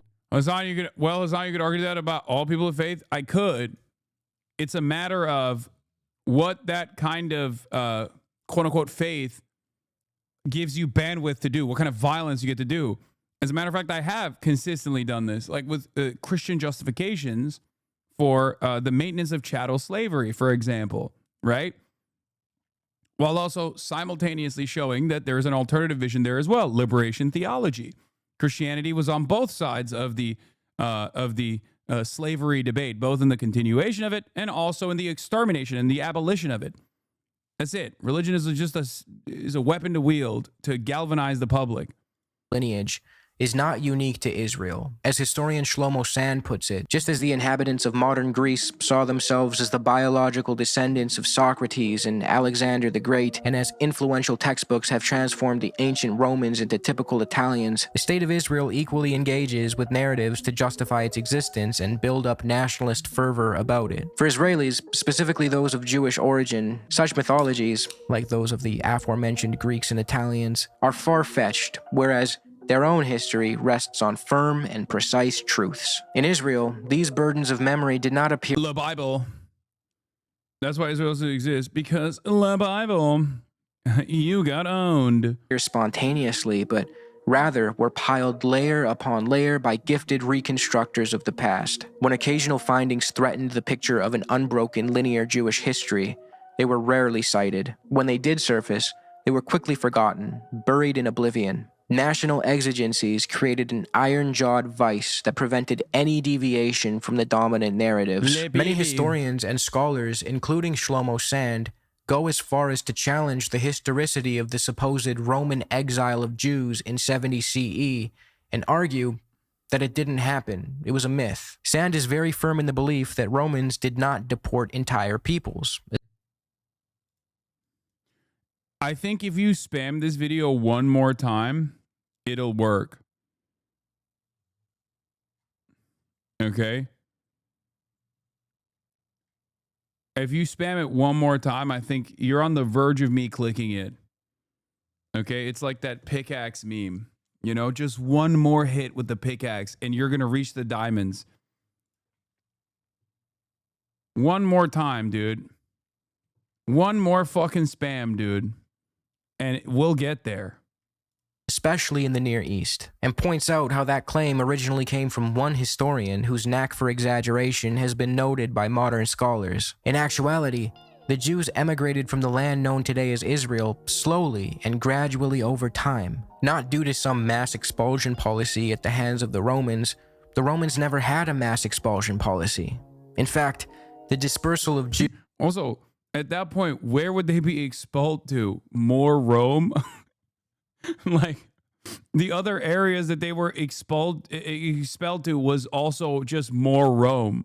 Jews predated the destruction of the Second Temple by the Romans. By 70 CE, Jews had already been living elsewhere. Sand and co. argue that this myth was more so used to help transform adherents of the Jewish faith into a nation of people so as to serve nationalistic purposes. A close examination of the historical event that apparently engendered the second exile in the year 70 CE, and an analysis of the Hebrew term gola, exile, and its connotation in late Hebrew, indicate that the national historical consciousness was a patchwork of disparate events and traditional elements. Only in this way could it function as an effective myth that provided modern Jews with a pathway to ethnic identity. The ultra-paradigm of deportation was essential for the construction of a long-term memory wherein an imaginary, exiled people race could be described as the direct descendants of the former people of the Bible. The myth of uprooting and exile was fostered by the Christian tradition, from which it flowed into Jewish tradition and grew to be the truth engraved in history.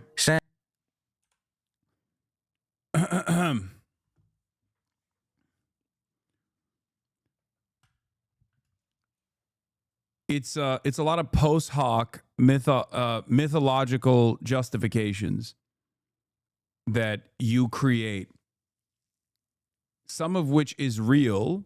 Okay, tribalism is real, enmity and anti-Semitism is real, but like the development of this sort of thing is a relatively new phenomena. This is retconning of historic events that unfolded to tie it back to more modern versions, like even nation states. A lot of people, because our lifespans are so short, a lot of people living today in this day and age don't realize that up until a couple fucking generations ago, the notion of a nation state was non-existent.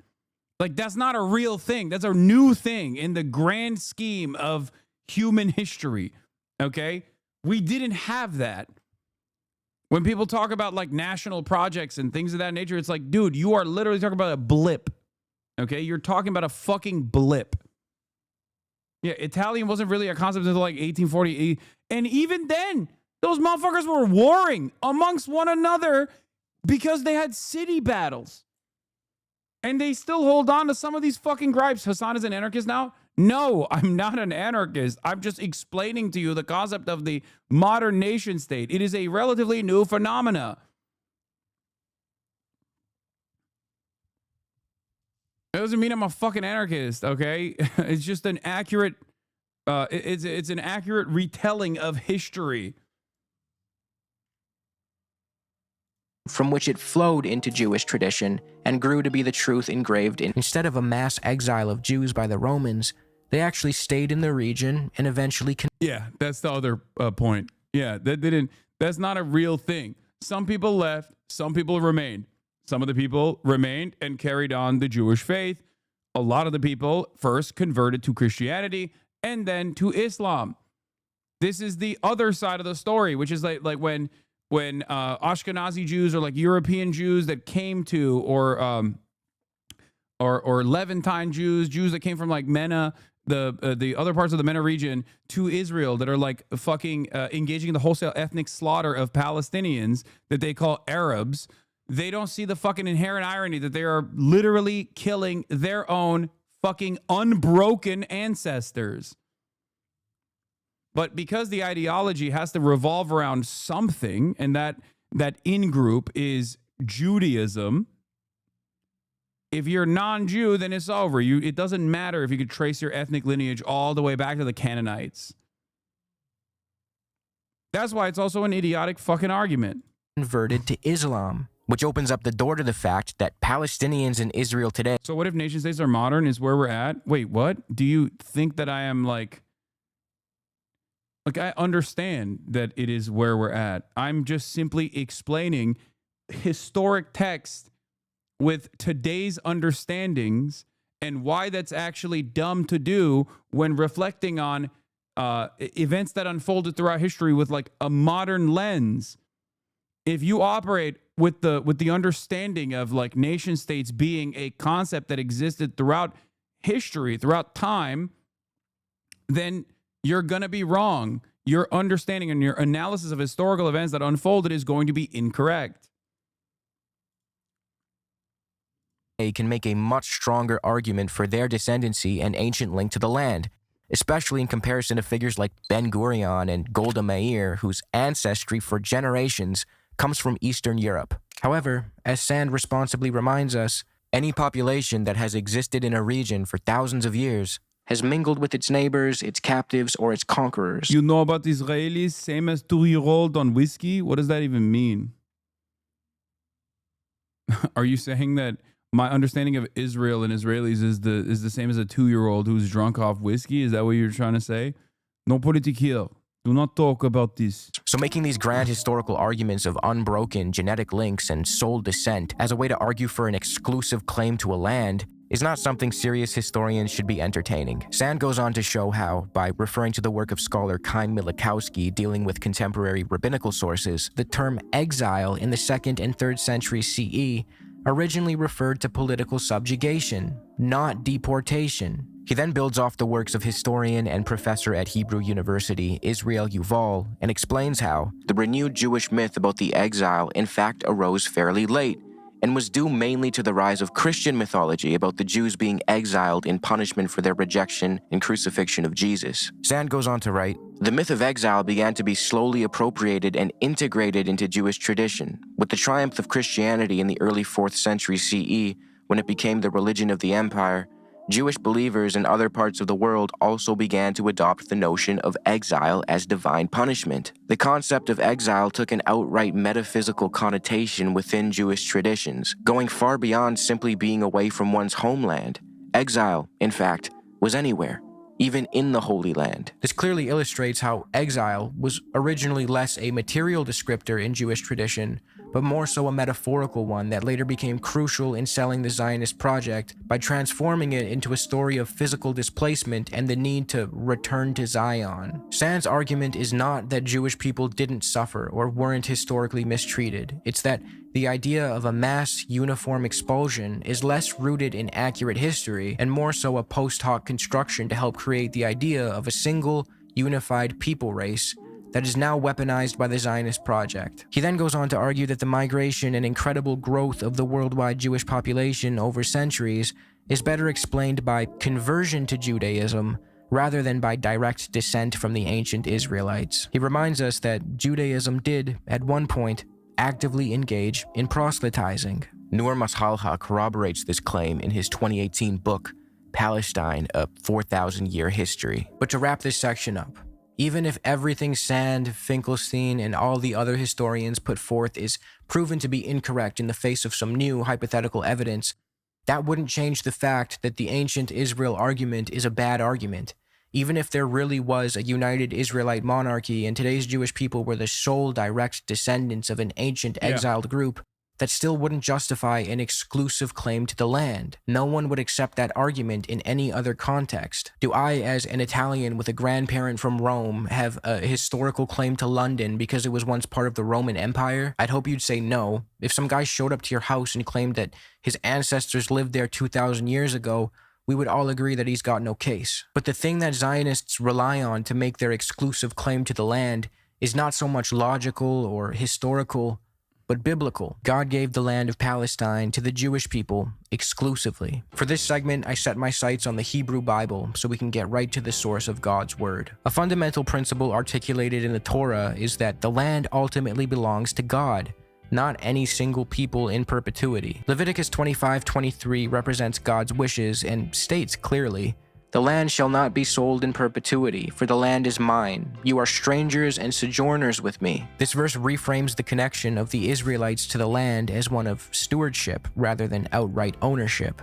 The Israelites' relationship to the land is portrayed as conditional in the Bible, based on covenantal obedience, not absolute ownership. And given that the Israelis today break almost all of God's rules, from killing to theft to occupation, I'd say they aren't being all too obedient at the moment. There is no divine, unconditional right to the land given by God in the Bible. Deuteronomy 28 lists blessings for obedience and curses for disobedience, stating that those who disobey God's covenant are to be exiled from the land. As Leviticus 18:28 reaffirms, The Israelites are to be vomited out if they break the covenant or defile the land. I would say that constantly bombing the daylights out of your holy land probably counts as defiling it, and doing a genocide most likely is not in compliance with the covenant. Yeah, I don't even entertain the theological arguments anyway. I think it's fucking nonsensical. But, you know,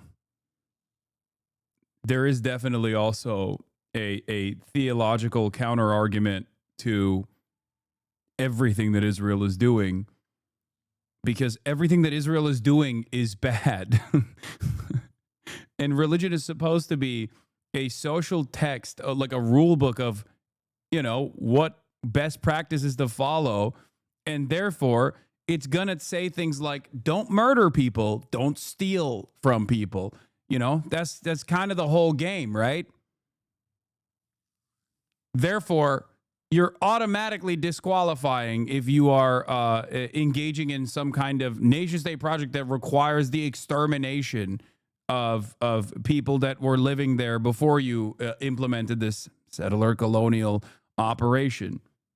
Given that bloodshed and murder are constantly portrayed as defiling or polluting the land, as is shown in Numbers 35, 33 through 34. Clearly, the land is depicted as morally reactive and willing to expel the unjust. Aside from all this, the biblical text also contains provisions for the inclusion of non-Israelites. In Ezekiel 47, 22 through 23, God's vision of a restored Israel commands that the land be divided as an inheritance for both the Israelites and the strangers who sojourn among you, and that these strangers shall be to you as native born among the children of Israel. They shall have an inheritance with you among the tribes of Israel. This passage directly contradicts the idea of an ethnically exclusive right to the land. Another point worth mentioning here is that Zionists rely heavily on this biblical superstitious talking point, but ignore the fact that many of the pioneers of political Zionism were secular or atheists. David Ben-Gurion, the leader of the pre-state settler society in Palestine and later the first...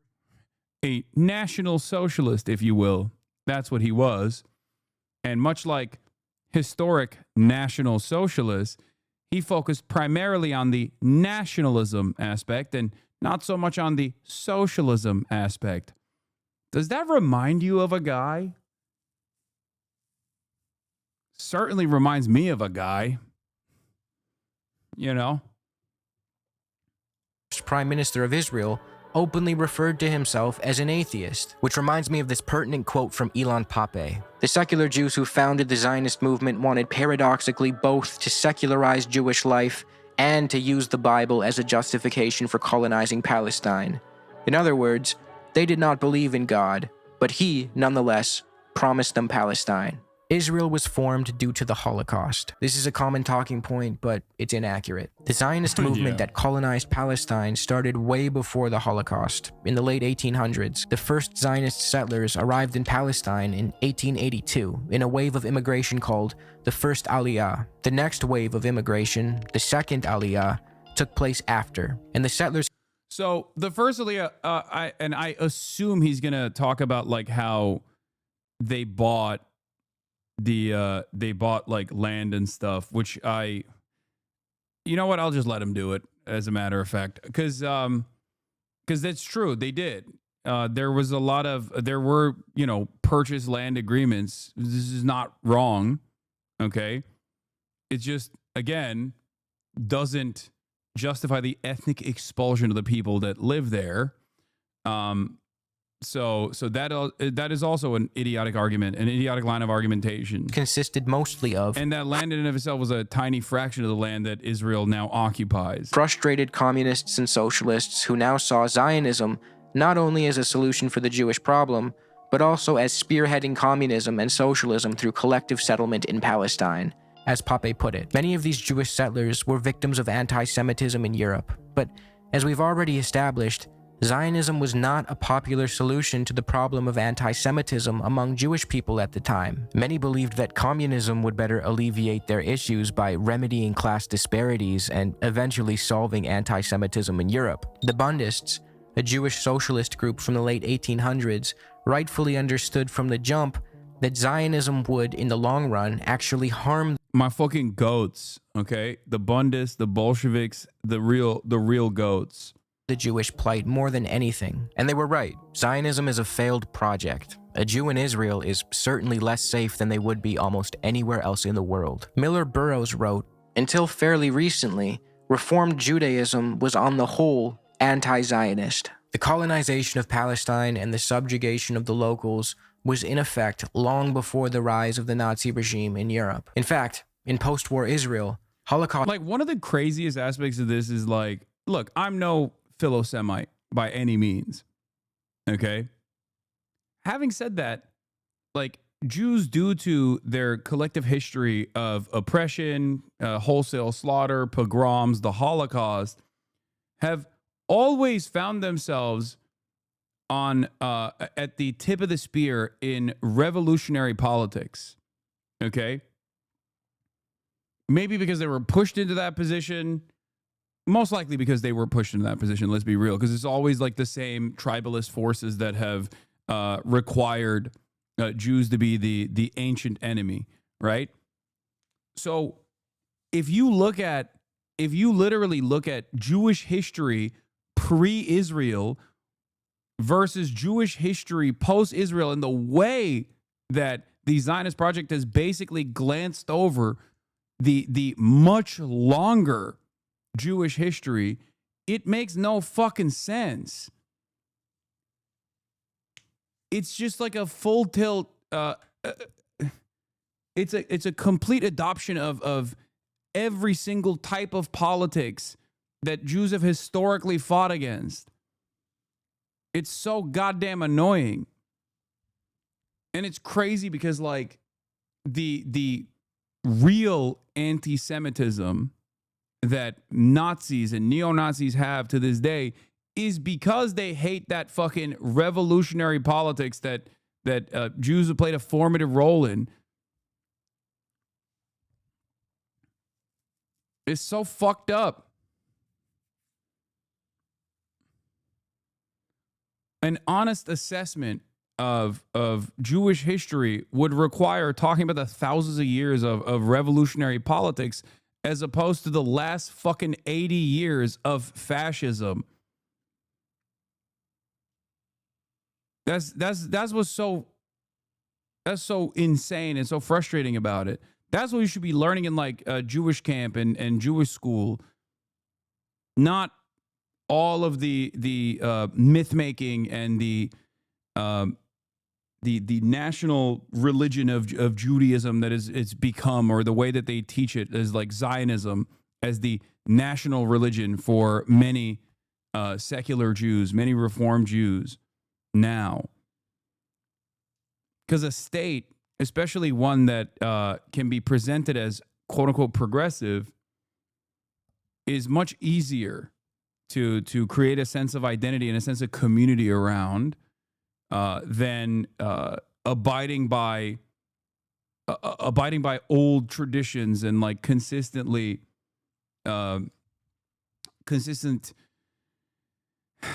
rules that you have to follow. Survivors were often shamed for not resisting more forcefully, as Zionists saw them as symbols of weakness. Historian Tom Segev relays this phenomenon in his work, The Seventh Million, where he writes, "The Zionist dream conceived of a new man in a new society who would come to the land of Israel in search of personal and national salvation. Those who came only because they had no other choice, however, did not fit this image and often found themselves objects of condescension and contempt. This paradox was built into Zionist ideology and colored the mentality of the Yeshuv. Though most of the immigrants from Germany and their children after them stayed in Israel, most did indeed come against their will as refugees. They were not Zionists. As a result, they found themselves from the start in conflict with the fundamental values of the Yeshuv. They were called Hitler Zionists." So not only was Israel not founded on the heels of the Holocaust, but early Zionist settlers openly thought of Holocaust survivors as a contradiction to the project of Zionism. According to Segev, only later, when Israel needed to start to prove its right to exist, did the Zionist narrative shift to embracing the Holocaust. As I've mentioned many times, the creation and maintenance of Israel relies on nation-building narratives, one of which casts the new Israeli Jew as strong and heroic.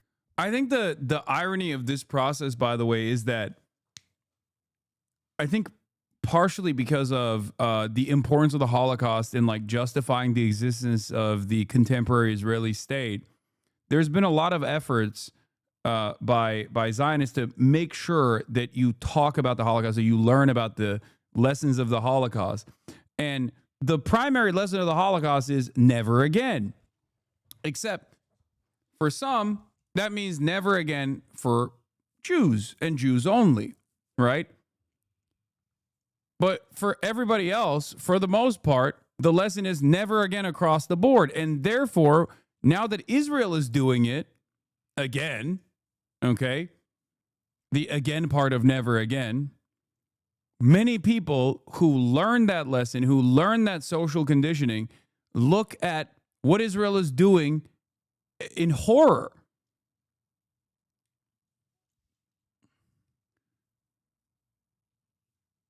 That's it. Because I do believe that the Holocaust would be treated as like the Armenian genocide if there wasn't an association with the development of a settler colonial state that plays a formative role in Western imperialism in the region. This isn't to like undermine the atrocity in and of itself. Make no mistake, right? But just like I said, a lot of like the impact of Jewish advocacy organizations, the combating of anti-Semitism, the real reason why this group has had any sort of motion in being able to target and actively push back against marginalization in modern history is because of its utilization as a shield, as a weapon to wield against critics of the settler colonial apparatus.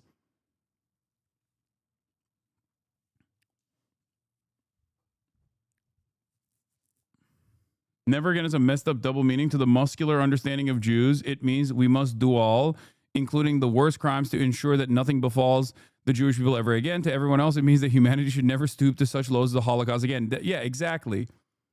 But what you're saying here, this interpretation, I think, is like, again, was a specific interpretation. It was like a Kahanist interpretation almost. Whereas now I think it's become more commonplace, especially post October 7.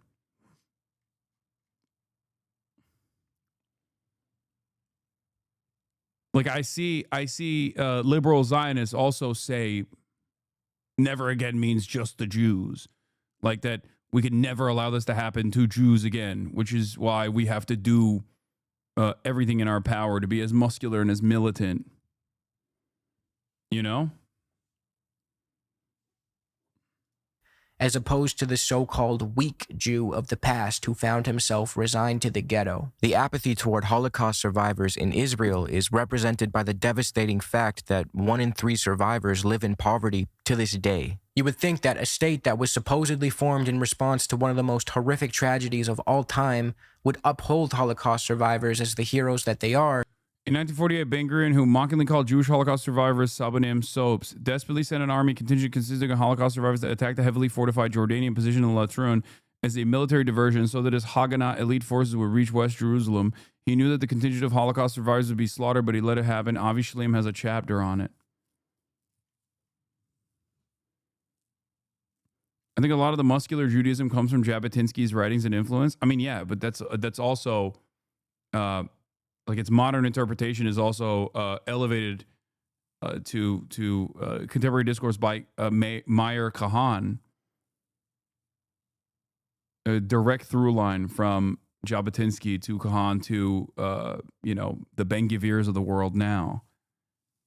And not make fun of them or allow them to live in destitution. The truth is, the Zionist project looked down on the Jews who lived outside the newly formed state of Israel, including Holocaust survivors, and instead idealized the new Israeli Jew, which they referred to as the Sabra. Soaps is, of course, an incredibly anti-Semitic Holocaust reference, for the record, for those who didn't understand that point. Sabra was crafted as the antithesis of what was considered the diaspora Jew. The Sabra was meant to be strong, heroic, and above all, a product of the state of Israel. The Zionists resented Holocaust survivors for the mere fact that they threatened the image of the Sabra. The Sabra represented a national ideal, and the Holocaust survivor its reverse. Yeah.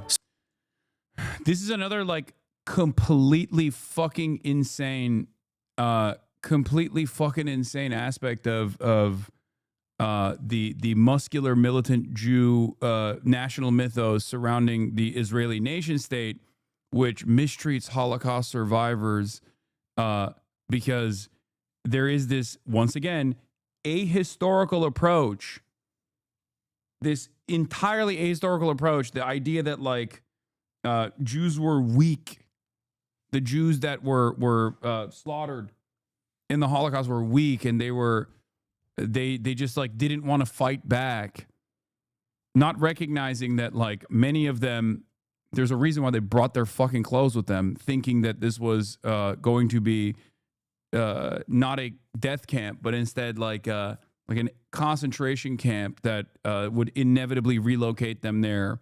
That they were not sent to these places without while with the full understanding that they're going to be killed and wholesale slaughtered, or that Jews did not play a formative role in the resistance movement against Nazis, whether it be the partisans or numerous other revolutionary organizations, Jews in other countries like the Jews in the USSR. So that also is fucking ahistorical, and it's bullshit. And that's part of the reason why it's just like they pick and choose what aspects of the Holocaust they want to highlight. And even in that process, they also bastardize the accurate reflection of events in an effort that justifies the existence of the Israeli nation state. Some Zionist figures at the time actually considered the persecution and extermination of European Jews to be punishment for their trying to assimilate into European society. Some even referred to them as mice in flight.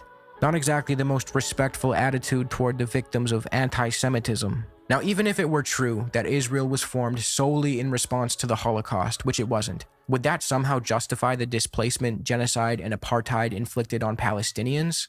Of course not. Why should a completely unrelated group of people who had nothing to do with the Holocaust pay for it with their land, homes, and lives? Muslims have always been irredeemably anti-Semitic, so they can't coexist with Jews. These are situations that involve, a group of people, Muslims and Jews, that have effectively been at each other's throats. Whoa, dude.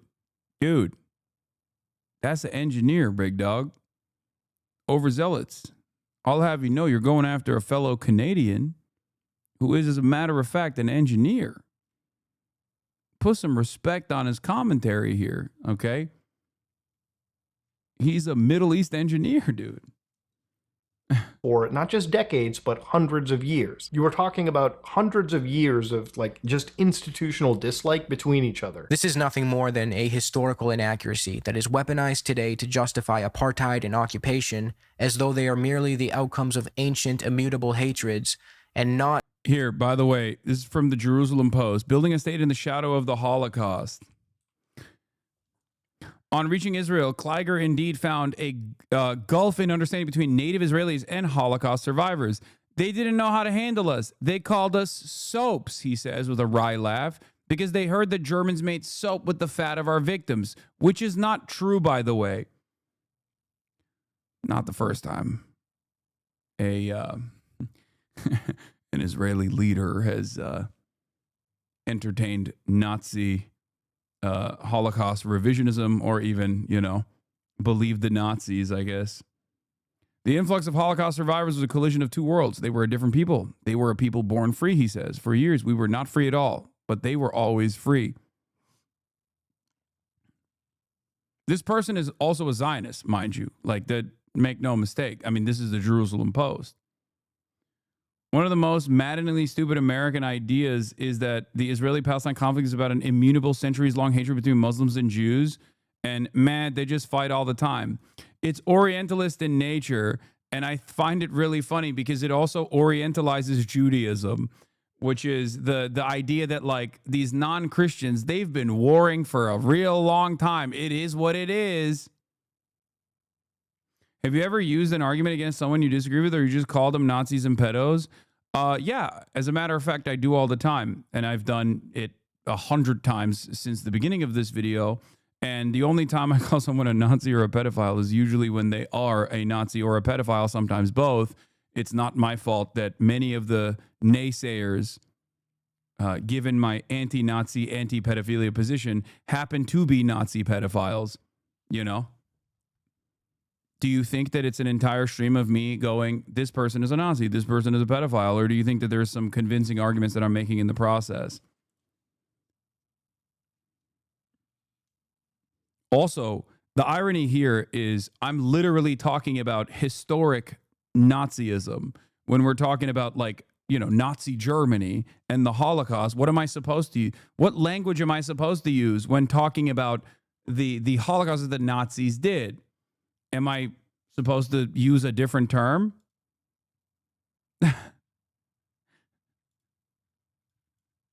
Like, come on, man. Why are you calling Adolf Hitler a Nazi? Did he call himself a Nazi? Deliberate policy decisions. The truth is that the Middle East, prior to the rise of European colonialism and later Zionism in the late 19th and early 20th century, saw coexistence between Jews, Christians, and Muslims that shouldn't be swept under the rug. If we take a look at the Ottoman Empire, which at its height ruled over 250 million people across 3 glorious continents, it was known for its pragmatic approach to dealing with the minorities living within it. Instead of forcing one legal or cultural... At least when is a swagged out white boy from Canada engaging in an accurate reflection of history as it pertains to the Ottoman Empire, they won't say he's like a neo-Ottoman supremacist or whatever the fuck. System on everyone, the empire let its non-Muslim subjects govern themselves through communities called millets. These were based on religion, not race or ethnicity. Millet, by the way, means literally nation state or a people.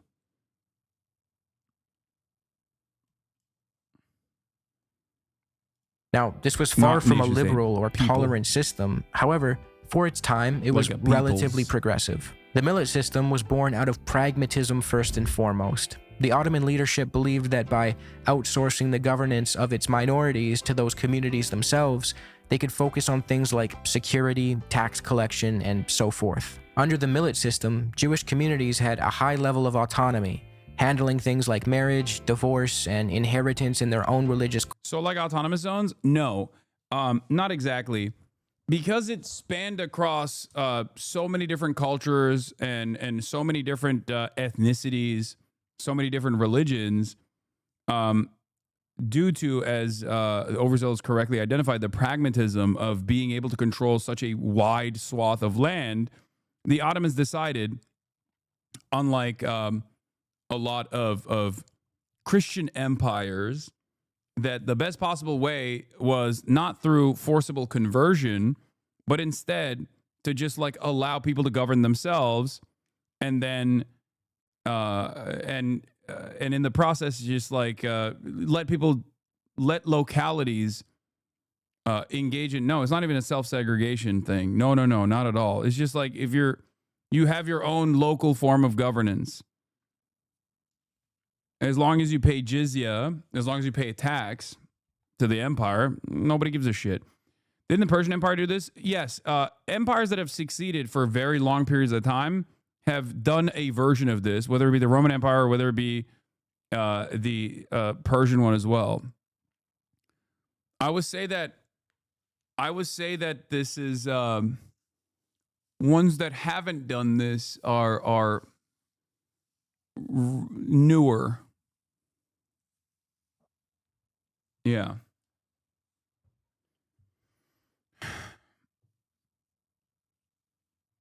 There's two different mechanisms here. Either you like forcibly convert people, right?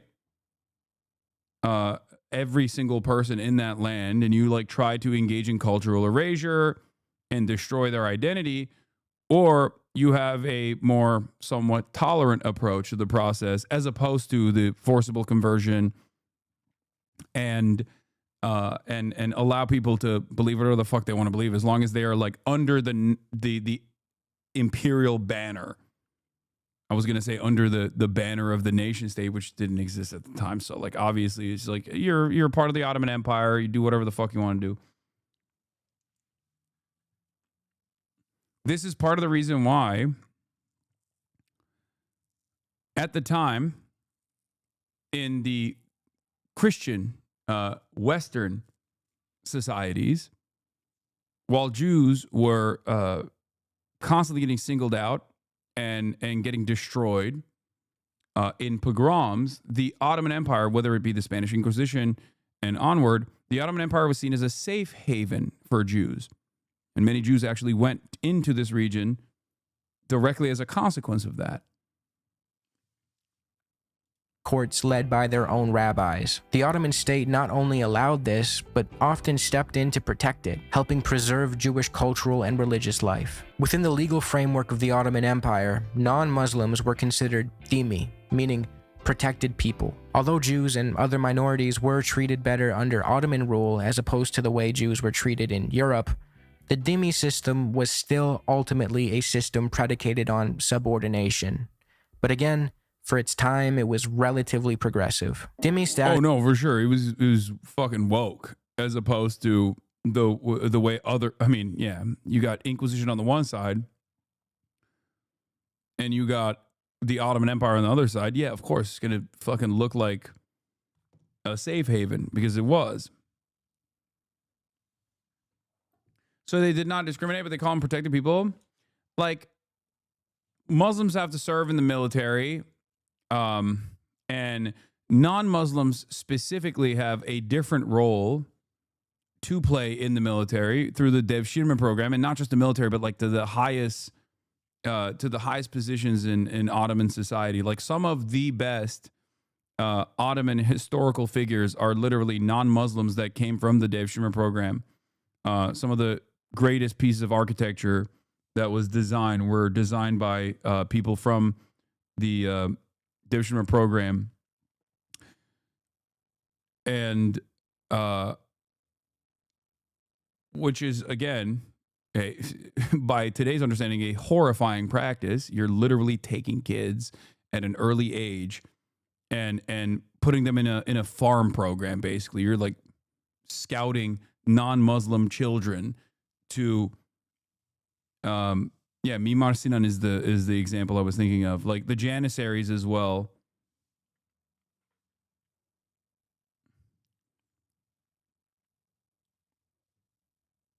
Rather Turkish than papist is a Dutch Christian reformist saying in the 1500s.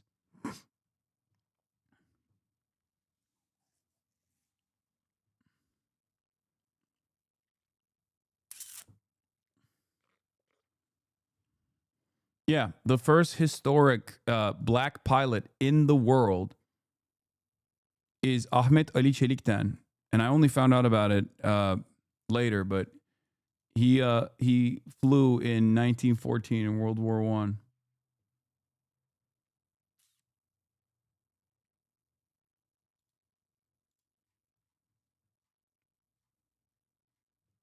This was basically a deal. Non-Muslims could live, worship, and keep their property in peace as long as they stayed loyal to the state and paid a special tax called the jizya, which also got them out of military service. Yeah. Another point that is imperative to understand is that Jews were not subordinated on the basis of their Jewish identity. They were subordinated for not being Muslim.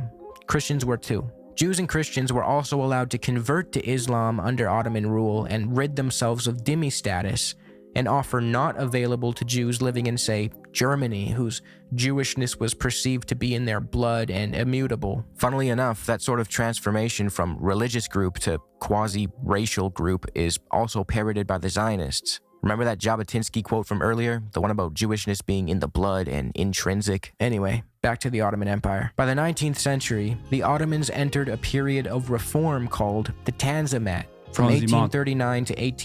This is where homosexuality was decriminalized. It was never criminalized prior, but it was decriminalized in the books. 1876, aimed at modernizing the state. It focused on centralizing power, updating the military, and shifting from a religiously divided system to a more secular idea of equal Ottoman citizenship. The Tanzimat era kicked off with bold reforms and decrees that redefined how the Ottoman state related to its people. The first major step was the 1839 Nobel. His grandson is a Hasanabi head? Wait, what? Do you know that? No shot. No fucking way. Is that for real? Does he still live in Turkey? I don't know if you're making that up. That'd be dope. Edict of the Rose Chamber. This imperial decree was a turning point in Ottoman history. It guaranteed all subjects the security of their life, honor, and property. It also called for fair taxation, a more just system of conscription, and most importantly, declared Muslims, Jews, and Christians equal before the law. This was followed by the 1850. Yeah, this is why the Ottoman Empire fell, because they went woke. Go woke, go broke, dude. That's true. Whoever said that in the chat, I agree with you. 1956 imperial rescript, which doubled down on equal rights, formally scrapped the jizya tax, and effectively ended the dhimmi system, pushing the idea of a shared Ottoman citizenship. For Jews and other minorities, this marked a turning point, offering new legal rights and a path to full civic inclusion. Let's stop to note that the 1856 Ottoman Empire treated Jews better than 2025 Israel treats Palestinians. Now, don't take this as me saying that the Ottoman Empire was some kind of humanistic paradise. Yeah, DEI killed another empire, just like the Roman Empire. That's not my point. They did plenty of horrific and rotten shit. The Armenian genocide comes to mind, but what I am saying is that during this period, Jews experienced a level of coexistence and peace with their neighbors that was unmatched in Europe, especially during the Tanzimat reforms. This upward momentum for Jewish people could be seen in the way they thrived and succeeded in places like Iraq. Jews have been in the land that came to be known as Iraq for ages. By the early 1900s, they made up a huge chunk, about a third of Baghdad's population. This long history is part of what led to their sense of belonging in the region. Historian Avi Shleim, an Iraqi Jew who grew up in that community, says Jews were neither newcomers nor outsiders. Definitely not intruders. Jews were early trailblazers in modernizing Iraq. They even opened the first modern school in Baghdad back in 1864. Jewish people also assumed prominent roles in finance and trade. They were so central to their community's way of life that, as Shleim recalls, the major markets in Baghdad would shut down on Saturdays in observance of the Jewish Sabbath. And as Ottoman rule ended and British rule began, the new Iraqi constitution of 1924 further solidified the legal status of Jews in the region as full and equal citizens. Jews went on to have seats in parliament. So was Greater Israel just the Ottoman Empire? It used to be, yes. As a matter of fact, Theodor Herzl, before going to European colonists, went to the Ottoman Empire outright to say, give me this area. And of course, the answer was no. And positions at all levels of civil service. The Iraqi community even appointed a Jewish man as their first minister of finance. Sir Sassoon Haskel was his name, and he was responsible for negotiating fair oil deals with the British. Just goes to show that the community had immense faith in and respect for him. Avi Shleim and scholar Ella Shohat have touched heavily on the concept of the Arab Jew throughout their careers, arguing that it's a relatively recent phenomenon to view Arab and Jew as mutually exclusive categories. In their eyes, this shift is largely chalked up to the Zionist project and the division such a colonial endeavor sowed in the region and among. That's why I always talk about the designation whenever talking about like Israeli polls that come out that classify Israeli society as two different groups, Jew and Arab. I always say this is the Israeli state's own designation, even though there are a fuck ton of Arab Jews. They're classified as Jews. Okay? Sephardic and Mizrahi, specifically Mizrahi Jews, are a specific subcategorization to elevate Arab Jews to the status of Jew rather than the status of Arab. That's why people who are, pro-Palestine or people who are real ball knowers will always say those are Palestinian citizens of Israel when talking about the Israeli classification of Arab. Arab just means non-Jew.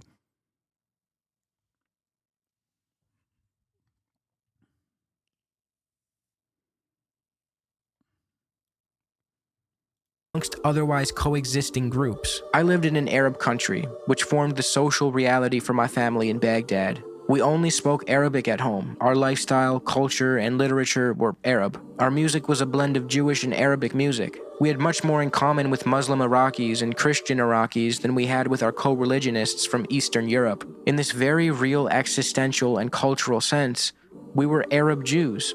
I know the notion is controversial, and Israelis say it's an impossibility. Yeah, Israelis get real butthurt. Israelis get real butthurt when you say, bro, you're from, like, your family is from fucking Iraq, or your family is from, you know, insert Arab country.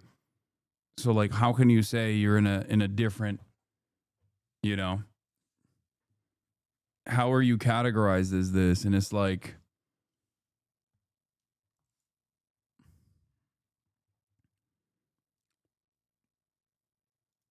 but I don't see why, Schleim says. He even goes as far as to say that Jews of Arab lands are actually another victim of Zionism, after the Palestinians, of course. This is worth mentioning because Zionists will argue that the Jews from the MENA region were primarily victimized by Arab nationalism or Arab anti-Semitism, which gave rise to Zionism. The Arabs created 1 million Zionists because they're anti-Semitic. In actuality, the division and hostility that formed in the MENA region and the Arab nationalism that was born out of it was a response to Zionism, not the other way around. We'll expand on this topic as we address the next Zionist talking point. The double Nakba. Also, how true is that? I mean, it is patently false.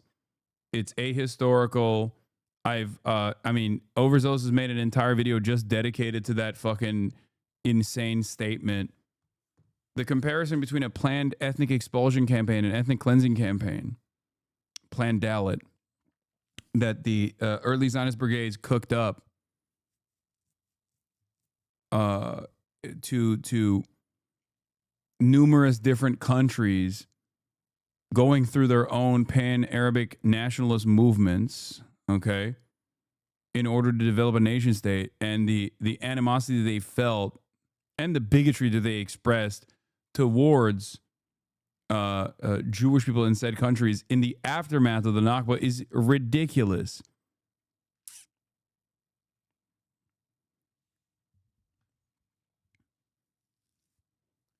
The difference, of course, between the duality of Islamophobia, or the double standard between Islamophobia and anti-Semitism, is that you can say that about Arabs as a monolithic force or Muslims as a monolithic force, and no one reads it as like an incredibly racist statement. But of course, if you say that about Jews, then everybody understands that that is anti-Semitic and completely not permissible. The difference, of course, is that both are not permissible forms of bigotry.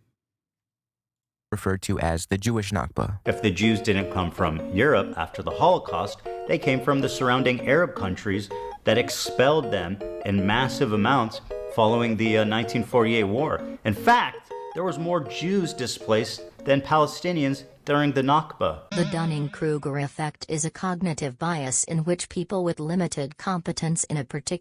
This talking point attempts to convince you that there was a uniform mass expulsion of Jewish people from the MENA region following the 1947 partition of Palestine and the subsequent 1948 war for Palestine. Often referred to as the Jewish Nakba or the double Nakba, this narrative is a propaganda tool aimed at diminishing the severity of the Palestinian Nakba by falsely equating it with the experience. It's so crazy because, like, we've explained this, so many people much more knowledgeable than myself, and I have also attempted to try and explain this concept to both Ethan and other people that engage in this kind of fucking idiotic propaganda. And yet they just like never understand it. Like half of the countries that Ethan presents in his fucking context puke, which I obviously went through in great detail on my YouTube page as well. If you want to go and watch that, it's like 8 hours long, are countries that didn't even have autonomy. Like they didn't have any sort of like real national sovereignty. They were like under the banner of French colonial occupation, for example. You know what I mean? So the notion that this was like a similar planned expulsion of Jews from all of these other countries that Arabs were in control of is insane. Of Jews in the MENA region. By advancing this dishonest claim, the Zionist project seeks to deflect criticism of its ethnic cleansing of Palestinians, shifting the focus to a supposed symmetrical event of Jewish displacement. In doing so, it attempts to absolve itself of blame and avoid responsibility for honoring the Palestinian right of return or providing compensation for what they lost. Avi Shlaim has a powerful passage refuting this harmful narrative in his book, 3 Worlds, where he writes, "The purpose of this narrative is to create a false symmetry between the fate of 2 communities. This narrative is not history, it's the propaganda of the victors. Honest history has to acknowledge the part played by all the governments concerned in causing this man-made tragedy. The main difference is that the Palestinian refugees, for the most part, were ethnically cleansed by the Israeli armed forces, whereas the Arab Jews, with a few exceptions, were given by the Arab governments the option of leaving or staying." This sentiment is corroborated by Israeli historian Tom Segev, who wrote, "Deciding to emigrate to Israel from one of the Arab countries was often a very personal decision, as it was in Europe. It was based on the particular circumstances of the individual's life. They were not all poor or dwellers in dark caves and smoking pits, nor were they always subjected to persecution, repression, or discrimination in their native lands. They immigrated for a variety of reasons, just as the ones who had immigrated from Europe, depending on the country, the time, the community, and the person." This suggests that Middle Eastern and North African Jews experienced a range of different living circumstances. Some were bad, some were relatively normal, in the words of Mossad agent Ifram Shiloh, who visited North Africa to gauge the situation for himself. The double Nakba theory ultimately transforms the Jews of the Middle East and North Africa, or the Mizrahim, into a bargaining chip for the Zionist movement. A movement they, for the most part, originally wanted little to do with. This talking point erases the Mizrahim's rich, unique identities and, as Ella Shohat argues, imposes an Arab versus Jew binary. The double Nakba narrative relies on a racialized and monolithic understanding of both Arabs and Jews. It imagines a unified Arab world acting in concert to expel a unified Jewish people, which just isn't the case. In reality, Jewish emigration from MENA countries took place over the course of decades for many different reasons. And once those North African or Middle Eastern Jews made it to Israel, they were horribly mistreated by the racist Ashkenazi establishment.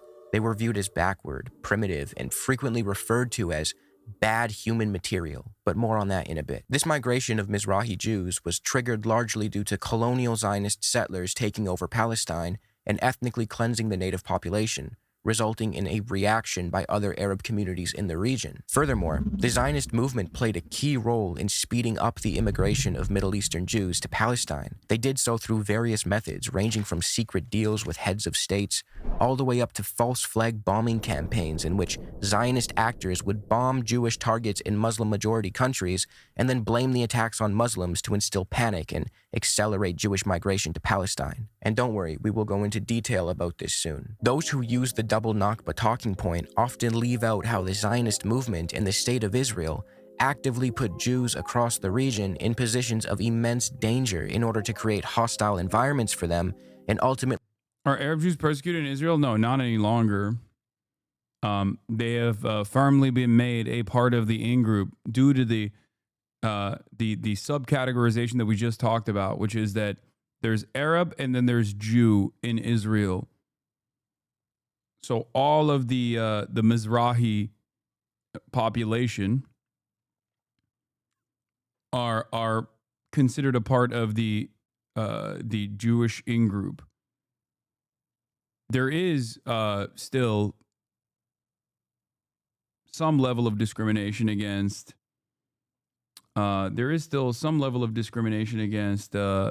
The like Ethiopian Jews and Black Jews in general, but it's a much larger. The much larger discrimination exists against Palestinian citizens of Israel, what the Israeli government considers to be Arab by its own designation. So non-Jews, Christians and Muslims. Convinced them to move to Palestine. To quote... Like, if you want to understand how fucking stupid this designation is, like, Armenians are considered Arab in Israel, okay? The Armenians, Christian Armenians, are considered Arab under the Israeli demographics.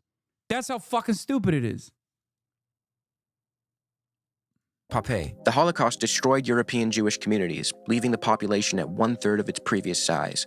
Moreover, most of the Jews in the US and Britain did not emigrate to Israel. They were too comfortable at home. That meant that the Zionists had to look east to populate their new Jewish state. But it was not easy to convince Arab Jews to leave countries in which they had, in many cases, been settled for centuries, if not millennia. They had prospered there, they had little experience of anti-Semitism, and felt as Arab as their neighbors. Zionists had to resort to an aggressive campaign of persuasion, often resorting to underhanded methods. Furthermore, the Jews who did move to Palestine were able to appropriate Palestinian land and property, while the Palestinians got ethnically cleansed and relegated to refugee status in perpetuity.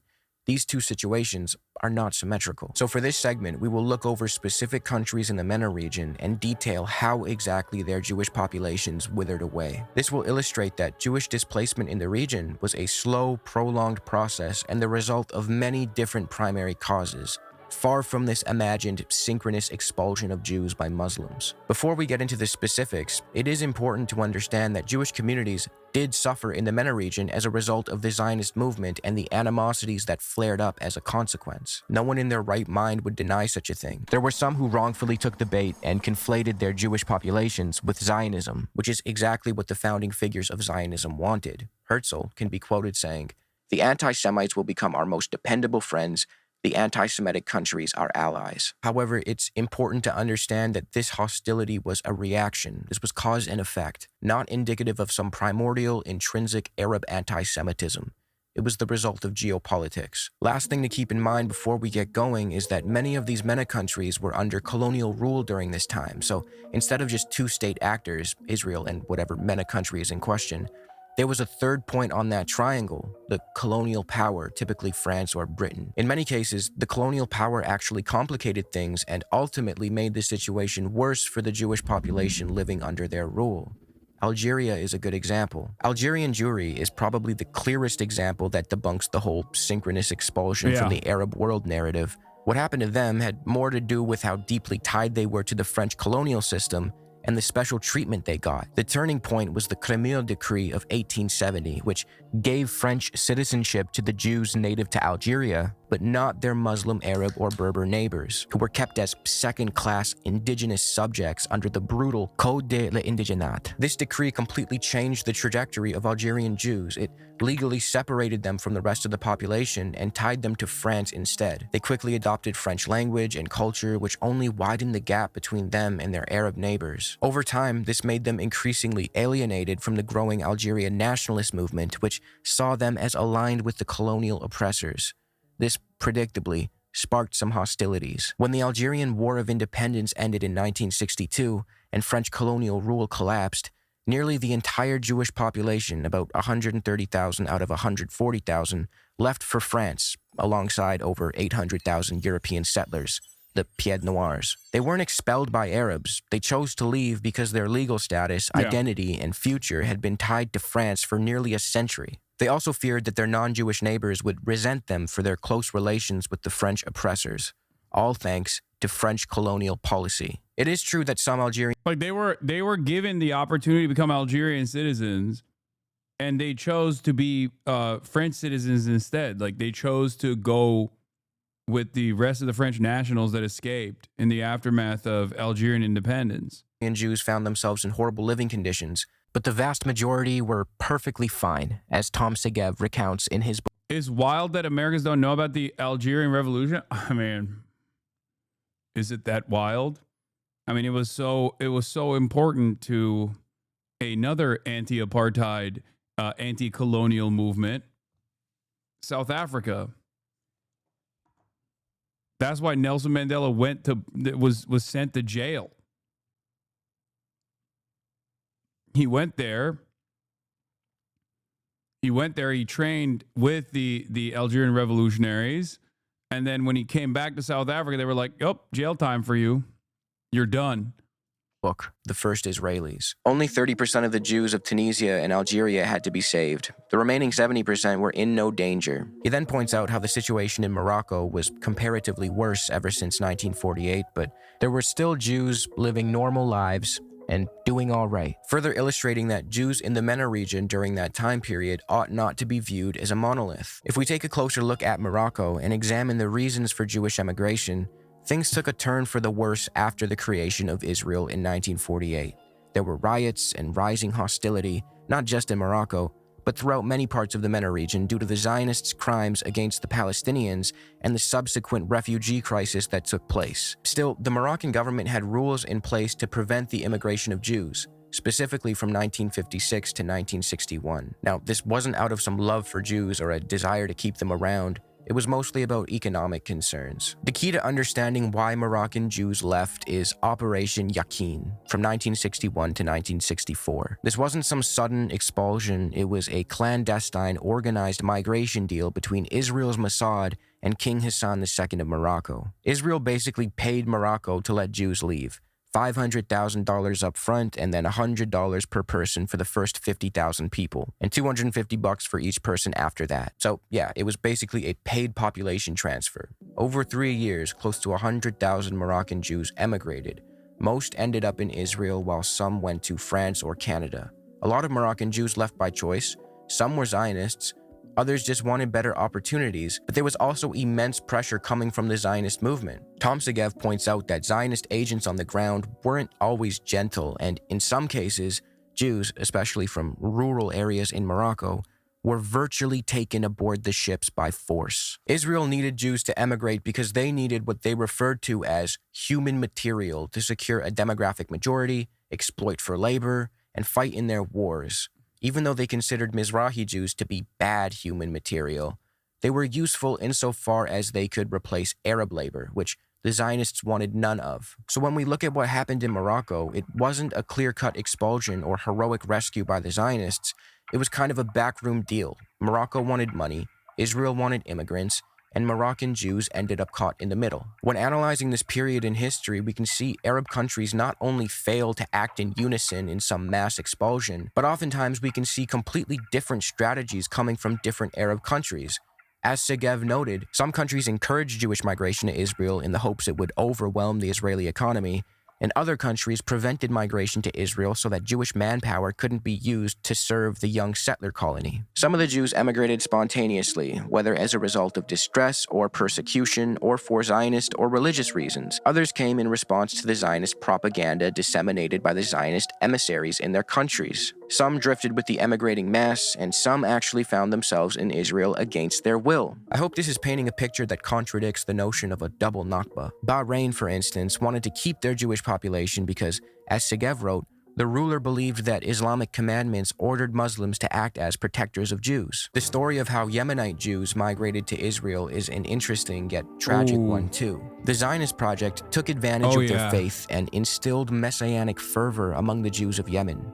As Segev put it, some of them were desperately poor, subjected to oppression and discrimination, and for them, the passage to Israel was a liberation, but there were others who lived peacefully and at ease, as farmers, goldsmiths, craftsmen of all kinds, and merchants. There too, the Jews had to be encouraged to go to Israel, and there too, the messianic longings had to be organized. The way in which those longings were organized, as Segev notes, was through using local messengers who distributed missives of redemption to the Jewish communities, calling upon them to leave their homes and instructing them how to migrate. Itzhak Raphael, who headed the Jewish agency's immigration department, reported that Arabs had been hired to urge the last Jews of Yemen to depart. He did not say how the urging was done. It's funny because like this process of consistent migration flows into Israel of Jews has not stopped because it is a inherently fascist, ethno-religious superiority induced project. It requires more and more people to go and live in Israel. And the modern version of this is obviously not as sinister, if you will, but it's birthright. It's a fucking free vacation. Oh, are you a Jewish person living anywhere around the planet? Come on, just come. Free vacation. Come to Israel. You'll meet a IDF soldier on your trip and hopefully fall in love. And then you'll try to stay, hopefully stay in Israel. That's it. That's literally it. It is it sounds insane when you describe it, but like that is the purpose.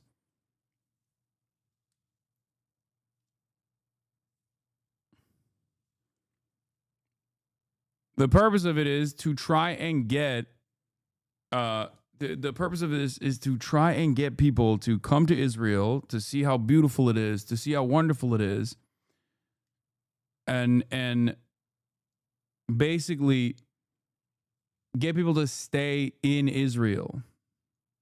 And some people do.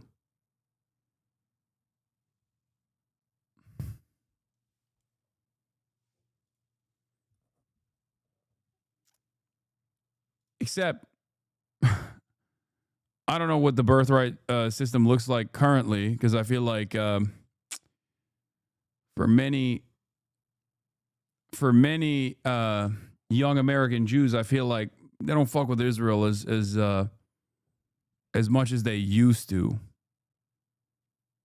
Jewish agency emissary in Aden, Shlomo Schmidt, asked permission to propose to the Yemenite authorities that they expel the remaining Jews from their country. Once they arrived in Israel, the Yemenites received some of the worst treatment and neglect among the Middle Eastern and North African migrants, leading to illness, humiliation, and death. There was even a phenomenon of Yemenite babies going missing and turning up dead, hundreds of them. To this day, the Israeli government has not properly addressed or atoned for this tragedy known as the Yemenite children affair. Mizrahi Jews during this period were expected to leave behind their ways of life, which the Ashkenazi establishment viewed as primitive, and a European culture was forced onto them. Haaretz once published, "The peculiar tragedy with these immigrants, Jews from the MENA region, in contrast to the bad human material from Europe," meaning Holocaust survivors, they referred to them as bad human material too, by the way, "is that there is nothing to hope for from their children either." Nothing like the quote-unquote safe haven for Jews calling Mizrahis and Holocaust survivors. Like, there's two different forms of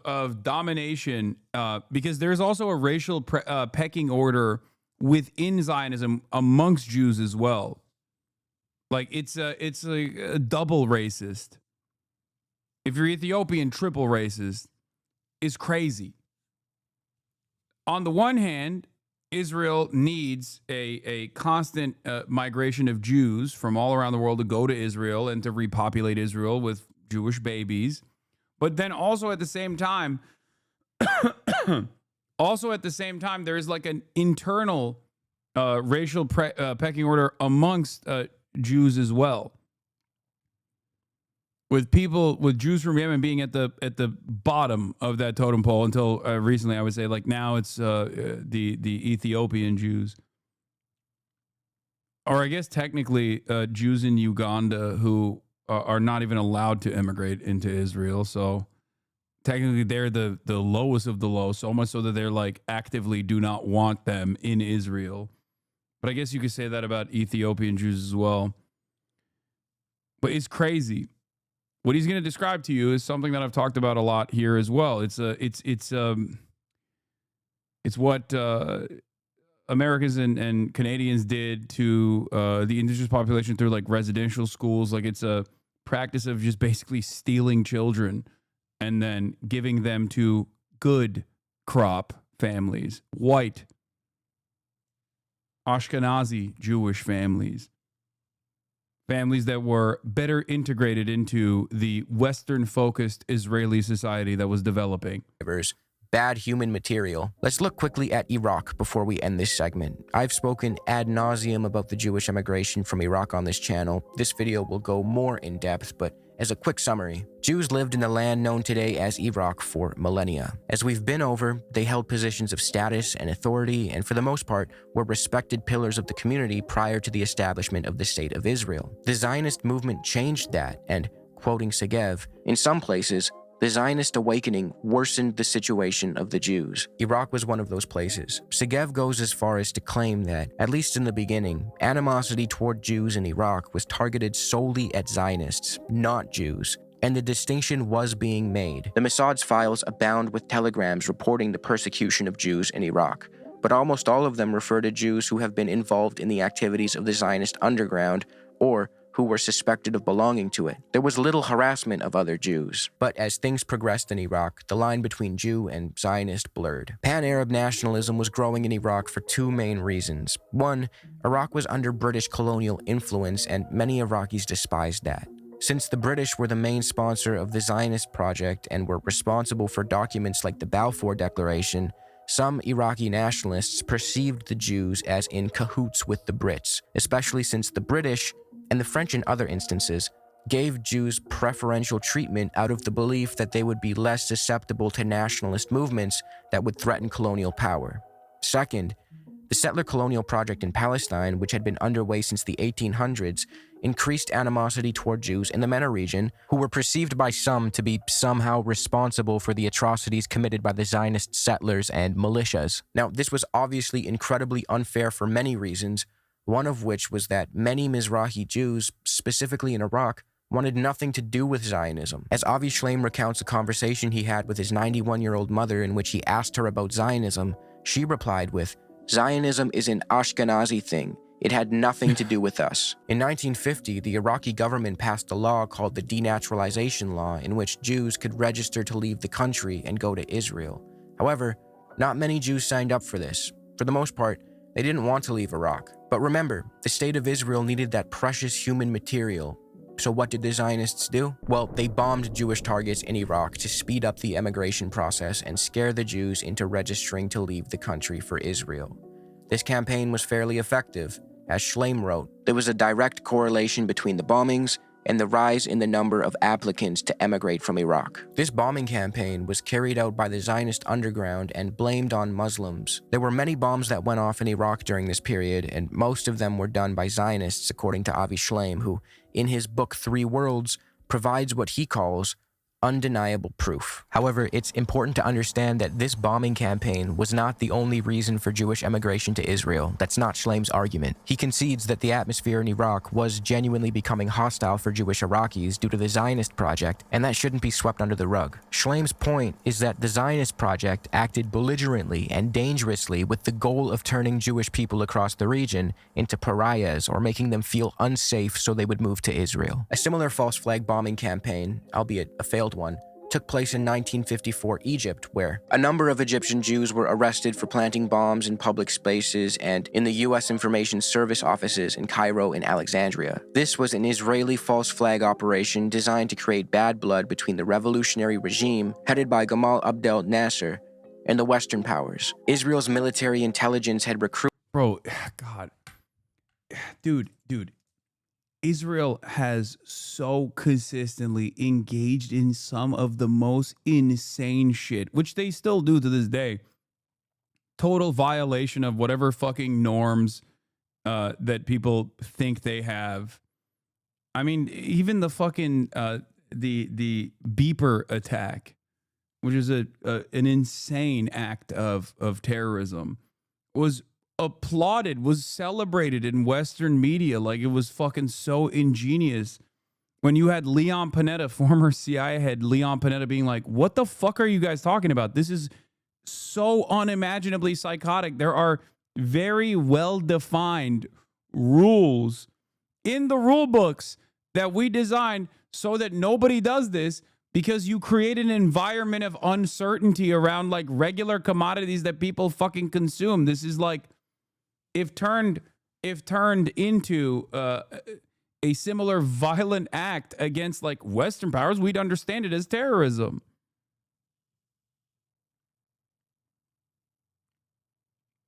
Is one of those things like there are certain norms that countries abide by, and Israel has routinely violated those norms from its beginning all the way to its end, basically. And, one of them is just you don't assassinate heads of state. Obviously, America sometimes violates that as well. But like Israel doing it is like doubly fucked because Israel is not America, right? It's supposed to be this sovereign nation state.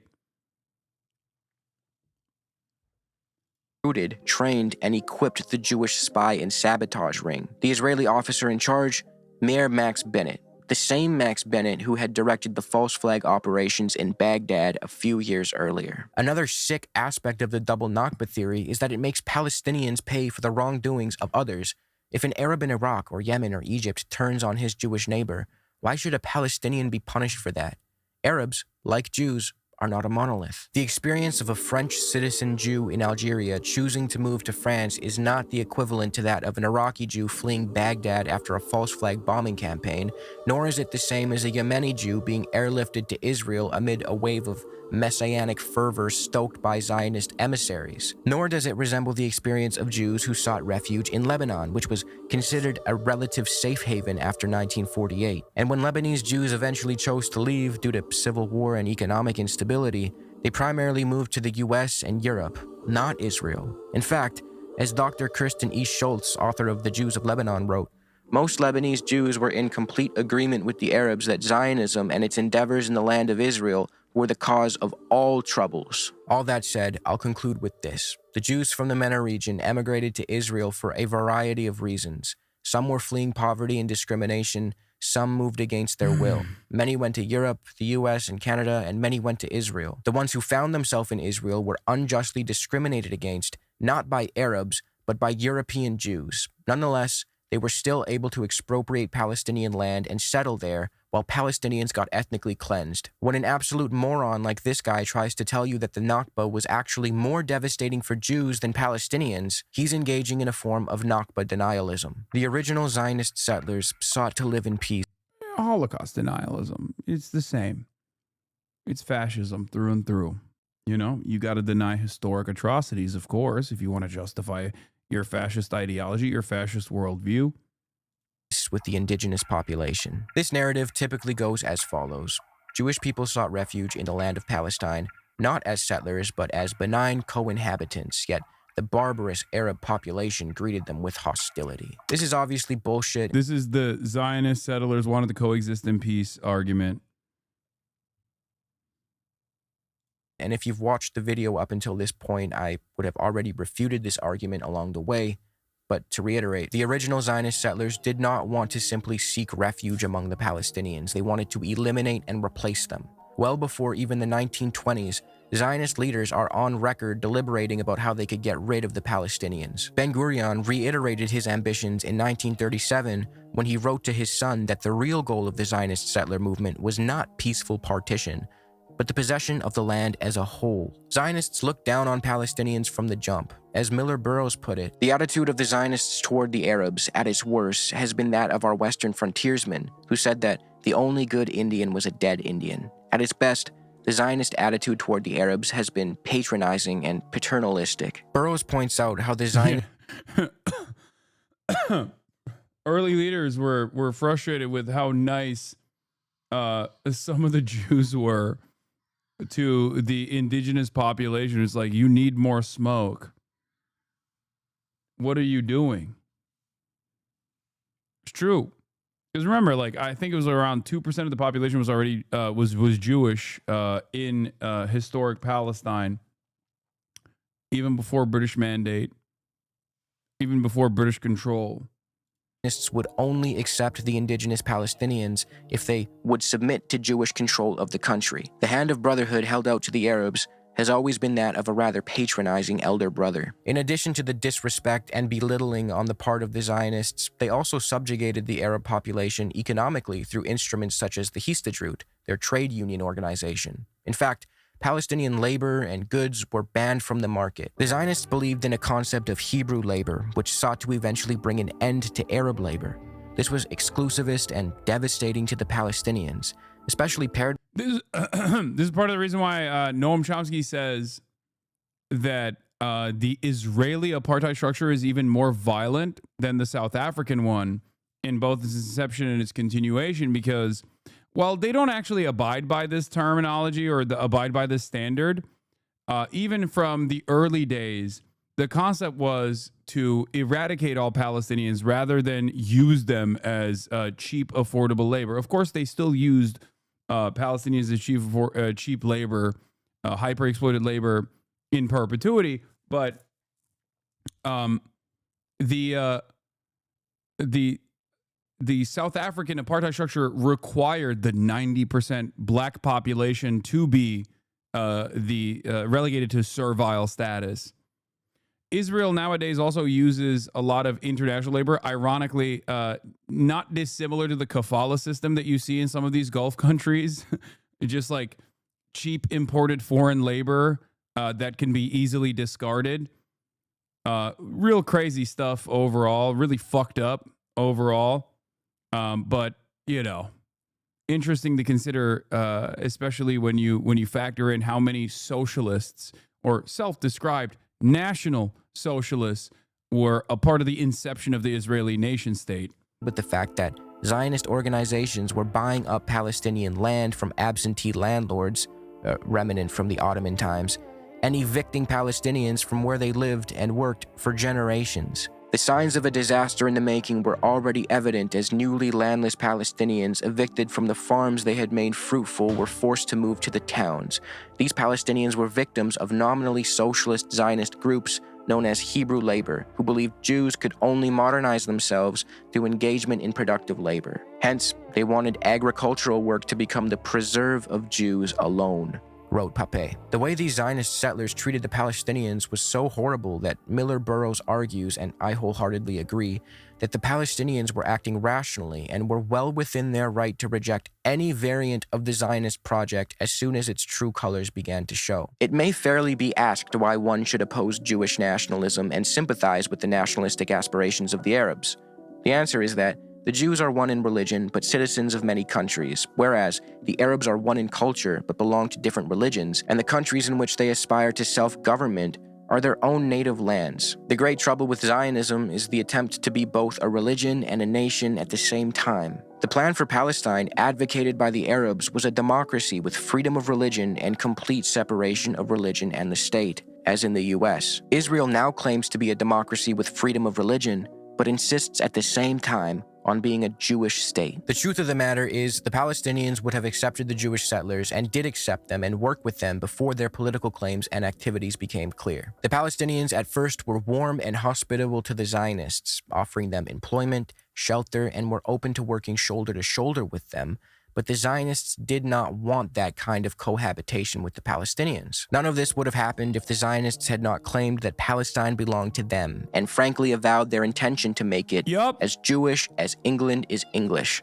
Burrows writes. He follows this up by saying, whatever might have been possible if the Jewish national home had not expanded with such vigor and speed, any real friendly cooperation was soon out of the question. As Jewish immigration increased and the settlements were able to get along more and more without employing Arab labor, the common people grew more and more afraid that they would, as the report of the Shaw Commission put it, be deprived of their livelihood and pass under the political domination of the Jews. Certainly the Arabs wanted peace. They asked nothing, in fact, but to be left alone. So not only is it untrue that the Zionist settlers sought peaceful cohabitation, it's equally untrue that the indigenous Palestinians greeted them with animosity.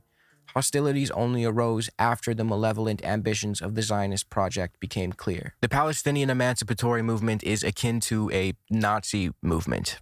You see? You see this picture, guys? That's a... Remember when my former podcast co-host randomly brought forward a completely irrelevant allegation that I was just like the Palestinian Grand Mufti, a British colonial servant himself, ironically enough, was exactly like me, a dangerous anti-Semite.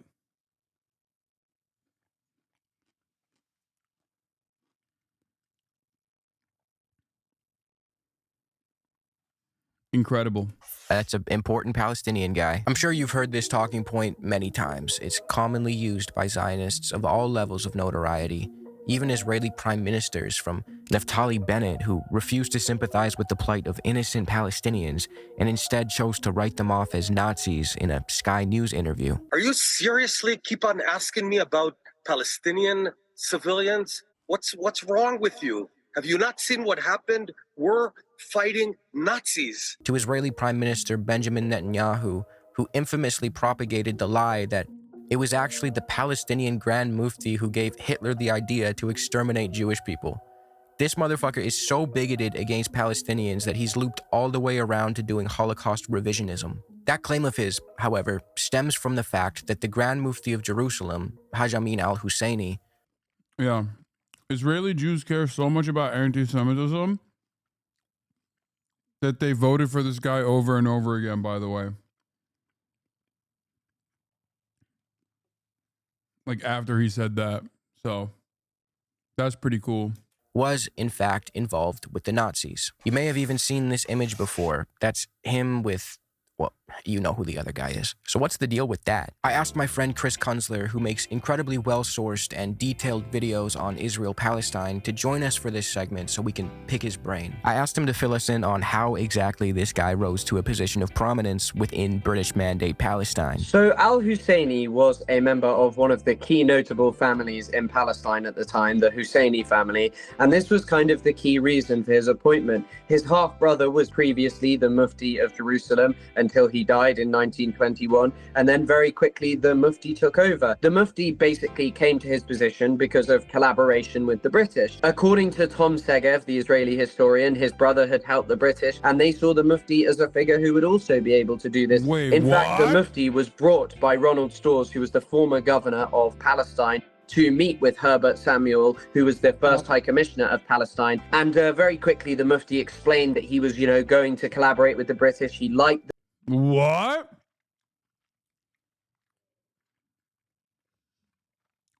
No way. Huh.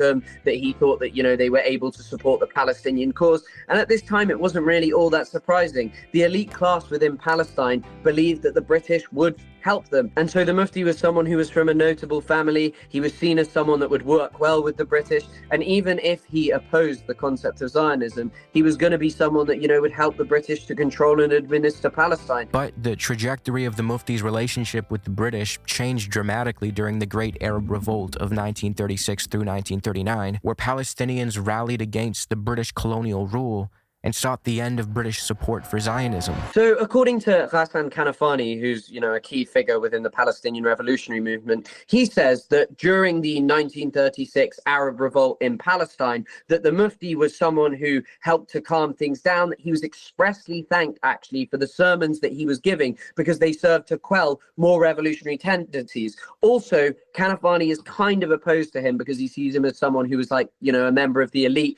He wasn't understanding the actual problems that Palestinians had. So during the beginning of the Arab Revolt, he was not necessarily the kind of person who the British would have been entirely opposed to. However, this sort of changed. He was always someone who opposed the two-state solution, who opposed Zionism. And so eventually the British kind of saw him as someone that was going to be a problem towards the implementation of the Zionist project. And he and many other leaders fled into exile following the Arab Revolt. See, Haj Amin al-Husseini, the Grand Mufti of Jerusalem, was a guy who was propped up by the British, and as things progressed, he turned on them, and down the line, he teamed up with their main enemy. After fleeing Palestine, he eventually ended up in Nazi Germany, and later became a propagandist.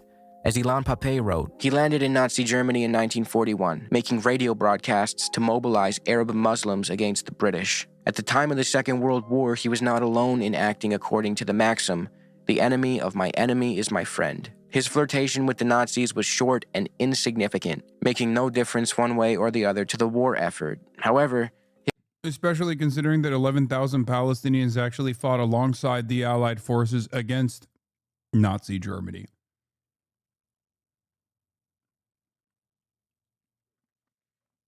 his association with the Nazis is still used to discredit the Palestinian liberation movement in the Israeli narrative. Unfortunately, the Israeli narrative seems to conveniently leave out the fact that thousands and thousands of Palestinians actually fought the Nazis and... 12,000 Palestinians.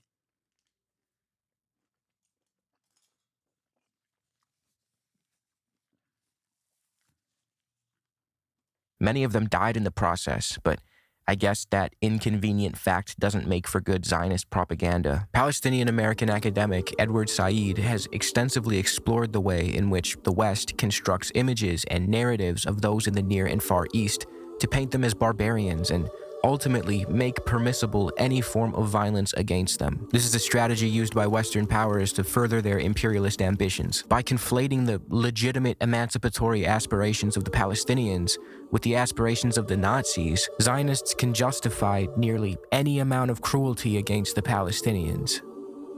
To have an other which is barbarous is obviously great in the sense of like inflicting violence on them, and it justifies the techniques of control that are inhuman in many cases that are used on people, specifically in the context of Palestine. You know, the inhuman control. You'll regularly hear a Zionist who is, you know, full blown be like, well, we need the checkpoints because the Palestinians, they're always doing terror attacks. And it's just a really unbelievable thing to say because it's a complete and utter degradation of like people's normal existence. People wait for 10 hours at those checkpoints. So in one way, it's a justification of techniques of control, but you also have is the justification of extreme violence. You know, if Palestinians are portrayed as savages, we hear about all the savagery of October the 7th. So who cares what they do to a leader of Hamas? It doesn't matter if Israel tears them to pieces with bombs. That's sophisticated. But it also has always acted as like a launching point for European society. This is like a somewhat underappreciated element of Edward Said. What he's talking about is basically how this kind of other that is barbarous continually makes Europeans feel better about themselves.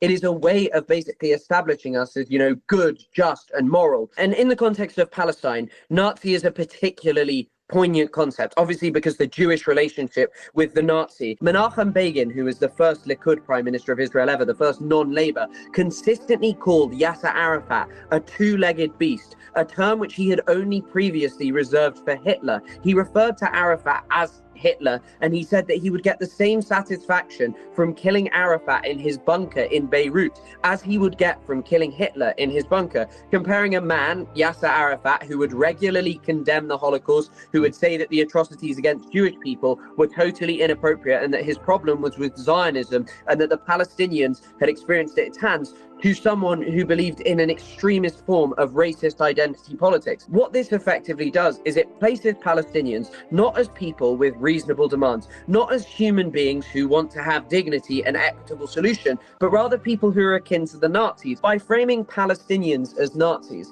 kind of where you get to is this point where they are dehumanized. They are not people engaging in regular politics. They are evil monsters who need to be dealt with the same way that the Nazis were. So the reason that Zionists are so dead set on the Mufti is because this is the most concrete evidence that they have. Joseph Mossad notes an example of this where like fake evidence was produced as far back as the 1940s. The Jewish Agency in 19...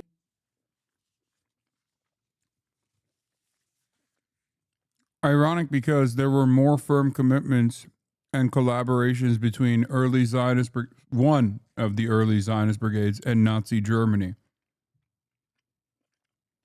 But of course, using that connection to extrapolate that like all Jews are pro-Holocaust would be unimaginably anti-Semitic.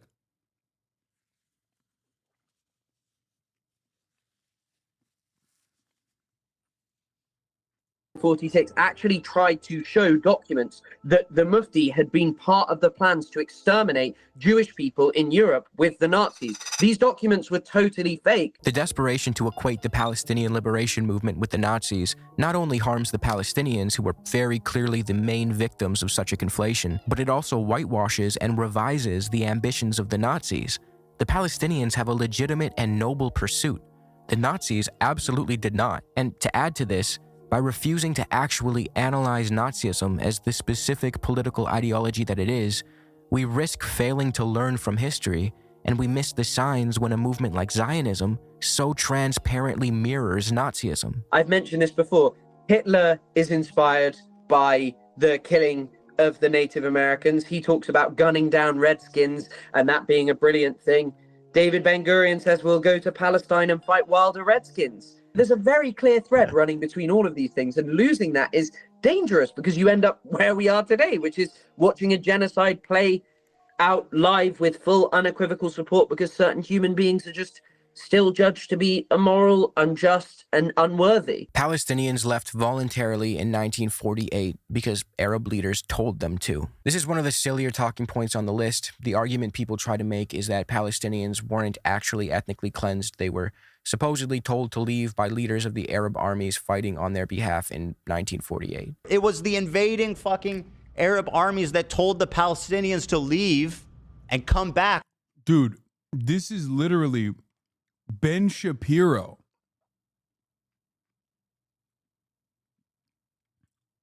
It's like, this is straight up what Ben Shapiro lies about. What the fuck? This is straight up Nakba denial.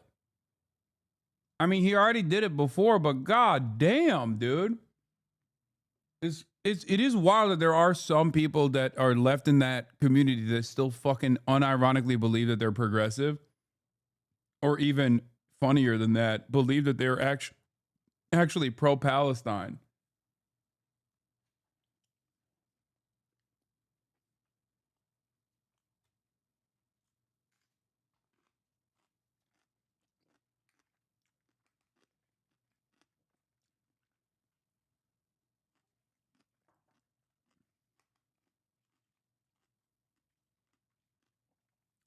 That is insane.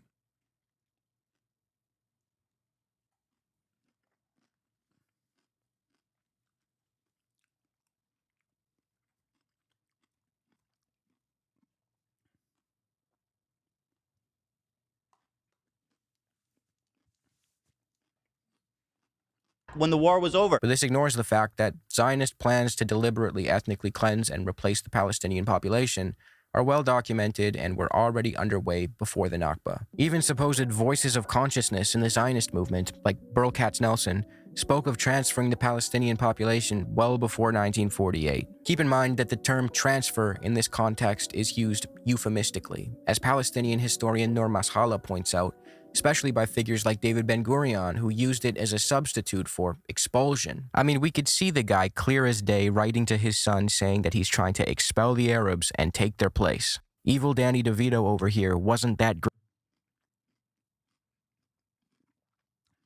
Wait. Apparently they're going to start dual streaming on Kick? Who? H3H3 podcast is going to start dual streaming on Kick?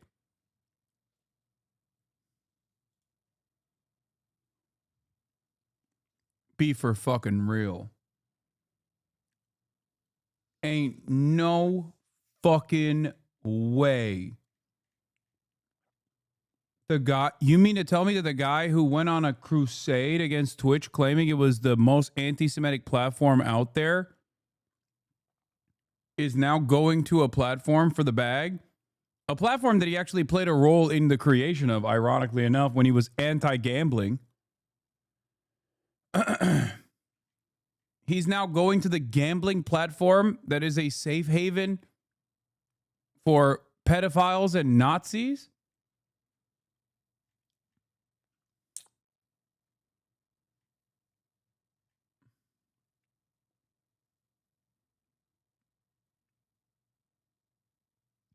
How bad is the fucking business, man?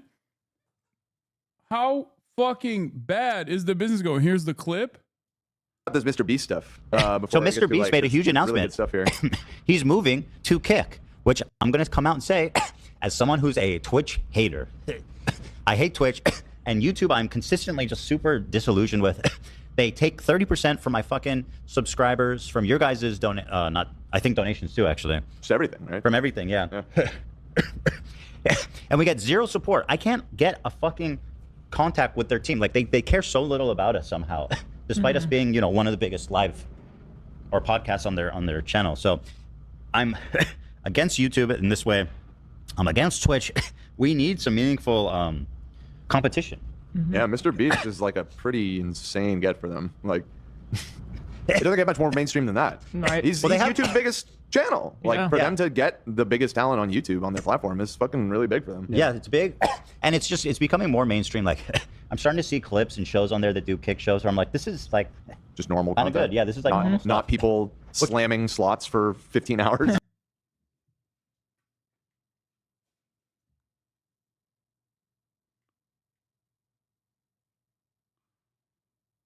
What the fuck is going on? Bro, what? Is there anything that these dudes believe in? Anything at all? It's literally a platform designed to bring in more people to the online, unaccountable cryptocurrency casino. He did countless hours of shitting on Kick. And that's before we even talk about like the explosive anti-Semitism.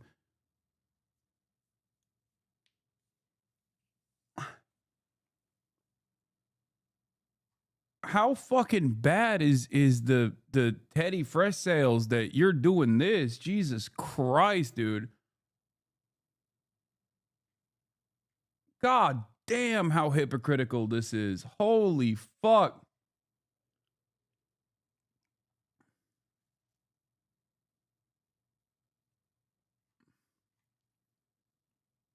I mean, he's already gone along with the first principle of becoming a kick streamer, which is to do an endless sequence of fuck Hasan content. Might as well get paid for it, I guess. Or whatever. There's actually normal shows and normal stuff happening there now.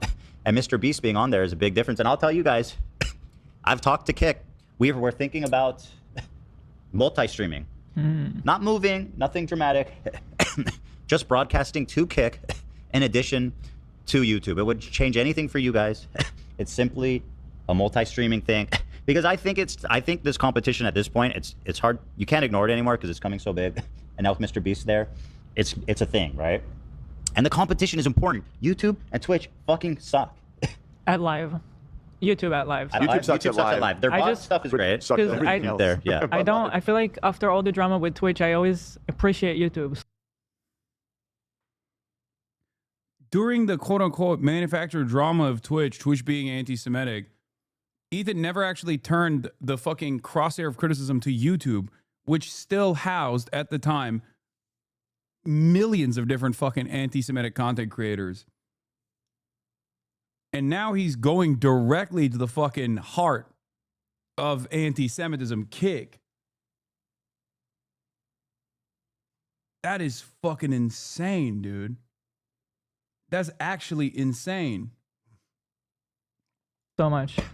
That's true. I think their live team, honestly, YouTube in general, their operation has always been very good. Yeah. I feel personally slighted. I feel like when it comes to live. Okay, I don't want to watch the rest of it. That is wild, dude. As an old viewer of Ethan, as a person with a lot of nervous tics, including coughing, he seems like he's going through a lot of fucking stress. I do not share his views at a fucking genocide, of course, but he needs to get out of the internet ASAP. Yeah, once again, all of this could have been avoided if he didn't choose to personally engage in career suicide by hitching his wagon to a fucking apartheid state that he left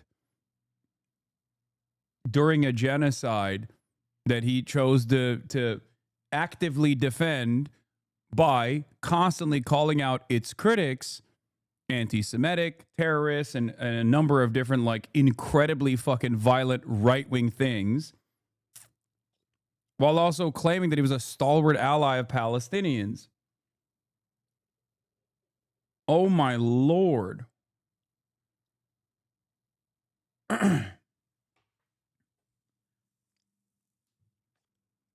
If he had just listened to me when I tried to have an earnest conversation with him, to be like, dude, don't do this. Here's why you're wrong. Literally early months of October 2023. He wouldn't have to be in this position right now. And I don't think that he's ever going to stop. I assume, I checked out of that part of the world. I checked out of that conversation a long time ago. But I suspect that he will just like continue broadcasting to a smaller and smaller audience, regardless of how much,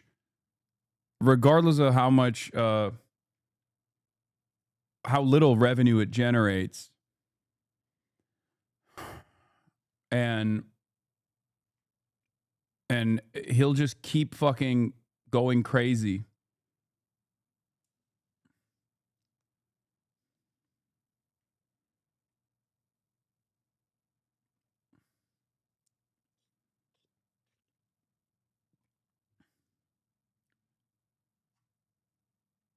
That's wild, man.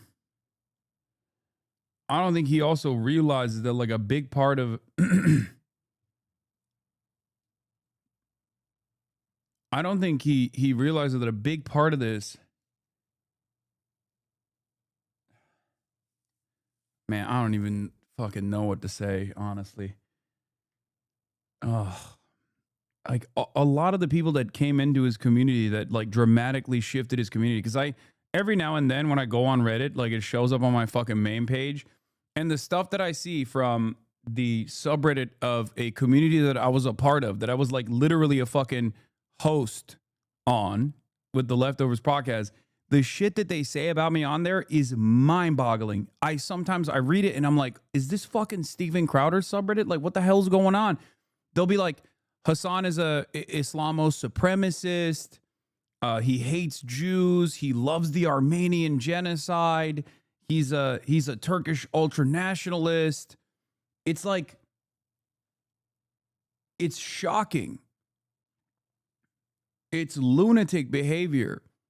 And I'll see like people fucking defending Destiny in the subreddit being like, no, Hasan actually Hasan received unsolicited news on a Snapchat. And that's somehow the same, if not worse, than what happened to Destiny, who was a real victim of this situation where he was like both non-consensually and consensually recording people that he was having sex with and then unconsensually sharing it with random fucking Discord neo-Nazi e-girls that he wanted to fuck without telling anybody else that he was sharing this fucking revenge porn material. That's actually the same. If not, Hasan is worse, as a matter of fact. Like, that's the type of, that is the type of mental gymnastics you only engage in if you have a deliberate attempt to actively put down an enemy of sex pestiny while simultaneously bring up sex pestiny as a viable alternative, which only leads me to believe that the community is entirely changed. And all of those people are eventually going to fucking leave Ethan's ass behind too. That he has he's pushed aside what made his community whole. He pushed aside every single person, every single actual fan to farm a new audience that doesn't care about him at all. And he doesn't realize that he's a fucking useful idiot, both for defending Israel's genocide after far after the average person who had any sort of loyalty to Israel would ever defend it. He said your dad negotiated with Hamas as well. What the fuck? Oh, Jesus Christ.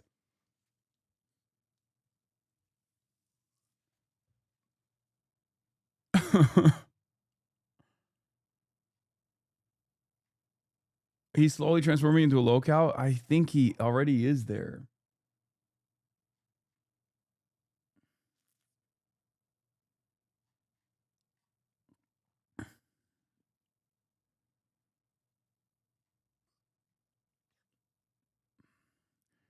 It's a sad state of affairs, man.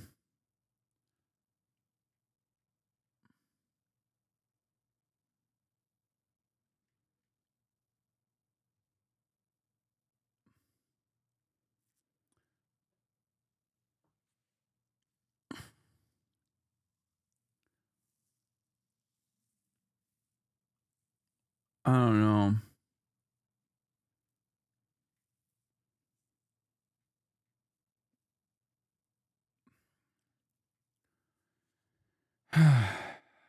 I think the solution to this would be to just like go offline for a little bit and really reconsider your behavior, but I don't think that's going to happen anytime soon.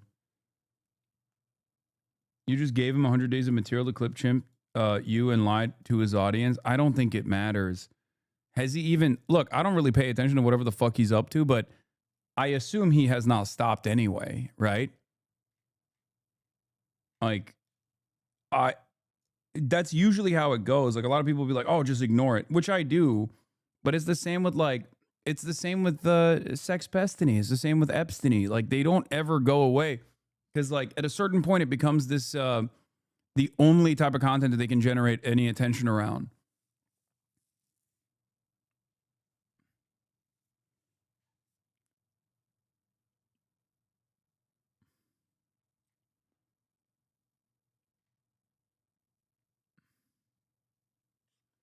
He's working on his next video on you, trying to portray you as a sex pest and a pedo. If that happens, I hope you respond to that video. You can't let that sick fuck keep defaming you. He knows he can do this shit because you won't sue.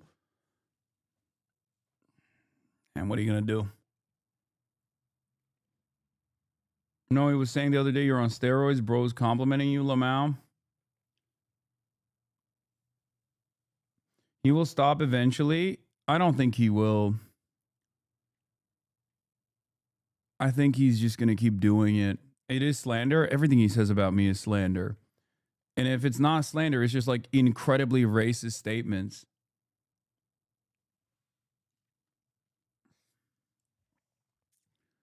Anyway, who gives a fuck about what he's saying? Let's move on. Let's get back to the video. Great at keeping it a secret. I'm going to really quickly read a few passages that refute this talking point. I could spend all day on it, but this video is already going to be insanely long, so I gotta speed things up. Shlomo Ben-Ami, who is not exactly an anti-Zionist in any capacity given that he's worked for the Israeli government, has refuted this narrative himself in his book, Scars of War, Wounds of Peace. It's not at all clear, as maintained by a conventional Israeli myth, that the Palestinian exodus was encouraged by the Arab states and by local leaders.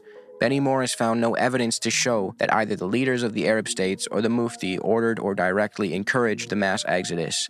Indeed, Morris found evidence to the effect that the local Arab leadership and militia commanders discouraged flight, and Arab radio stations issued calls to the Palestinians to stay put, and even to return to their homes if they had already left. True, there were more than a few cases where local Arab commanders ordered the evacuation of villages, but these seem to have been tactical decisions taken under very specific military conditions.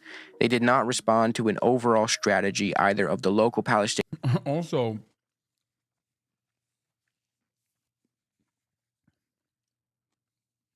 what's really interesting about that is that, okay, let's say Arab commanders told the Palestinians to leave.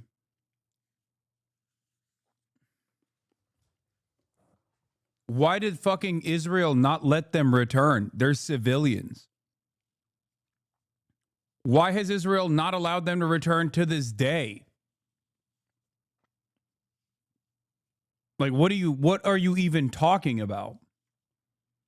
Yeah, let's say there was a tactical retreat or whatever the fuck, Arab commanders were like, you have to leave your homes right now. And everyone was like, okay, I'm leaving my home. Okay, why can't they fucking return then? What do you mean? People don't understand, even throughout like fucking medieval times, like wars are waged but the civilians are supposed to be, I mean, not always, but civilians are supposed to be allowed to continue existing in the place that they were with just new rulership, new ownership. What are we talking about?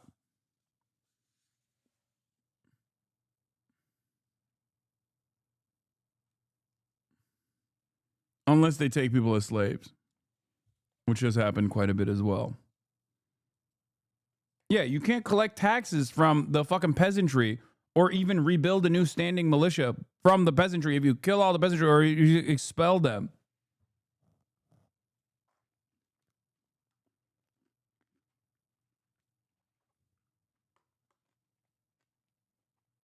Leaders or of the Arab states. It was the invading fucking Arab armies that told the Palestinians to leave. As Ilan Pappé explained, this myth, originally invented by the Israeli Foreign Ministry, was a way to dodge responsibility for the Palestinian right of return. At the time, the US government, especially under John F. Kennedy, was pressuring Israel to address the refugee crisis caused by its ethnic cleansing campaigns. To deflect blame, Israel hired researchers and scholars to fabricate evidence suggesting that it was Arab leaders, not Israeli terror organizations, who forced Palestinians to flee. One such scholar was Moshe Moaz, whose work Ben-Gurion cited as proof beyond doubt that Palestinians left because the Arab leaders instructed them to. But even Moaz later admitted that his research wasn't about historical accuracy. He was just fulfilling a political assignment. In his book, The Ethnic Cleansing of Palestine, Pape further refutes this nonsense by writing, using primarily Israeli military archives, the new Israeli historians were able to confirm many cases of massive expulsions from villages and towns and revealed that the Jewish forces had committed a considerable number of atrocities, including massacres. The Israeli foundational myth about a voluntary Palestinian flight the moment the war started in response to a call by Arab leaders to make way for invading armies holds no water. It is a sheer fabrication that there were Jewish attempts, as Israeli textbooks still insist today, to persuade Palestinians to stay. As we have seen, hundreds of thousands of Palestinians had already been expelled by force before the war began, and tens of thousands more would be expelled in the first week of the war. See, in truth, Palestinians were victims of Israeli paramilitary. I can't stress this enough. Why would they not be allowed to return? Why would the civilians not be allowed to return? Even if it was the Arab militaries that were like, oh, you have to leave now. Civilians are not a part of the warring faction. That's not how this works. Hello. I know this is very difficult for someone who's a defender of Israel to understand. Civilians, different than standing armies, different than any sort of like militant resistance. Civilians are civilians. Now, of course, I can think of one reason why you wouldn't want civilians to return. It's because you have demographic concerns. And the only reason why you would have demographic concerns is if you're a fucking Nazi, which is what Zionism is. Organizations who carried out a premeditated ethnic cleansing campaign known as Plan Dalit, which entailed large-scale intimidation, laying siege to and bombarding villages and population centers, setting fire to homes, properties, and goods, expulsion, demolition, and finally, planting mines among the rubble to prevent any of the expelled inhabitants from returning. In David Ben-Gurion's own words, the prime objective of Plan Dalit was the cleansing of Palestine. Israel exists to keep Jews of all kinds safe. Okay, really quick, let's recap why Israel does not keep Jews safe and is most definitely not a place for Jews of all kinds. There were the false flag bombing campaigns in Iraq and Egypt that we spoke about earlier. Those not only put Jews directly in harm's way by literally bombing them, but were also carried out with the intention of increasing hostility toward Jews in Muslim-majority countries so they'd feel pressured to move to Israel, which many of them did not want to do. Avi Shlaim remarks on the irony of this in his interview with Navarra Media, pointing out how Israel simultaneously claims to aspire to Jewish safety, yet was endangering Jews across the region. Even if I knew for certain that not a single Iraqi Jew left Iraq to go to Israel because of the bombs, I would still think this is a real indictment of the state of Israel, because Israel was created to provide a safe haven for Jews, not to be harassing and threatening Jews in other countries. Shlaim goes as far as to claim that Jews today are much less safe in Israel than they are elsewhere, and on top of that, Israel generates anti-Semitism, which harms all Jewish people, wherever they may be. There's no question that Jews in Israel today are less safe than anywhere else in the world. But it's much, much worse than that. It's much worse than that because Israel generates anti-Semitism. Israel is responsible for the upsurge of hostility towards Jews everywhere. It's common to hear people claim that Israel is the only place where Jews can be safe, but this is entirely untrue.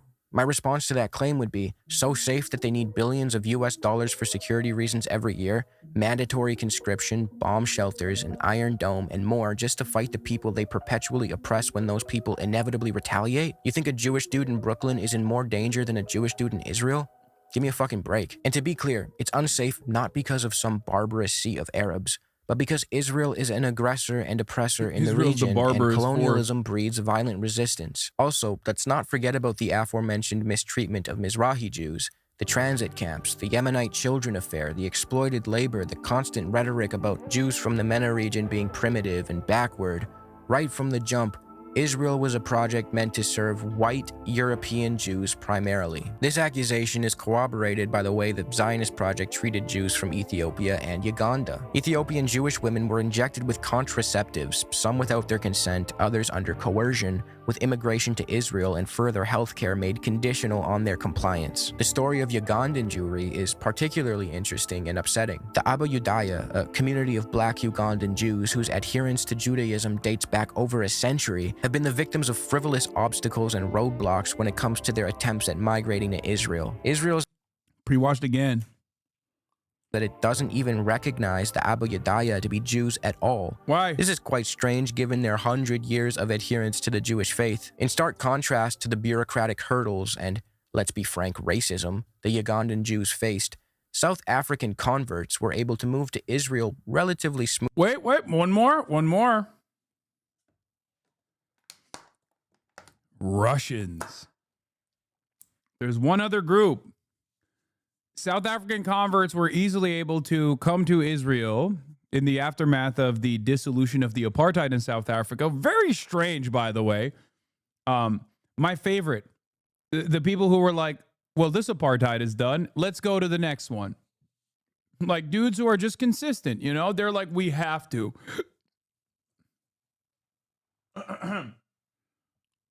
Yeah, I'm running away from the end of one apartheid and bouldering in the direction of another. So, I mean, that's great. That's got to be awesome for the people who are that invested. Also, there's one other group of people that were able to come to Israel without having any sort of matrilineal tracing of Jewish ancestry, and that was Russians. Now, you might be wondering why. Well, it goes back to the same fucking argument, which is Russians are white.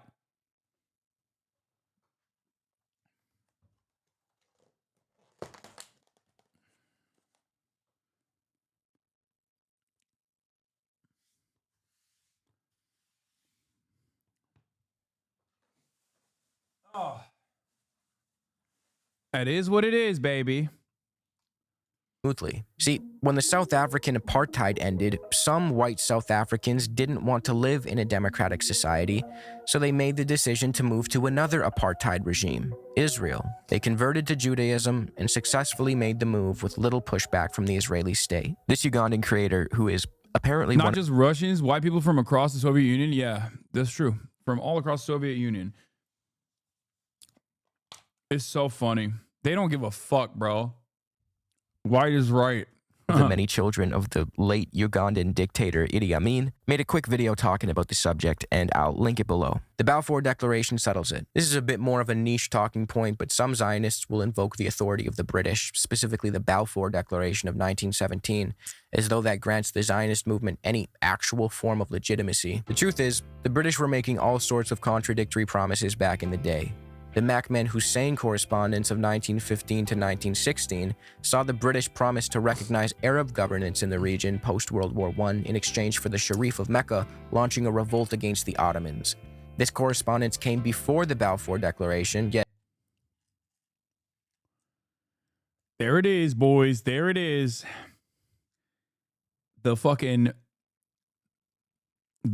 Palestinian betrayal. To be fair, this is not reflective of broader Palestinian society's opinions on this. And I think that for the most part, this is before the Balfour Declaration, for the record. Subject to the above modifications, Great Britain is prepared to recognize and support the independence of Arabs within the territories included in the limits and boundaries proposed by the Sheriff of Mecca. Great Britain will guarantee the holy place against all external aggression and will recognize the inviolability when the situation admits.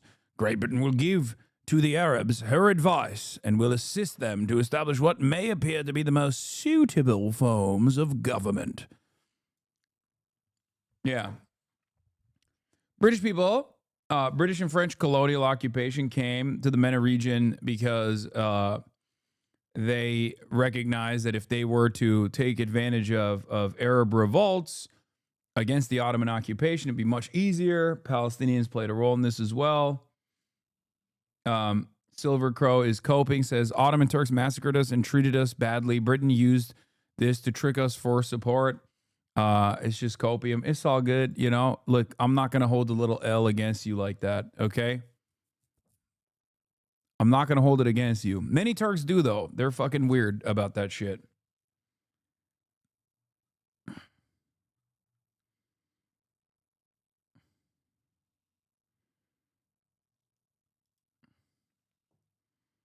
Launching a revolt against the Ottomans. This corresponds. I'm just saying.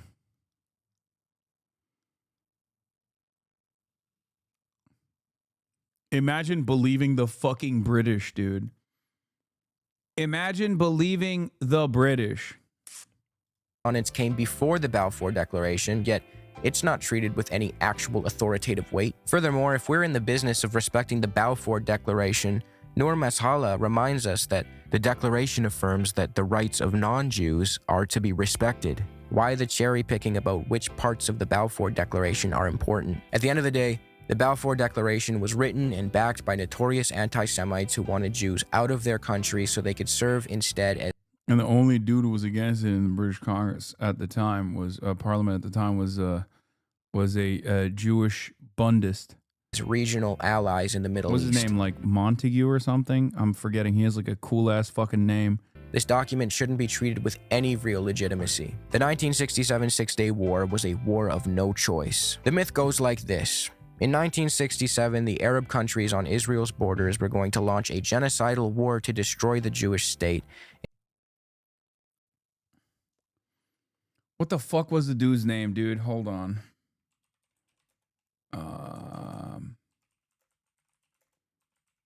Balfour Declaration.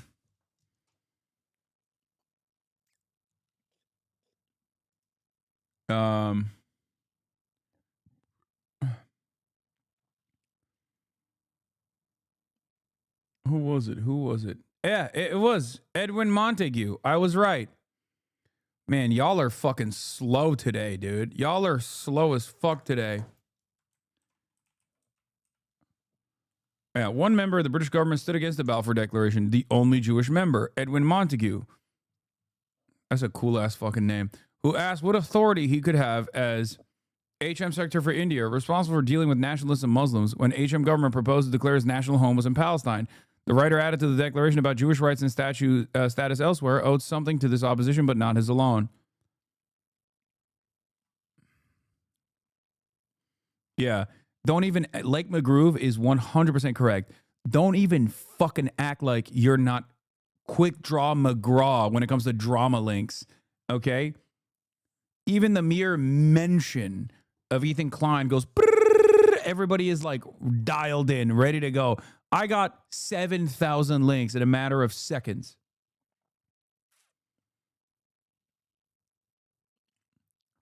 But you can't get the one Jewish guy who opposed the Balfour Declaration?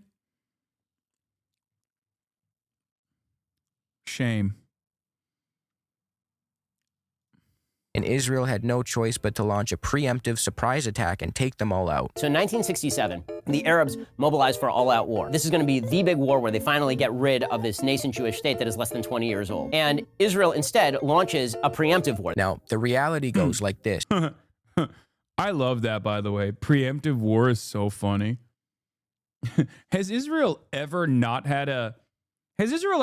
a first strike that was unwarranted? Because they've never admitted to it, okay?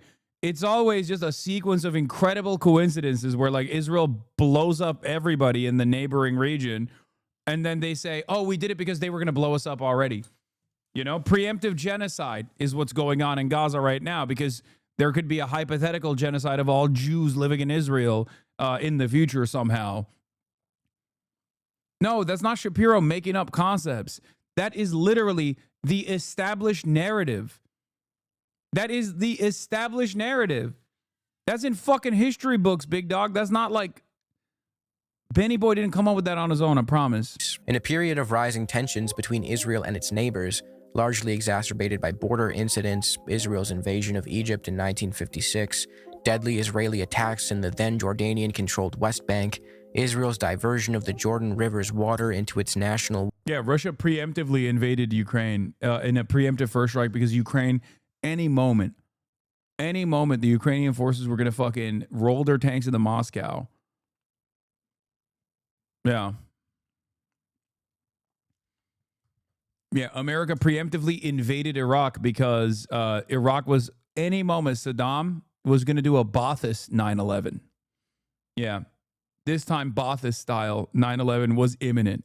Water carrier leading to tensions with Syria and overall animosity.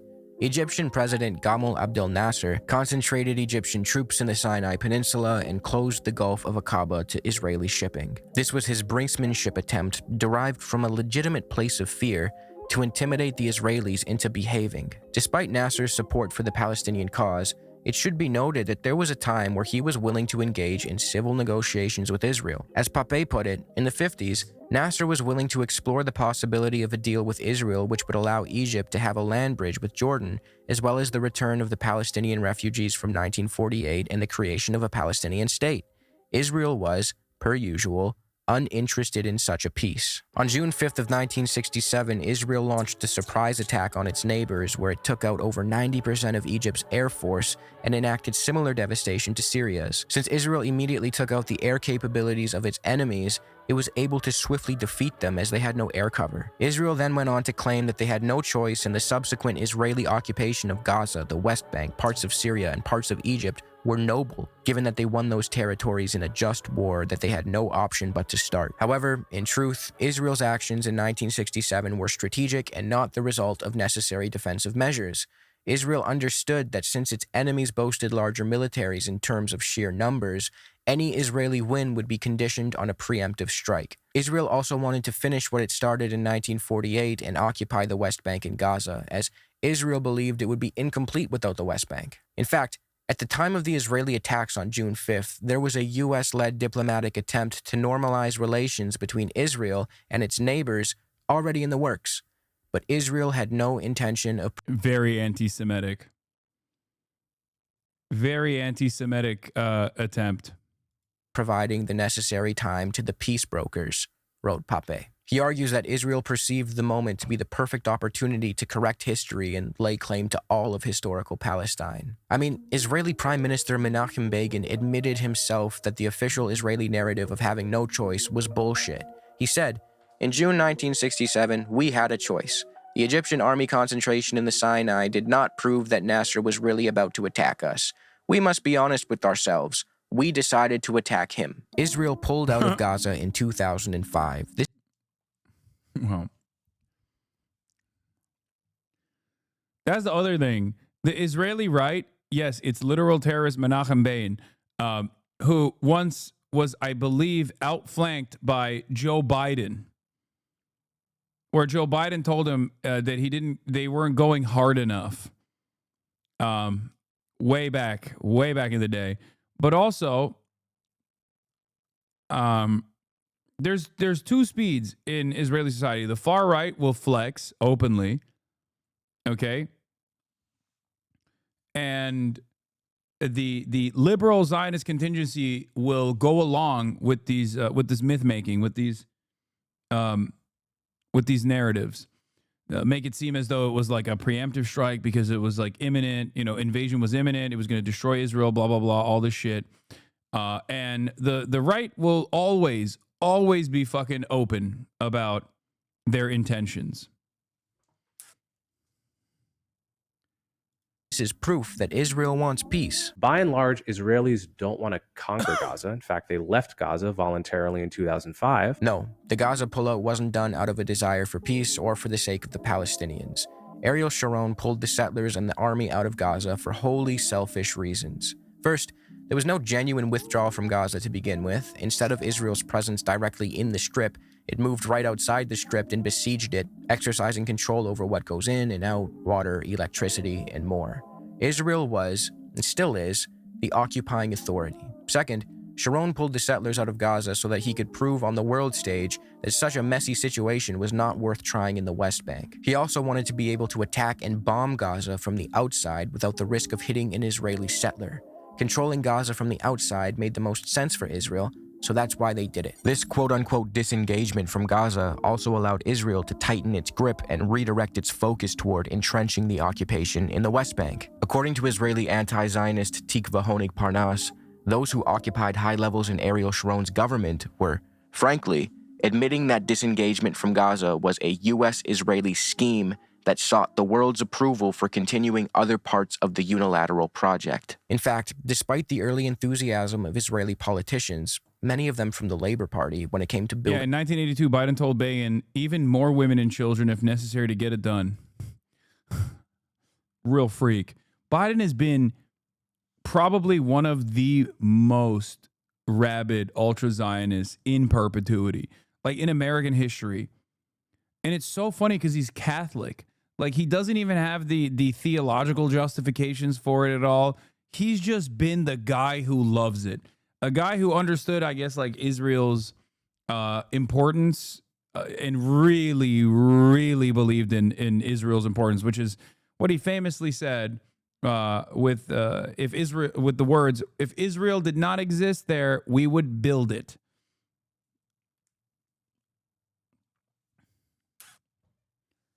Like, really understood the importance of Israel as a colonial spearhead.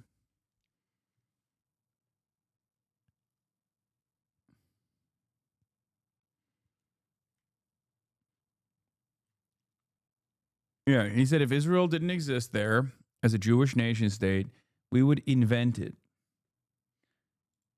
If we look at the Middle East, I think it's about time we stop, those of us who support, as most of us do, Israel in this body, for apologizing for our support for Israel. There's no apology to be made. None.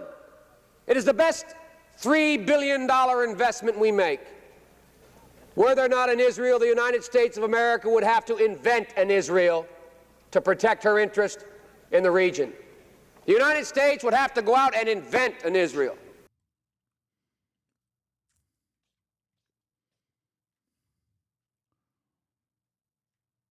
You think Biden's favorite country would have been Turkey with all the hair transplants he's gotten?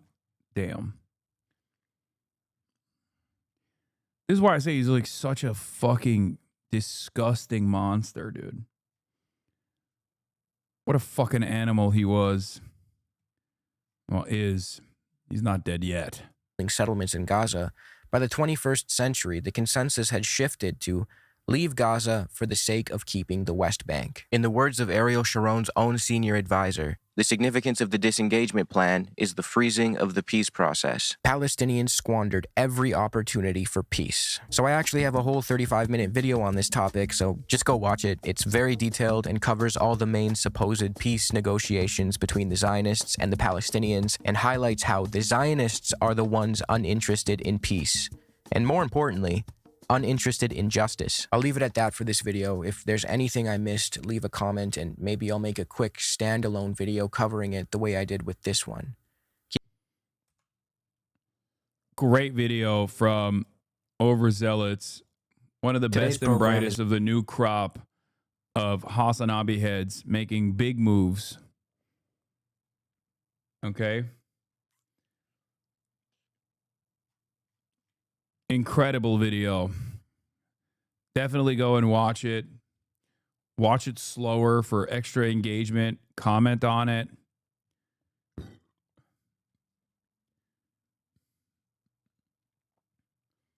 What is this? 7-year sub? I know how to link. Please don't ban. Do you just not want this one? Do you think Israel has the right to defend itself? What is Everyone who isn't a piece of shit has been asked this question at some point. You've probably been asked it at some point, or you're asking it right now in the comment section. It's a very handy...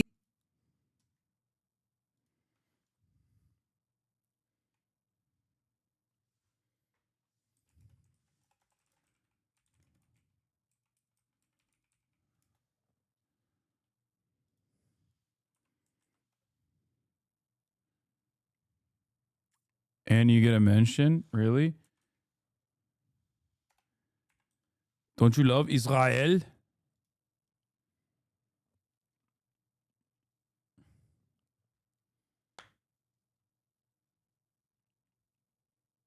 Completely unimportant, but today I learned Blippi is a Hasanabi head. Who's Blippi?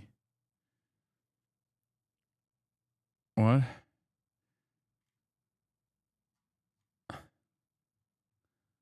No politique here. No politique. No politique. No politique. Israel number one. Why you not love Israel? Why you not love Israel? Oh. Oh. Anti-Semitism. Oh. Why you not love Israel? Why you not love Israel?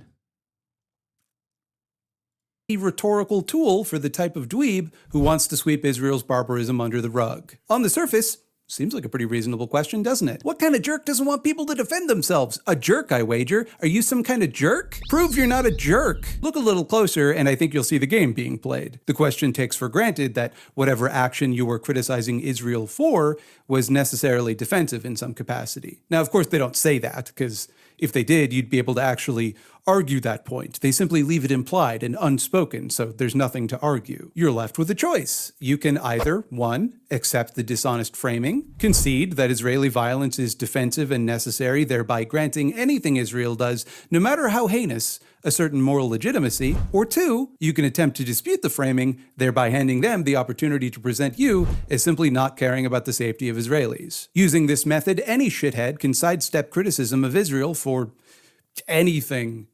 Present whatever the hell they want as more or less the only alternative to the eradication of Israel and every citizen therein. It becomes a high-stakes, zero-sum struggle for survival where the belligerent occupying force is somehow always implied to be on the back foot, always outnumbered, outgunned, and on the verge of total destruction. The perpetual underdog. Plucky little Israel.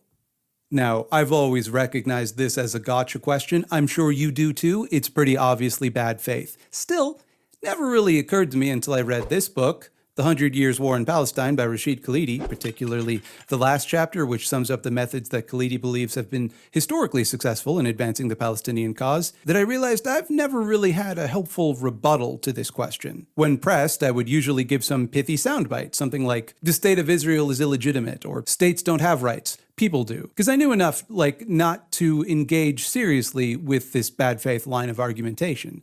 I just wanted to shut it down. But that's kind of a problem, isn't it? Because it's not really convincing. Israeli propaganda has managed to portray them as the victims of Arab aggression, that they are simply responding to unprovoked attacks motivated by nothing but primordial anti-Semitism. They've managed to parlay... Lol, that's you? Wait, what? I know all of the... First of all, I know all of the fucking colonial barbarism Israel has utilized. It's a little bit difficult to fucking engage with Hasbaris on those virtues in a short answer format. Western Islamophobia in order to portray Palestinians or anyone who could be confused for a Palestinian or anyone who feels the slightest sympathy for Palestinians as a terrorist. That's why I think the greatest counter is, does Nazi Germany have a right to exist? Does apartheid South Africa have a right to exist? That is the most effective and shortest counter of all time.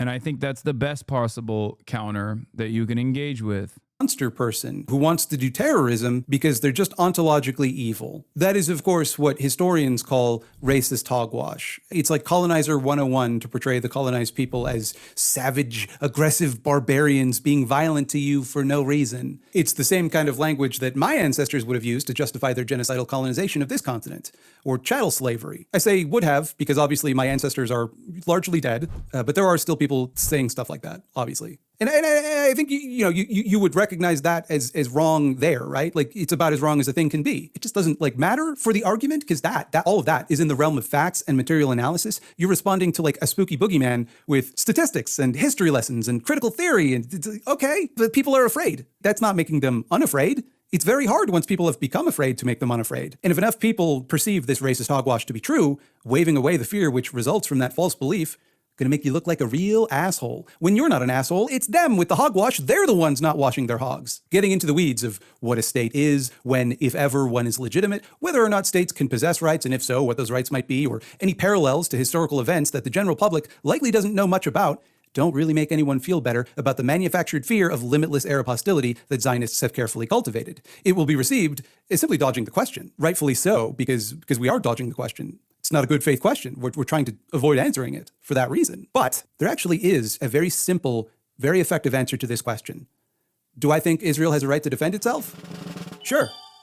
No. It's just not what they're doing. So it's not relevant.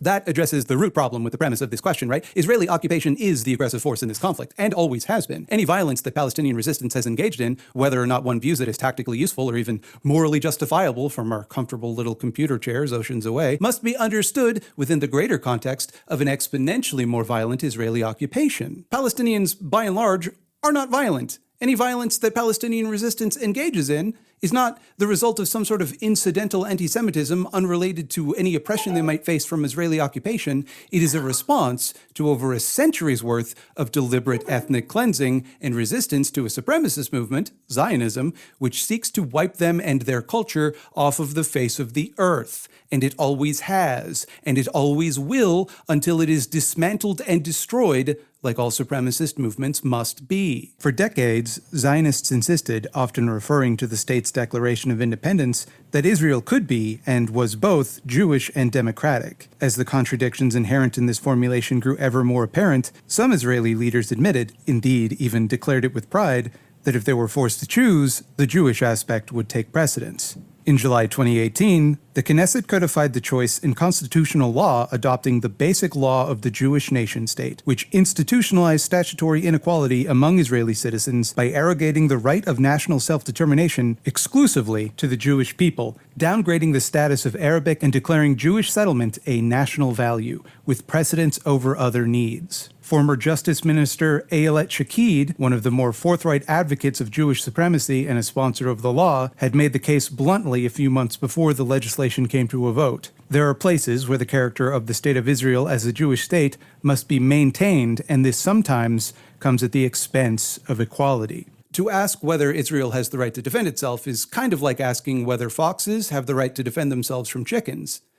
Yeah, I guess. Right? In a hypothetical world where foxes didn't eat chickens, I would be quite critical of chickens who attacked foxes. But we don't live in that world. And I think the chickens have a pretty reasonable fear that if they don't defend themselves, they will be killed and eaten. It is difficult for me to cast judgment on the chickens in this matter. The strategy here is simple: to willfully ignore and obscure the power dynamic between Israeli occupier and Palestinian resistance, to present themselves as oppressed underdogs and Palestinians, or just Arabs writ large when that suits their purposes, as overpoweringly dominant and aggressive for no reason, to muddy the waters so that onlookers internationally, particularly in the West, but particularly in the United States, Palestinians are both simultaneously weak and also demonic entities that, control the international banking system, and also, of course, the media.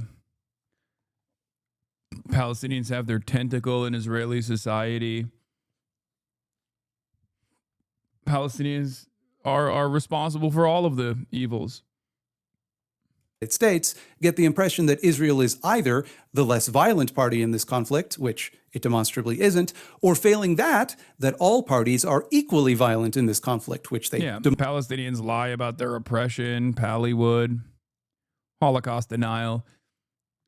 It's just, I said this on October 7. Like, the idea that Israel would ever point the finger of Nazism in the direction of Hamas or the Palestinians as a whole is so insane, because you're just reminding people the historic atrocities that the Nazis engaged in. And I think eventually people will recognize that Israel is infinitely closer to a Nazi-style form of governance, and Israel's violence will be reflected on poorly in the same ways that we now look back with 2020 vision of hindsight at the Nazi Holocaust.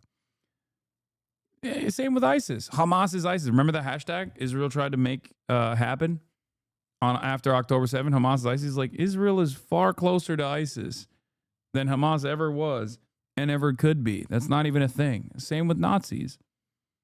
demonstrably are not. That it's this intractable conflict with no discernible solution. There's just nothing that would appease these people. That whatever violence Israel trades in was always inevitable because there's no way to make peace. They have no partner in the peace process, don't you know? It's violence or nothing, and it's better to do the violence than have the violence done to you, right? And just think about that for a second. Does that make sense to you? Like on a brass tacks, common sense level, does it make sense? Because on one side, we have a nuclear power, though they won't admit it and are allowed not to admit it for some reason, supported, funded, armed, and protected by, at various points in its history up to the present day, the most powerful empires the planet has ever seen. A country with the 12th biggest military budget on the planet and the second highest military budget to GDP ratio, and that's not even factoring in the absurd level of foreign aid given to it by the aforementioned empires, both financially and with just direct gifts of state-of-the-art weapons and military tech. And on the other side, we have guerrilla militants and children throwing rocks at tanks and grieving mothers on TikTok. And we have students. The students are in other countries, but they're holding signs, and sometimes the signs are rude. Does that strike you as a balanced conflict? Do you think both parties in that conflict have comparable ability to wipe out the other? Or does it seem like one party has all of the material power in that situation? Like, just put aside for a moment your thoughts on which side has the moral high ground and really ask yourself, who is more powerful here? That's why it really chaps me when the extermination in Gaza is called a war. It's not a war. It's a military campaign, yes, but it's one waged almost exclusively against the civilian population of an occupied territory, half of whom are children. Non-combatants are routinely targeted and deliberately killed, including children, including aid workers, and pregnant women and journalists. It's just a matter of course. That's not a war. War is between two warring parties. Both sides are fighting and can defend themselves. This is not that. Just like it wouldn't be a fight if you were to strike a baby in its crib. That's not how you'd describe that. And while this... I mean, that's how I would describe how Israel conducts its quote-unquote war, though, directly.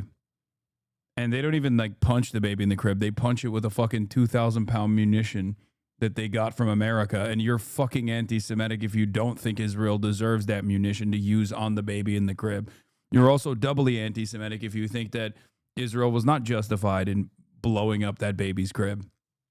Violence has certainly escalated since October 7th, 2024. It has always been the case that Israel engaged in disproportionately violent tactics. Even during peacetime, the IDF regularly engages in vulgar displays of violent domination to thin out resistance, which it colorfully refers to as mowing the lawn. Isn't that cute? This euphemism, mowing the lawn, came into popularity based on a speech given by then Israeli Minister of Education Naftali Bennett in September of 2018 at a counterterrorism conference. Why the Minister of Education is speaking at a counterterrorism conference eludes me. Bennett said, "In our neighborhood, if you do not mow the lawn mows you." I can think of no clearer articulation of the Zionist attitude. Everything is a threat, and every threat justifies just whatever they wanted to do in the first place. In order for him to arrive at this metaphor, he had to claim that one's front lawn poses a threat. If you don't mow it, it'll mow you? No, it wouldn't. A lawn cannot mow you. That's simply not what lawns do. Is that why you mow your lawn? Because you're afraid that left unchecked, the grass would mow you? What? It's an insipid metaphor, but nonetheless, often directly invoked by Israeli officials, politicians, and political commentators, or anyone who advocates for aggressive positions in Israel's relations with Hamas or whomever they'd like to pretend is Hamas at any given moment. And it's also at odds with the plucky little Israel narrative commonly expressed in the West that I described earlier, because it positions Israel and the IDF as the active, in-control party whose preemptive cyclical violence is intended as deliberate suppression. You know, the truth. Because that's how Zionists within Israel talk amongst themselves. Within the metaphor, the occasional bout of preemptive, indiscriminate state violence is simply the cost of maintaining their property. That harm done to Palestinians has about the same moral weight as harm done to blades of grass, and thus one should not be discerning about which Palestinians are killed. They all have to be cut down, after all, or they will cut you down. That's not only a statement of intent to commit the war crime of collective punishment, it also provides justification for the eradication of all civilians and combatants alike, which is also a war crime incidentally. Well, that's not strictly speaking true. That's actually just a broad category of activity which includes all war crimes. But it's not as though the distinction between combatant and non-combatant really matters to the IDF, considering it is their official policy to use disproportionate force to target civilian infrastructure in flagrant violation of international law. And that's not me editorializing, by the way. They use the term disproportionate force. They literally say that. It's called the Dahia Doctrine. It could not be more cut and dry. It is the official stated position of the IDF to use. I mean, there's a lot of different versions of this where, like, if you just look at that Israeli military doctrine, you're like, this is insane. Hannibal Doctrine comes to mind, obviously, or even the Samson option. What they themselves describe as disproportionate force against civilian infrastructure, thereby targeting whatever civilian population depends on or was itself physically present within that infrastructure. I really can't hammer this point home hard enough. It isn't me saying this.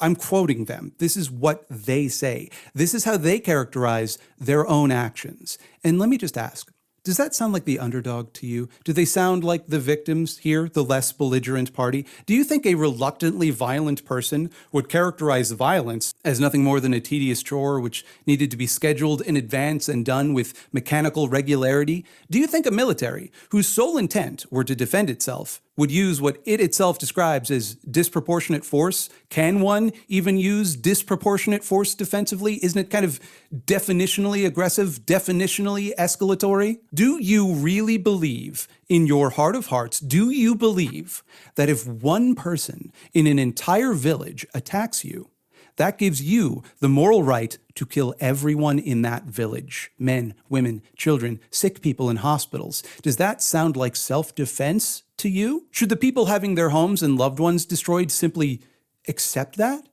Do they not likewise have a right to defend themselves? Just think about it. Western media is all too happy to obscure the power dynamics at play as well. There's nothing too absurd or too distant from objective reality for them at this point. They'll just say the wildest shit and expect you to swallow it uncritically.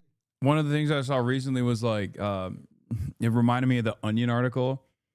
Israel invents new language to refer to Palestinians under the age of 18 as anything but minors, or children as anything but children. And there was an article with the headline like, there was an article that featured the words like, Palestinian men under the age of 18. Israel has killed Palestinian. Oh, it's about New York Times, not Israel. I'm mixing and matching. Sorry. Yeah. Palestinian future adults died. Who knows how? Because they think you're stupid. They think you're so fucking stupid. While the IDF actively drops bombs on hospitals and refugee camps, CNN and MSNBC will have their little pet propagandists on crying crocodile tears about how scared they felt when children's entertainer Miss Rachel hugged a Palestinian. Yeah. Israel's military operation, which began after the Hamas-led attack on southern Israel on October 7th, 2023, has killed more than 18,000 Palestinians under the age of 18. Every word besides children used to describe Palestinians under 18 by The Onion.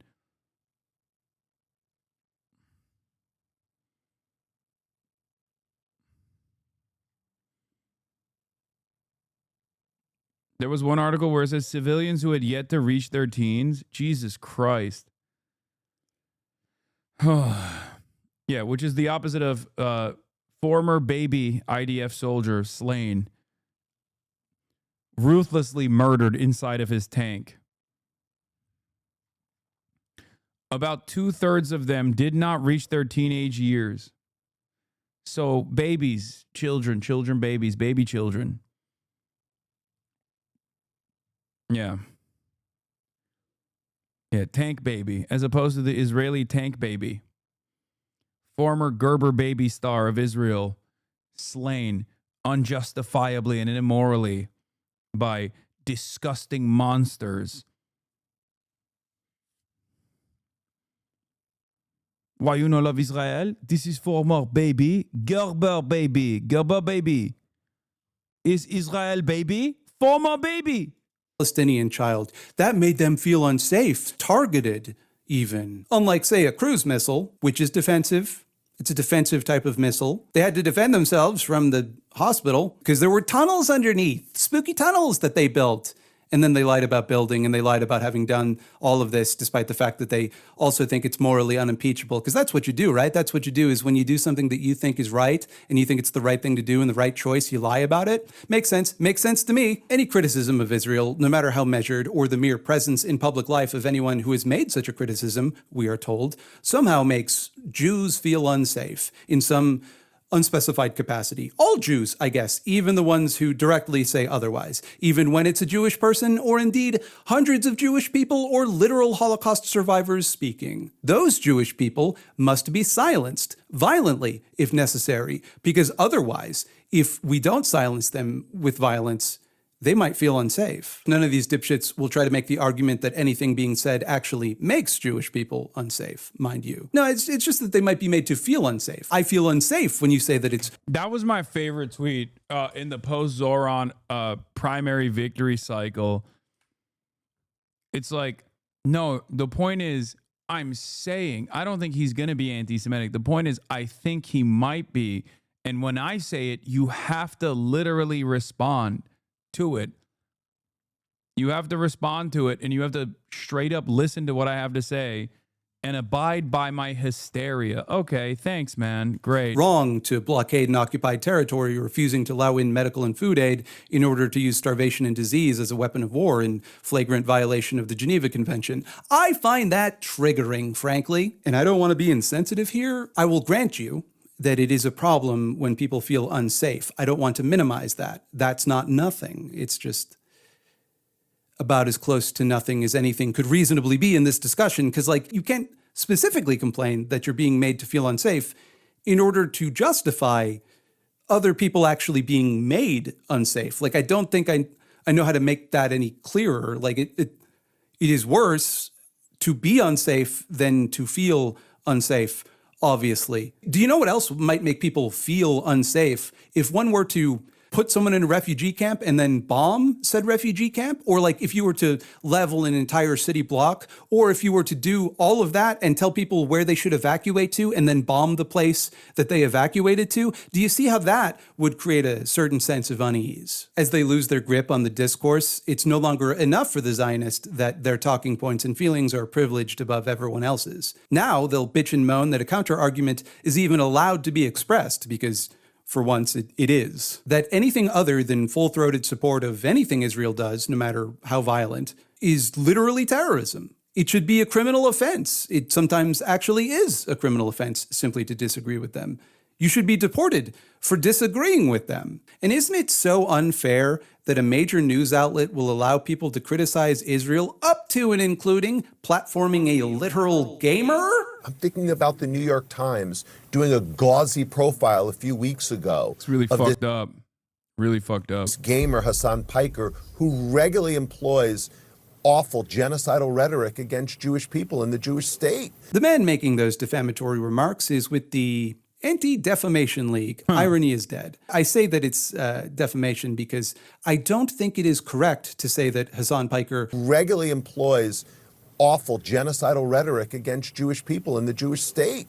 If it were, I feel like someone would have let Ethan Klein know by now, because it seems to me like he's put a lot of effort into trying to prove that exact point for a few months, and it keeps falling flat on his ass trying to do it, so it seems like there's not a lot of evidence. Try and sue me. Do it, bitch. I'm Canadian. I can say whatever the fuck I want. Go ahead, bitch. I'm not Jewish, so take this with a grain of salt. But I've always thought that the worst form of anti-Semitic rhetoric would be like, I don't know, signaling support for Nazis. Like, for example, if one were to throw up a Sig Heil once or twice, kind of an extreme example, I know, but like if someone were to do that, right, and we're all on the lookout for anti-Semitism, and I think we should be, that's something I would recommend keeping an eye on.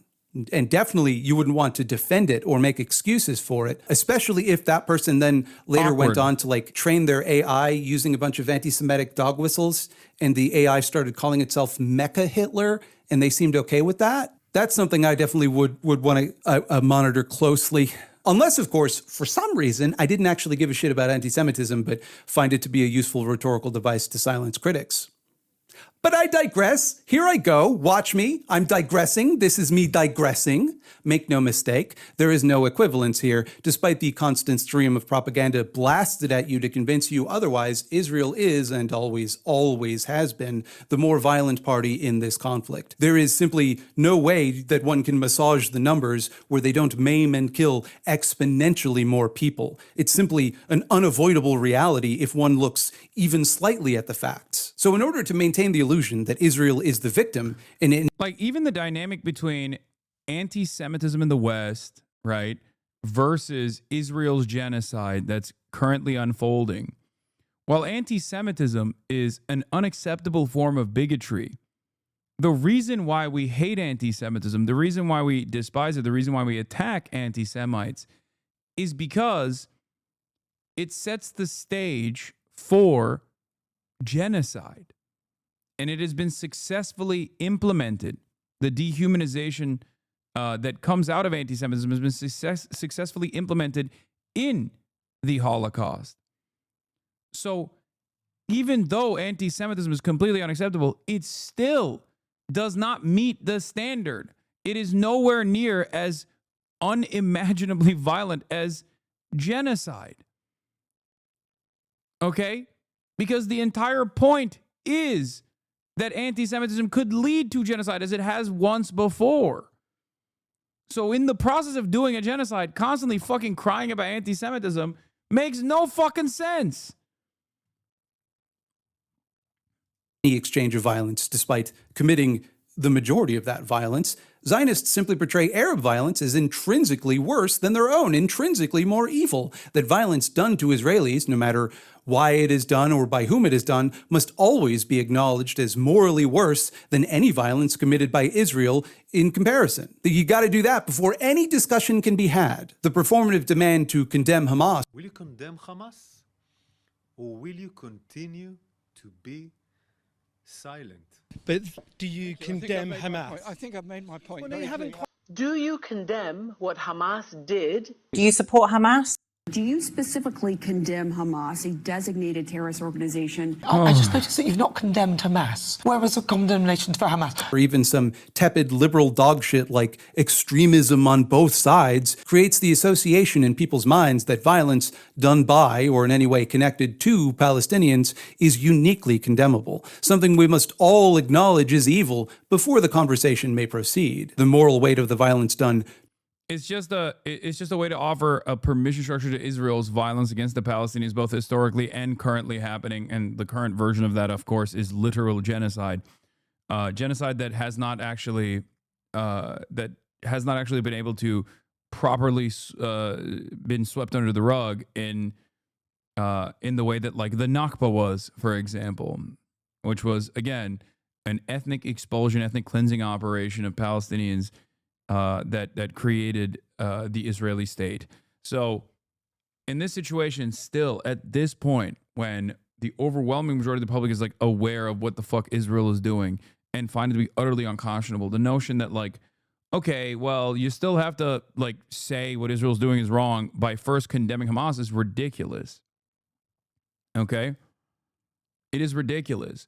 And the only reason why that question is still asked is to basically get the interlocutor to say, oh, sure, Israel does have a right. Israel does have a right to attack Gaza. Israel has never had a right to attack Gaza. As a belligerent occupier, it is illegal for Israel to attack Gaza. To Palestinians, however, is always negotiable. The demand is never put to the Zionists to condemn the IDF as they demand any critic of Israel condemn Hamas, despite the overwhelming disparity in death tolls between the two groups. Israeli violence is thereby legitimated and whitewashed through their comparative lack of performative moral outrage leveled against them. One side is evil for using violence. The other side uses violence, much more violence, in fact, because that's just how things are. They got to defend themselves. This is a particularly handy tool to gain support in the West, where we've been primed to associate Muslims in the Middle East with violent acts of terror to justify decades of illegal wars. This is just yet another illegal war to throw on the pile. Now, let me be extremely clear here, because there are people who are going to make it their business to misinterpret what I'm saying, and nothing I'm saying is going to stop them, but I don't want to make it easy for them. And at least one of those people might be Ethan Klein, who's a little bitch and should sue me. Try it, bitch. Ethan Klein's not going to sue me. I'm not a woman. I am not saying, nor do I believe, that we should make excuses for terrorism, or that the October 7th attacks or any other violent act. Why doesn't Hamas step down and rebrand? I understand they shouldn't have to, but optics are important. It would deprive Israel of its biggest talking point. Hamas is new. It's a relatively new formation of Palestinian resistance. Before Hamas, it was the PLO. Many of you are too young to even know what that is, or maybe you learned about it recently. So it doesn't matter. Before Hamas was the PLO. Okay? Hamas is the rebrand. That is the rebrand. And I'm sure that there will be another rebrand in the future.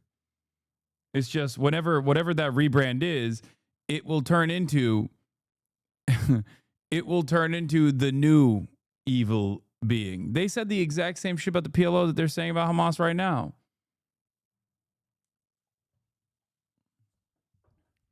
You understand?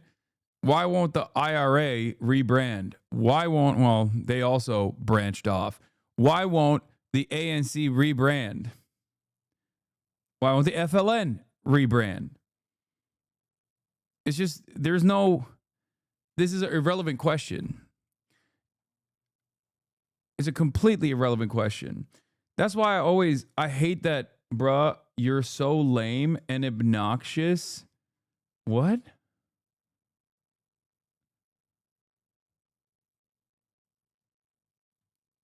What the fuck? What the hell?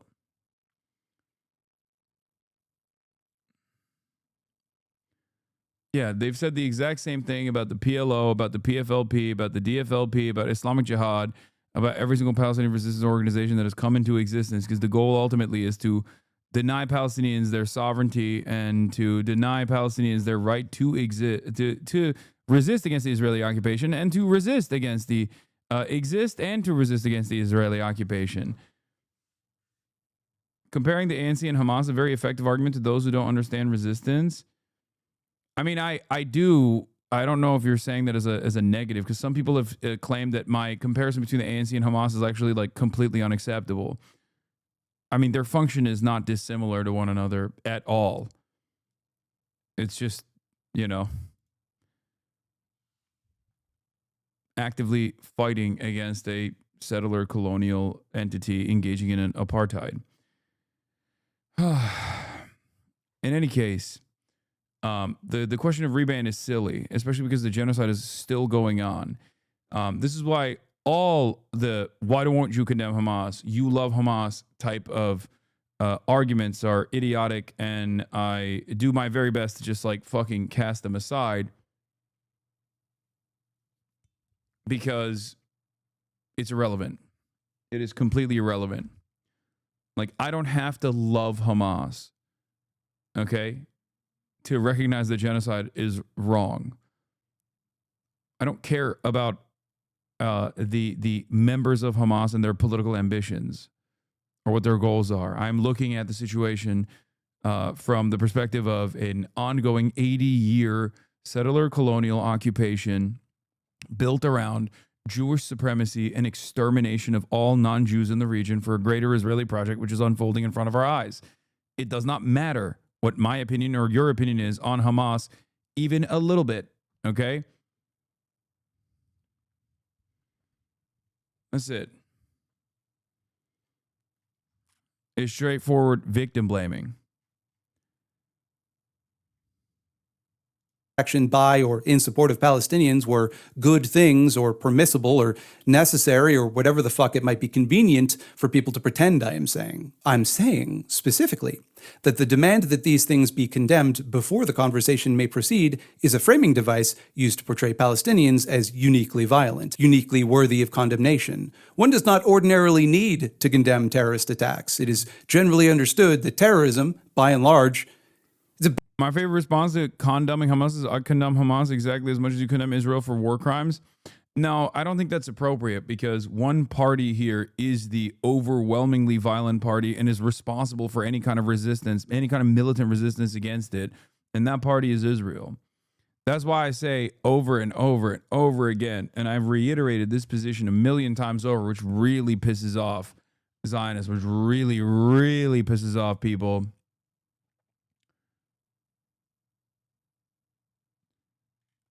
When I actively will say, and I retweeted this before, there's no symmetry between Hamas and Israel, of course. What is it? It's like one of my favorite things that I've tweeted ever.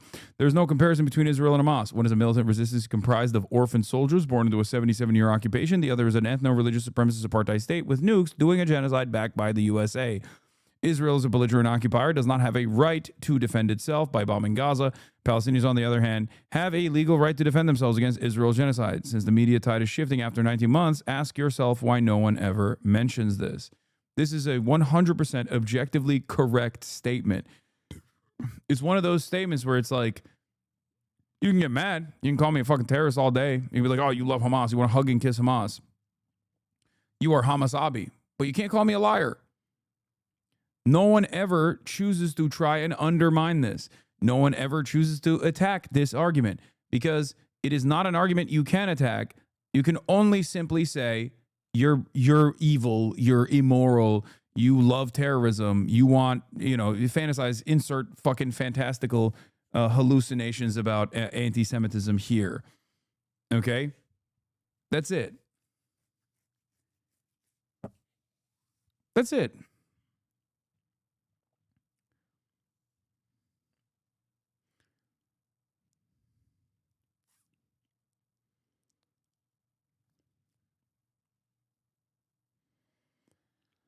I do not care about what the Hamas's domestic opinions are.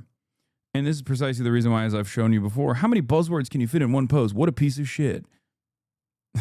Nazi hunters, stay mad. Israel's the greatest act of Jewish resistance the world has ever seen. So why did they kill those innocent civilians at the music festival? You're such a twat. It's painful to read your nonsense. How much were you paid to say that? Hasan writes his own history. Nothing. Nothing. No retort, no retaliation, nothing.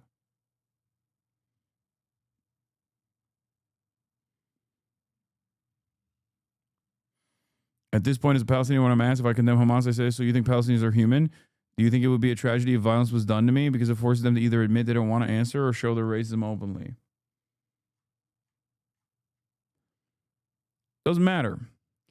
The American government and the American society as a whole during World War II was segregationist, homophobic, misogynistic. So much violence was taking place domestically in the United States of America in the 30s and the 40s alike. And yet, we fucking stand proudly with Easy Company and we salute them for fighting against the Nazi scourge. Whatever inferences you might have, you can, use that against any number of different resistance groups that have chosen to militarily fight back and resist against Israel and its unlimited amounts of violence against all non-Jewish people in the region. Bad thing. We don't like it, do we, folks? It's tautological, because if you like something, you don't refer to it as terrorism. But by demanding that you condemn Hamas or condemn the October 7th attacks or whatever the fuck as a response to any criticism of the far more pervasive violence that Israel commits, the seed is planted in your mind that by criticizing Israeli violence, you are somehow tacitly endorsing any violence done to Israelis. That there exists some nebulous group of people who would balk at the concept of condemning a terrorist attack. That one can safely assume that anyone defending the right of Palestinian self-determination is only doing so because they're in league with this nefarious secret group of terrorism likers. You look so suspicious when you say not to ethnically cleanse these guys. It's giving terrorist. It's jihad-coded, sweetie. And again, it seems like a fair enough concession, doesn't it? The October 7th attacks were horrible. They're worth condemning. Anytime people are murdered, it is generally worth condemning. But of course, in doing so, one necessarily glosses over the context of 70 years of violent occupation and ethnic cleansing, which made this tragedy inevitable. One necessarily privileges the lives lost in the October 7th attack over the tens of thousands of Palestinian lives lost after the fact. You cannot give a soundbite which places this attack in a historical context, and that is what they're counting on. But of course, when you condemn Israeli violence, you're inviting counter-violence. By describing their actions, you invite reprisal for those actions. It's the critics of Israel who bear responsibility for any anger people feel towards Israel or anything Israel's done. You're making room for... Not worth condemning. This dumb fuck is in the position to do so. You don't understand the point he's making. The point he's making is that as far as like any civilian being killed, that is a condemnable action. It makes sense, okay? But in the grander context, you have to look at the much larger systematic forms of violence that made these otherwise condemnable actions inevitable.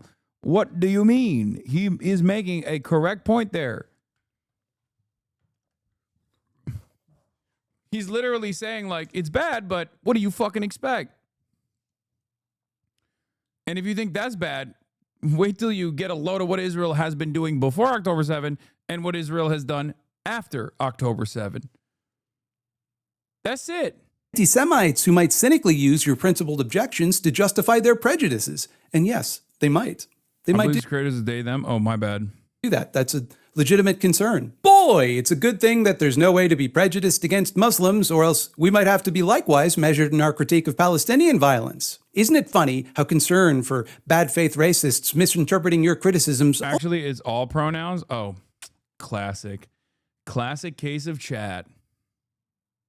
Only seems to apply to one side of this conflict between two racialized minority groups. And once again, you're put in this position. Once again, you either accept their framing and present any Palestinian violence as wholly unprovoked, emerging from nowhere and nothing, evidence of a deep, primordial evil in the Palestinian national character, which must be condemned, but also, crucially, does not exist. Or you give the appearance of defending the indefensible, quibbling on the fine details of terrorism, making excuses for mass murder, which they'll no doubt accuse me of doing either way, so I don't know why I'm bothering to state my position more clearly. Like I say, let me be clear so often in these videos, and it doesn't. Also, the only thing he wants is for people to not police their pronouns. That's so funny. Doesn't matter. There's no clarifying a position for someone that is motivated to misinterpret it. Okay, all right, so I'm a bit all over the map right now. My point is, when discussing the occupation and genocide in Palestine, we should remain focused rhetorically on the power imbalance between the Israeli occupiers and indigenous Palestinian population. We should not be led into discussions that Zionists have carefully framed to portray Israel as the perpetual victim of unmotivated hostilities and Palestinians as monsters. To quote 100 Years of War on Palestine, which I mentioned at the beginning, inspired this video, "It is the issue of inequality that is the most promising for expanding the understanding of the reality in Palestine. It is also the most important, since inequality was essential to the creation of a Jewish state in an overwhelmingly Arab land, and is vital to maintaining that state's dominance. Inequality is so crucial, not only because it is anathema to the egalitarian democratic societies that the Zionist project has primarily relied on for its support, but because equality of rights is key to a just, lasting resolution of the entire problem.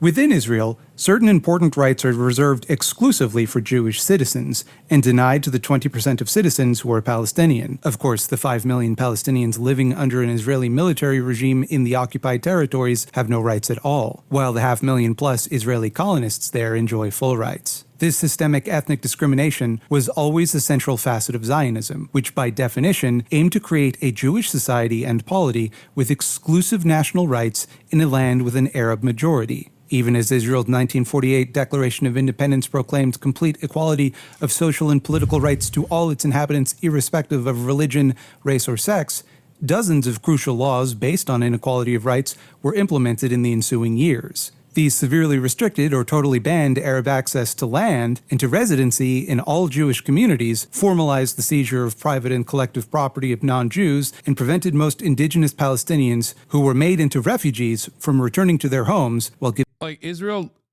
straight up uses a socialist principle of land ownership centralized in the hands of the state in an effort to destroy Palestinian existence.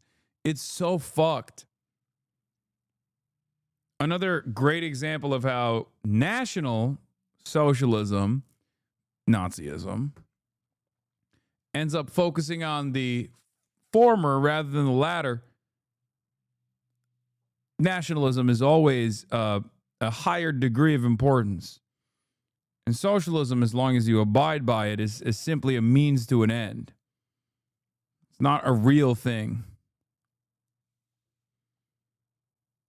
Giving citizenship rights to Jewish immigrants and limited access to many other benefits. If this has got you all fired up and you're looking for some way to help, I've included links in the description to a variety of charities doing aid work for Gaza. I know that times are tough right now, but, you know, the links are there. I think your money would go a long way. Good video.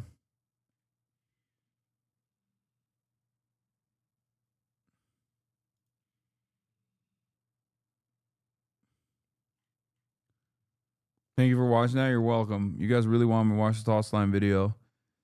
I'm glad I did. Remember when Brandon pretended he was reading that shit? His ass was not reading Lamau. I mean, that was also after his power had, I mean, he was done with his role in Israel's genocide.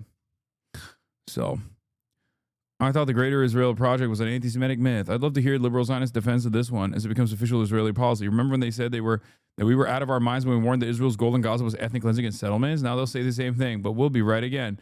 It makes total sense that Netanyahu thinks he's on a spiritual mission from God, just like Hitler once did. But I'm sure one of those staff writers at The Atlantic just insists we're being crazy again. Chatter saying you missed the best part of the video. What? Okay. Why the fuck do chatters behave like this? No, I'm not going to do it. I'm not going to eat the bait. I'm not.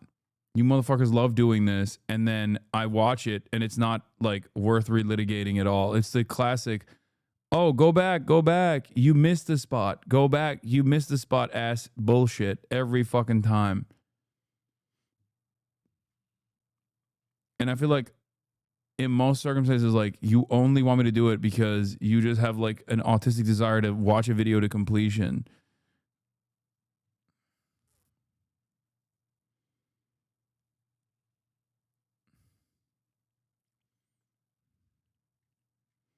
Sometimes you do miss a spot, though. No, I don't. Oh, this was... Someone just paraglided into my kid's Zionist summer camp, and the Israeli staff and campers are all panicked, thinking it was a 10-7 copycat attack. I saw my daughter's bunk run in a panic before they cut pre-Shabbat ceremony live stream. Other parents are getting texts from family working at the camp that the police are there and the security's deployed. The kids are scared but safe. Seems it was just a random paraglider who doesn't know he triggered camp-wide PTSD. Update from camp.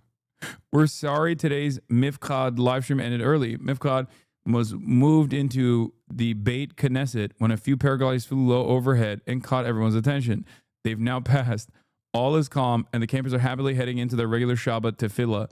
We were in touch with the company that operates the paragliders, requesting they not fly over our campus. Wishing you all a peaceful Shabbat Shalom from camp. The camp hosts a lot of kids from Gaza communities hardest hit by the attacks. I hate that they had their last Shabbat from the Gaza communities. She's talking about the Gaza envelope, I suspect, right? Like when she says Gaza community, she means the Gaza envelope, which is on the other side of the boundary wall, which is inside of the 67 boundaries technically. Because ain't no fucking way she's talking about Palestinians. There's a 0% chance. Wait, there's video?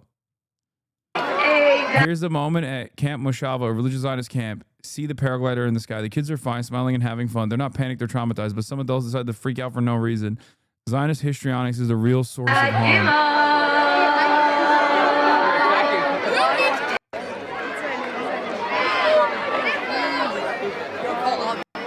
Did I miss it? Did I skip too far? Oh, they're just like looking up.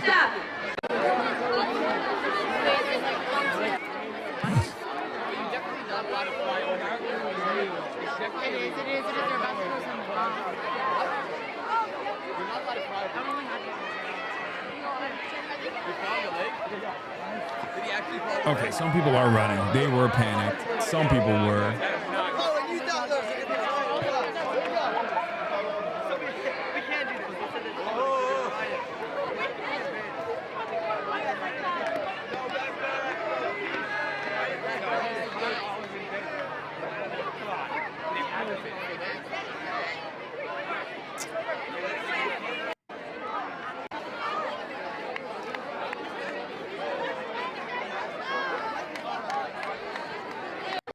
Yeah, by the way, the camp is in upstate New York, not Israel, just so you understand.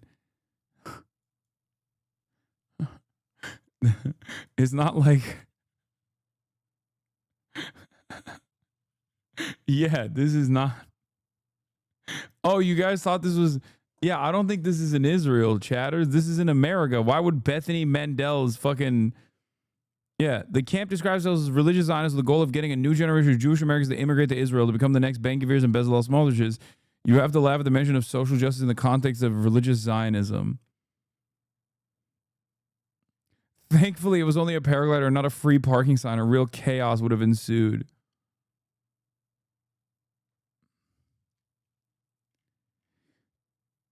Ay, ay, ay.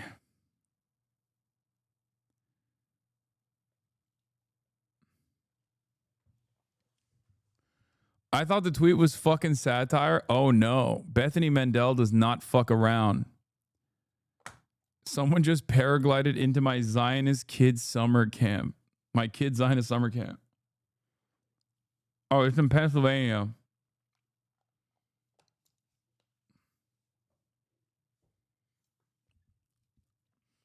My mistake.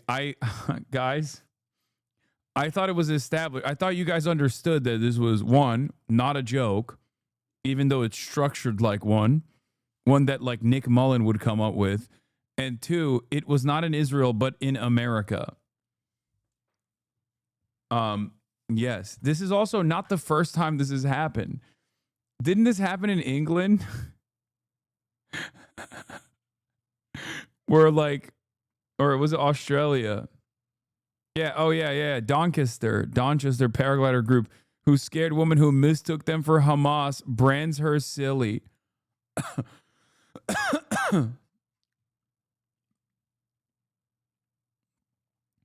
A paraglider group in Doncaster, is that how you say it? I don't know. Who scared a woman who thought she was under attack from Hamas have labeled her concerns silly.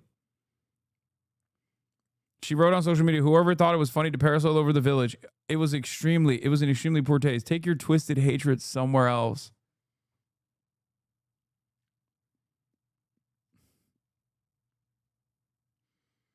Oh, this was another funny one. Alicia Keys deletes and clarifies completely unrelated post about paragliding after sparking backlash.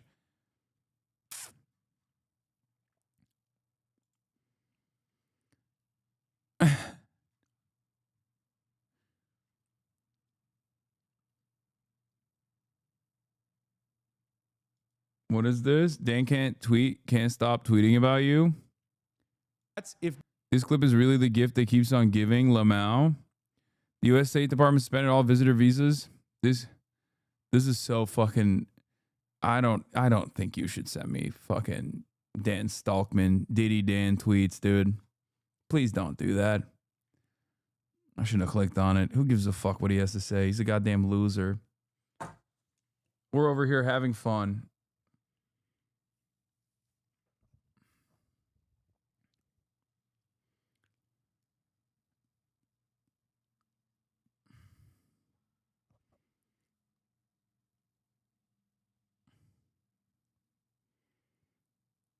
Yeah, paragliding is now Hamas. Alicia Keys has clarified a post on social media after receiving backlash from some who misconstrued it as being in support of Hamas's October 7 attacks on Israel.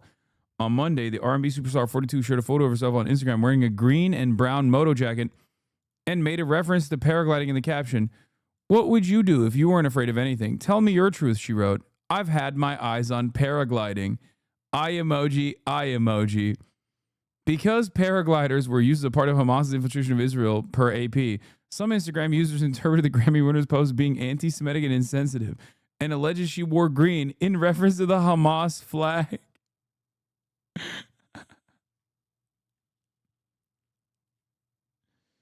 Yeah, Alicia Keys was like, right after October 7th, she was like, yeah, I want to join Hamas. I'm thinking about joining Hamas.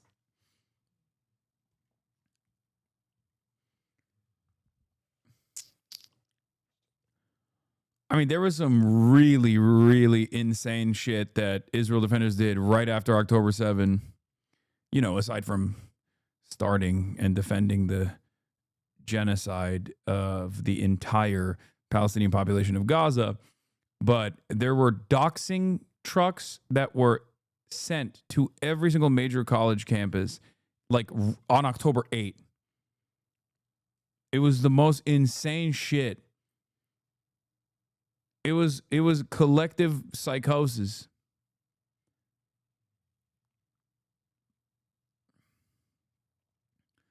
Would you say they believe what they were saying? Do I believe that there are a lot of hysterical people? Yes. Abso-fucking-lutely. I don't think that everyone, like people at this stage that still defend Israel's behavior are usually not oblivious to the ways in which Israel operates. But especially after October 7, yes. It's kind of like asking me, do I believe that Americans were whipped away in a fucking panic? So not all propaganda?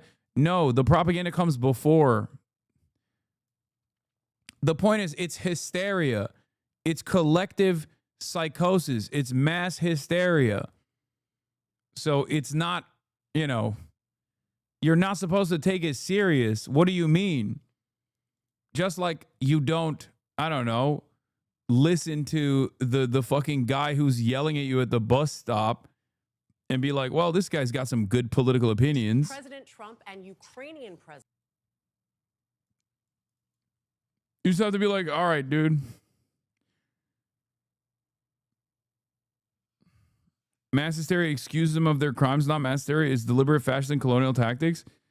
I mean, I think the outcome of that, if people do fucking believe, don't excuse them by pathologizing. They're mostly aware and don't care. No, I don't think that people are saying that cynically. I think it's both. And the function of it is the same nonetheless, whether they sincerely believe this insane shit or not. But ultimately, you don't turn around and say like the Nazi anti-Semitism hysteria gave them good reason to do the Holocaust. You don't. You just say some were hysteric, some were deliberate, some were aware that it was bullshit, but the end results are still all the same. You have to analyze the fears that people have with the actual things that are happening. You have to match them against like the severity.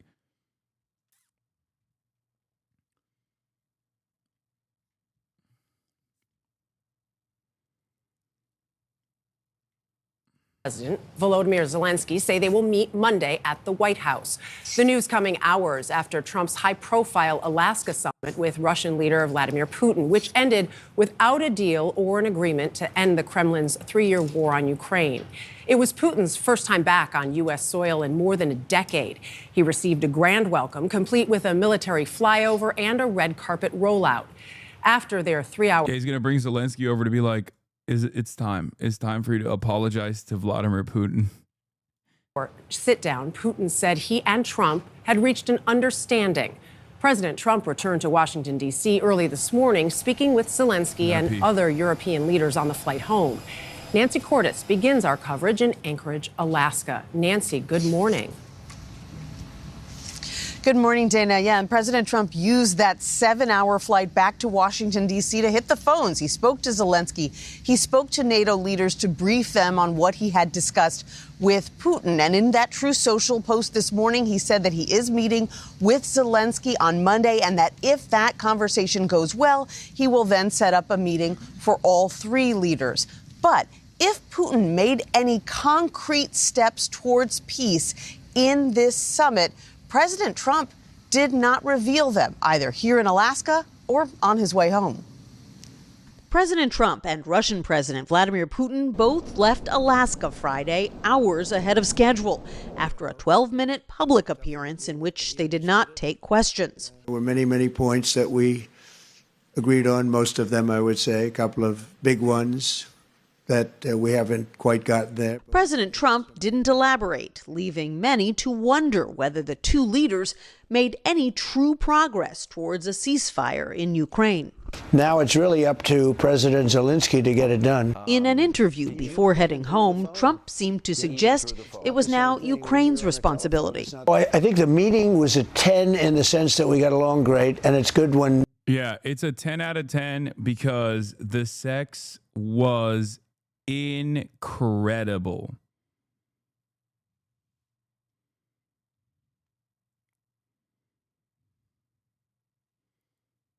Okay, I know it seems unique to unique and potentially the first very real indication that American dominance around the globe is no longer what it was post-Cold War.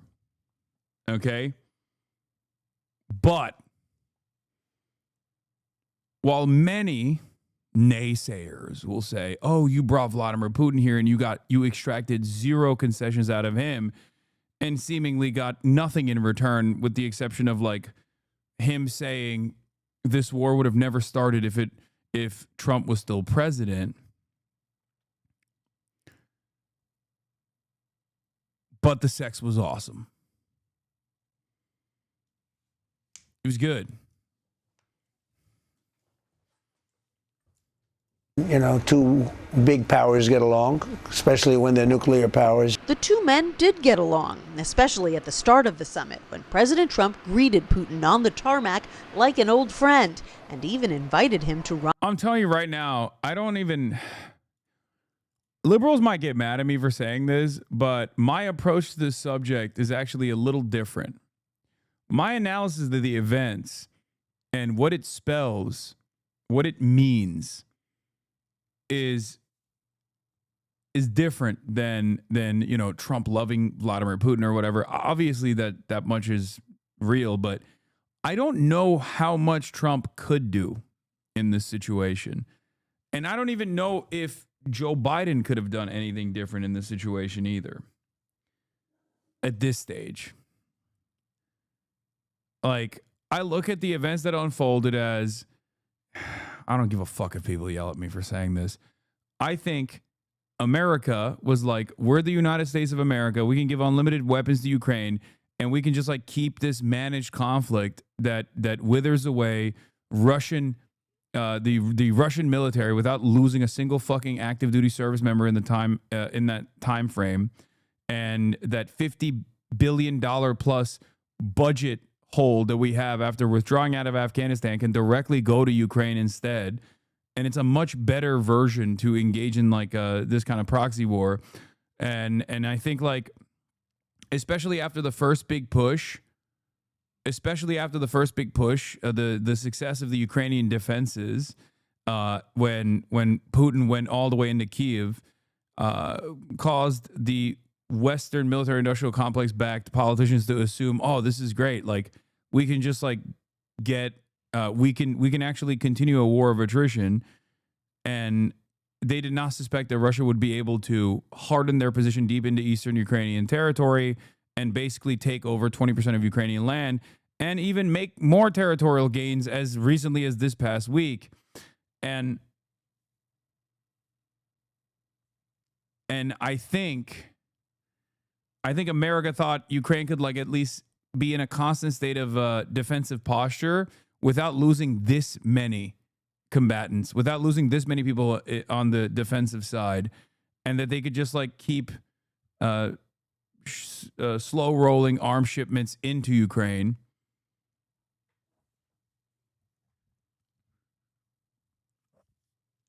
And therefore,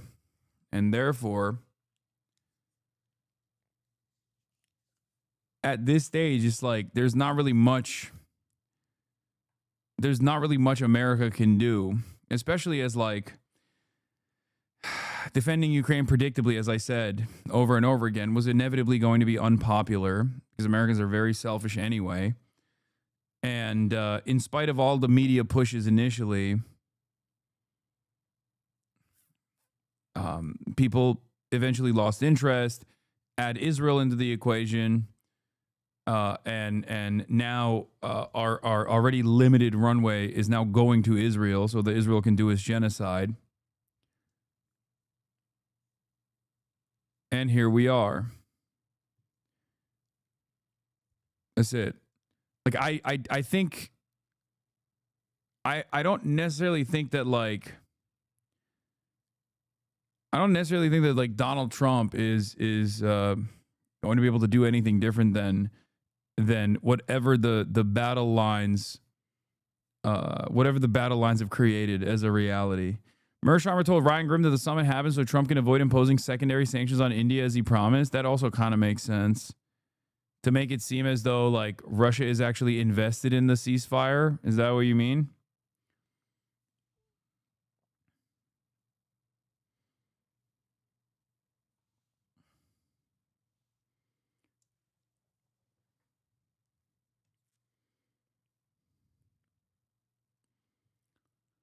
Originally, the proxy war scenario was to make Ukraine into 80s Afghanistan situation for the Russian army. Then it morphed into making Ukraine a South Korea type frozen situation. America failed in both.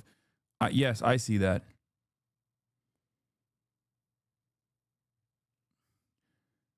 So at this point, it feels like there's no, like, Trump told Zelensky he doesn't hold the cards, right? And that part is true. We all know that that's true. But you know who also doesn't hold the cards? Donald fucking Trump.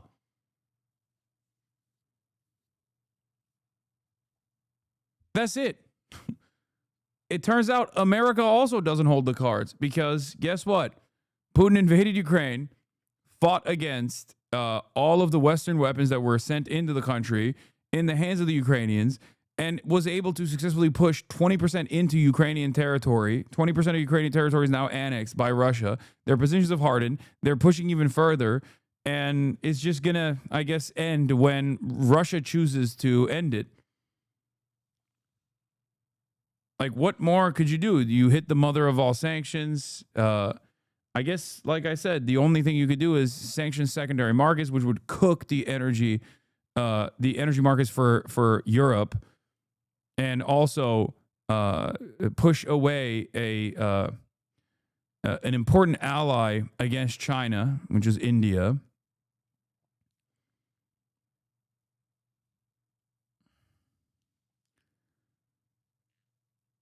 But ultimately, I don't know what any president could do in this situation. This is not even a defense of Trump. I don't know what any American president could do in this situation right now, I mean.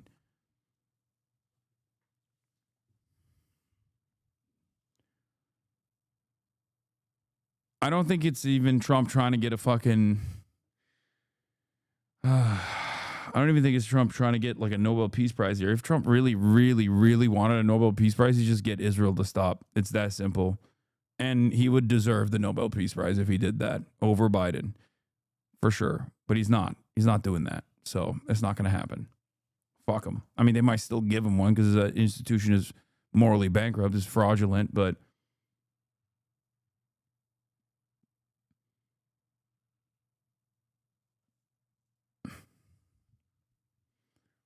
I just assume when I see the situation in Ukraine, I look at it and I'm like, I don't even know what more America could do at this point.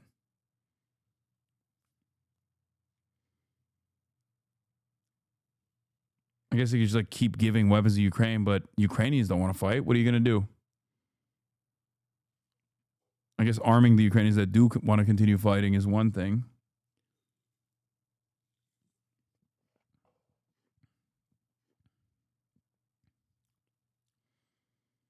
Mearsheimer's take was pushing India towards Russia and China would not be ideal, and that's why he met with Vladimir Putin so he can get himself out of the sanction passing. He immediately said after the meeting that sanctioning India, that ship has already sailed.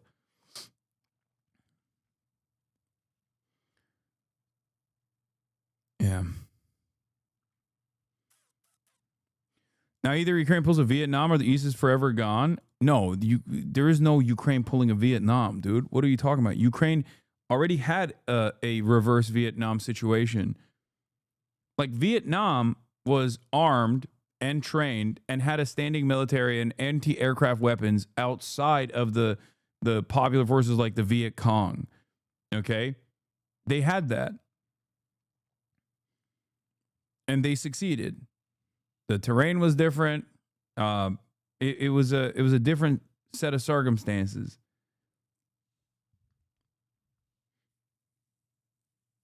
You know, they had a jungle. They had a decent understanding of they had a much better understanding of the region. They had a fucking a logistical supply chain that they could use to dupe American forces. It's already too late.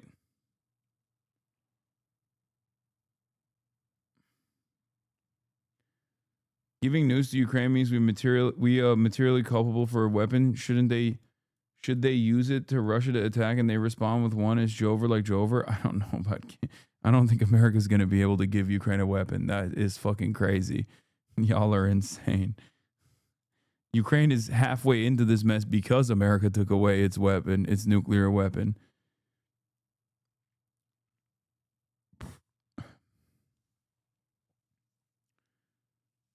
What if we give Ukraine only one single nuke?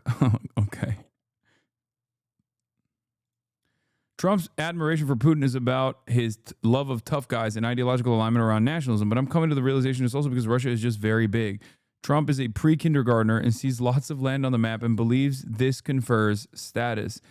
His mention of Russian landmass before, quite a few times actually, I think he views this as evidence of a cool and good country.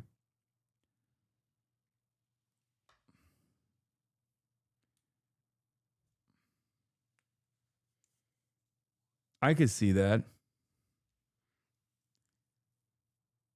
Trump is telling Zelensky to take a deal of giving over all of Donetsk in exchange for Russia freezing most of the front lines. Yeah, see, but like all of that is insane. There's no ceasefire. For all intents and purposes, this is an infinitely worse situation that is going to seemingly continue no matter what happens. That's why overwhelming majority of Ukrainians want a ceasefire negotiation, and also majority of Ukrainians believe it won't happen. U.S. President Donald Trump said on Saturday that Ukraine should make a deal to end the war with Russia because Russia is a very big power and they're not, after a summit where Vladimir Putin was reported to have demanded more Ukrainian land. I think one of the funniest outcomes of this also is that this does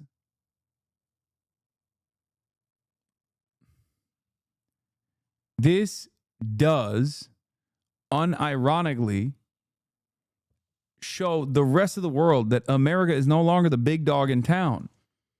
Like Russia, a much smaller economy in comparison, has been able to successfully undermine American interest in Ukraine. That's it. This is I've talked about multipolarity existing around the planet. Okay. I've talked about multipolarity is imminent, but this is it. I'm seeing it. Like I'm seeing it with my own two fucking eyes. I think this is it's over. America is no longer the hegemonic superpower. Obviously, when America says like, oh, we're the world police or whatever, it's fucking bullshit. But this is what it looks like when America is no longer the fucking world police. Like, this is straightforwardly what it is. And the problem here is that America doesn't realize that it's no longer the world police and is still coping and behaving like it still is the world police, which will inevitably lead to more violence. Like, I really, really, really hope that we don't try to pull some shit like this with motherfucking China. Oh my Lord.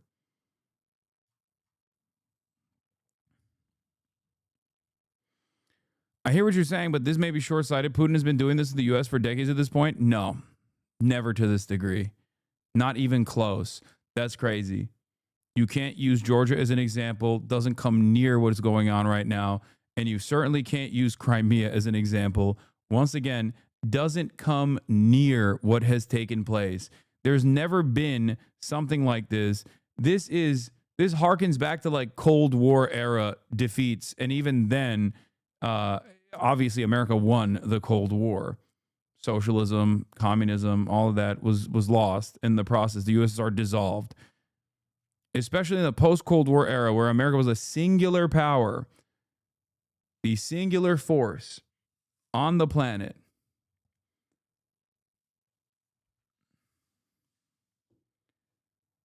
This has never been, nothing of this sort has ever taken place, in my opinion. Do note, this is less about your own decline and more about our rise. If China disappeared tomorrow, you'd still be the premier world superpower, even with Trump. Yeah, of course. But that's precisely why I always advocate to engage in deal making with China and a peaceful transition into a multipolar world that could create more peace around and more stability around the world, as a matter of fact. But if America postures in a militant fashion, not recognizing that it is no longer the single hegemonic power and was able to get fucking owned by Putin, okay? Owned by Russia, owned by Putin. I don't know. Maybe I'm exaggerating. Maybe I'm reading this differently, but like demanding that the European allies spend 5% of their fucking GDP on NATO weapons or whatever is not going to cut it. It's not going to fix the situation at all. I think it's cooked.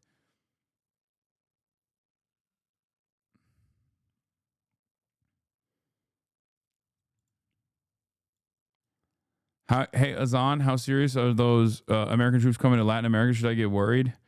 I mean, yeah. Knowing the neocon hawks, this is unacceptable. I think Bolton types who are willing to relinquish NATO if it means a new Russian-Indian-American alliance, anti-democracy, pro-feudalist, monarchist, anti-Sino policy, you're out of your mind if you think neocons will ever give up NATO. Why would the neocons give up NATO? The neocons are never going to give up NATO. NATO is an incredibly important asset to American dominance. You're just basically dismantling the last remaining thing you have at your disposal to continue LARPing as though you're the fucking world police. It's just not going to happen. Complete insanity. Mr. Trump told European leaders that he believed a rapid peace deal could be negotiated if Mr. Zelensky agreed to give up the rest of the Donbass region to Russia, even those areas not occupied by Russian troops. This is literally just the Putin plan. Okay? And it kind of feels like he's going to take it, either by way of further military incursion or through the fake ceasefire process. Scoop. Putin demanded Ukraine withdraw from eastern Donetsk region as a first step towards ending the war. 3 sources familiar with the matter told us. Trump relayed this to Zelensky and the European leaders in their call on Saturday. It's over. This is the L. Putin came to America and said, hold this L to America. Just as I've said, the calculation for Article 5 being implemented for a country like Poland is not about like defending Polish people, but instead is about defending American hegemony. That calculation for Ukraine is similar. America, at this point, has to decide whether it's, willing to take the L and hold the L. And I think Trump is trying to do the most Trumpian thing, which is to say, I'm washing my hands of this. This is not my thing. This is Ukraine. Ukraine has sovereignty. After spending the first 8 months being like, you don't hold the cards, I hold the cards, little bro. Now he's like, Ukraine has all the cards. If they want to give up territory, then it's their prerogative. That's their, they get to do that. Guys, come on. Slava Ukraini. What do you mean? They're a sovereign nation. It's Biden's war. It's Ukraine's war. Got to talk to the EU real quick. That's a L that America or Trump is seemingly trying to shed from himself. Even though he seemingly is going to hold that L.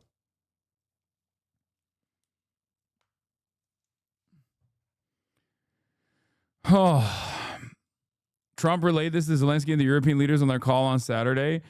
It's pretty funny because it's like a bully that gets beaten up at home, What does the bully do when he goes to the playground? He just like bullies people more. He bullies the children more, the smaller children more. That's what Trump is doing here. All of this like posturing against Ukraine and the EU is just a way to to reinforce that America is still the world power. I promise. I swear. It's still the world power. We still got the sauce. Please, look. Yaroslav Trofimov, chief foreign affairs correspondent for the Wall Street Journal. Vladimir, stop the killing. Niet. I want a ceasefire. Niet. Ceasefire in 2 weeks or I impose sanctions. Let's meet. Okay, no sanctions until the meeting. Putin, Alaska. Niet. No ceasefire. I still have the same demands as in 2022. Oh, well, let's forget about a ceasefire or sanctions. It was a great and very successful day. I mean, I hate to agree with the libs here, but like that low-key is what happened. Okay? That is what happened. Putin is not just winning territorial acquisition here, okay? This is a far bigger situation than that. And I think the more reluctant America is of recognizing how much the power that it has on the global stage is like completely gone away, and then acts accordingly and less violently, the easier this transition will go. And I do not think that America is going to act in a nonviolent way. No, not it's a lib. It's agreeing with the right thing. The left has been shouting from the rooftops about it. Chapo's been talking about it for months. What do you mean? There literally can be no end to this war without LPR and DPR being resolved after nearly 15 years of civil war. This is what it's always been. I do not think that this was ever, and I'm being super sincere with you, I don't think this was about liberating LPR and DPR. That was just the seasoning for it, okay? Okay, if you're saying talking about how this ends, yes. LPR and DPR being completely annexed as territories into Russia would be a big victory for Russia, and it would be enough to stop the bloodshed. Hopefully. And while this was a fucking non-starter, I would say even a couple months ago, as a maximalist demand that Putin was making,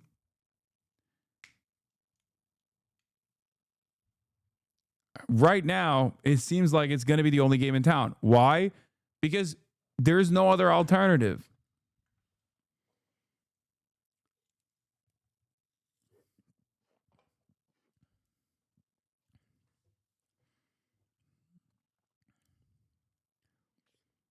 Is either, tomorrow through ceasefire or a couple months from now, maybe not in the winter. I don't know.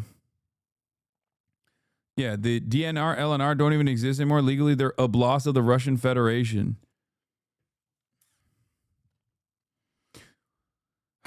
And before people say appeasement, you're doing appeasement. This is Neville Chamberlain. You are never Neville Chamberlain. Remember, 2022, appeasement looks fucking amazing as opposed to now, don't you think? Battle lines would have looked dramatically different if they were paused at that point. I'd rather die in a nuclear fire than appease Russia. Okay, I wouldn't.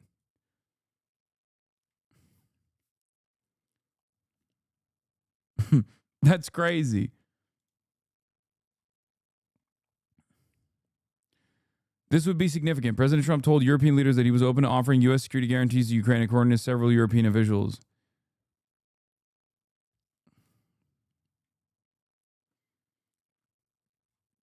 What does that even mean?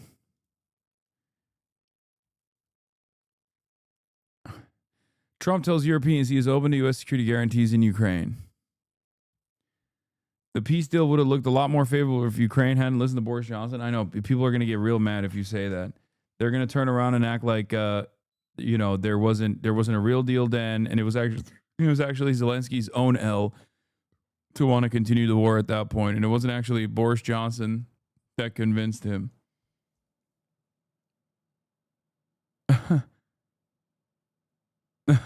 It's yeah, the guarantee is that US won't provide security. It's fucked up.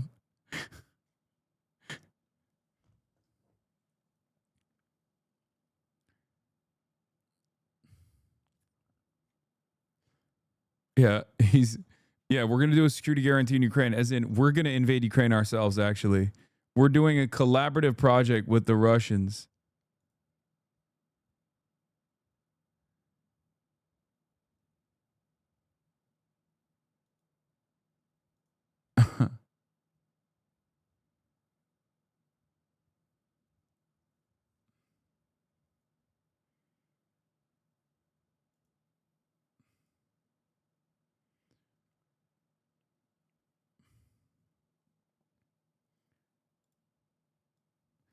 CNN was reporting NATO-like security guarantees. What does that mean? Putin proposed China as a security guarantor. According to Axios.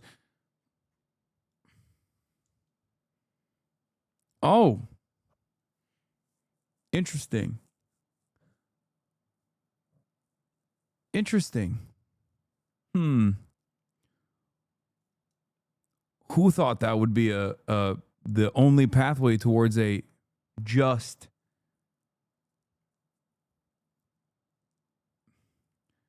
and even-handed and just managed negotiation, a real ceasefire, long-term ceasefire. Now, this doesn't mean China's going to do it, chatters. I'm just saying that the pathway to a real fucking ceasefire comes from bringing China into the table. Okay? Making China the table. Well, Turkey is the table, but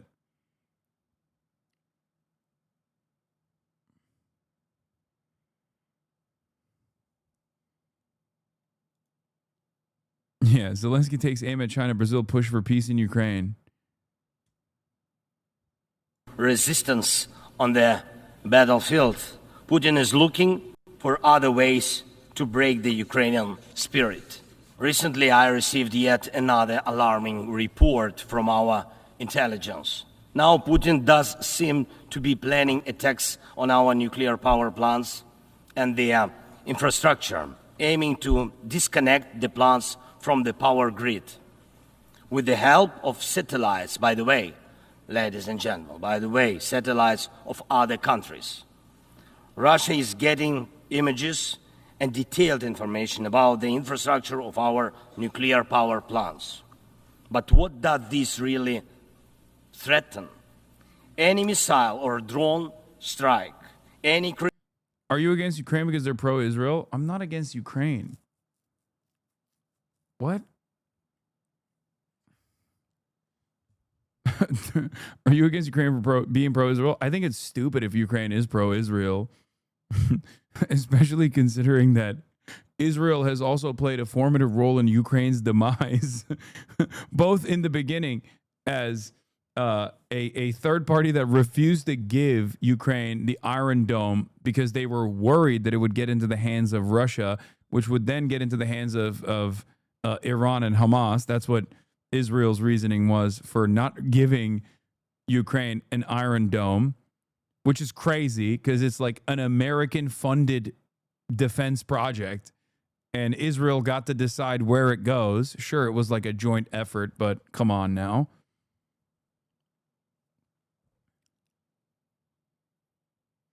Ukraine is 100% pro-Israel. How do you not know this? I mean, are we talking about random Ukrainians or are we talking about the state? Because if it's the state, then yes, they are a fucking non-NATO nation. So they're just, yes, this is an American proxy, and therefore, of course, they're going to say that they're pro-Israel, even though they've also like voted against Israel every now and then. Yeah. Also, Russia is pro-Israel. Israel is the entry point for many Russian oligarchs to enter the international markets, to keep their banking in Israel. You know, their nice dual citizenship.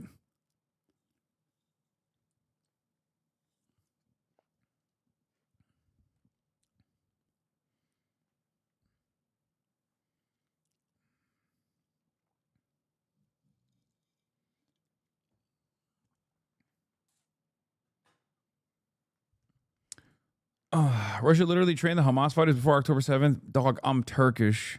This means nothing to me, okay?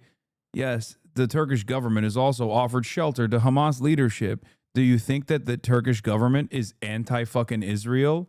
No, it's not. if you listen to what the Russians are doing, yes, they have a strategic partnership with Iran.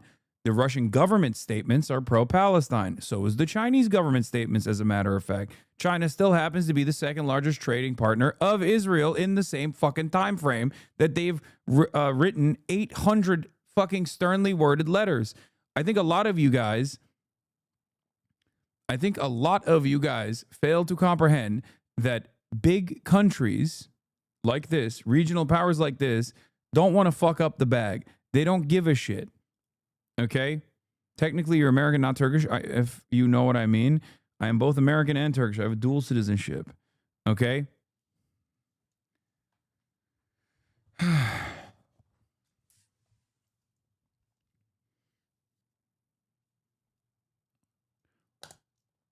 Yeah, but the Turkish government has to play the balancing game. They're a non-NATO nation, whereas Ukraine is a NATO, non-NATO nation. They're a non-NATO nation. No, Turkey is a NATO nation through and through. Turkey has American nukes.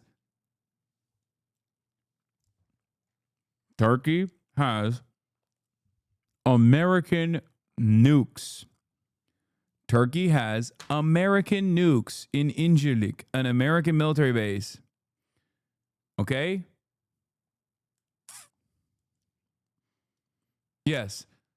Turkey is fighting U.S.-backed Kurdish militias. This is also correct.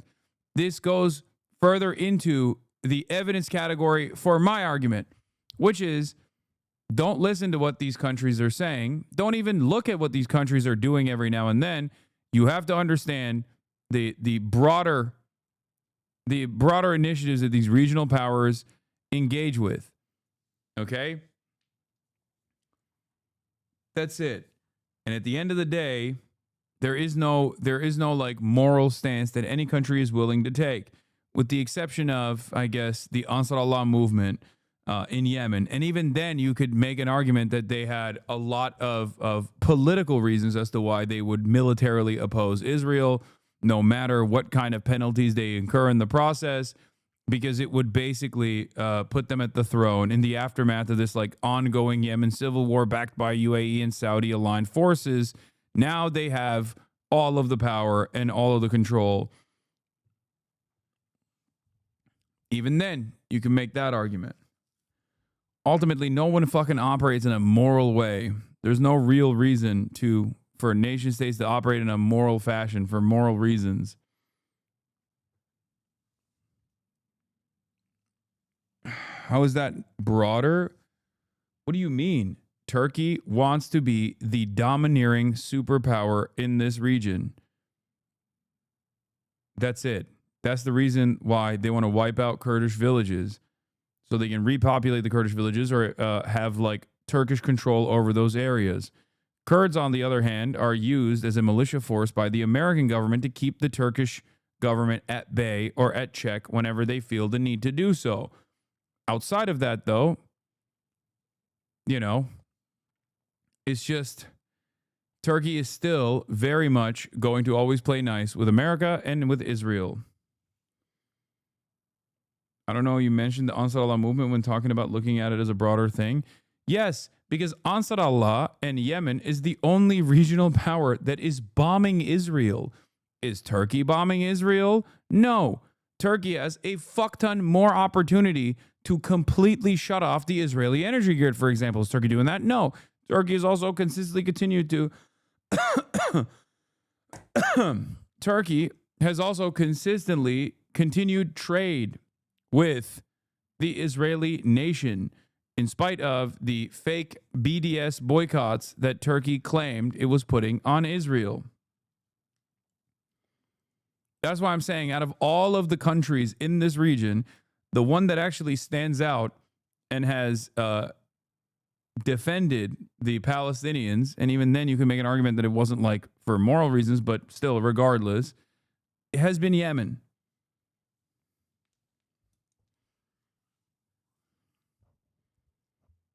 That's it.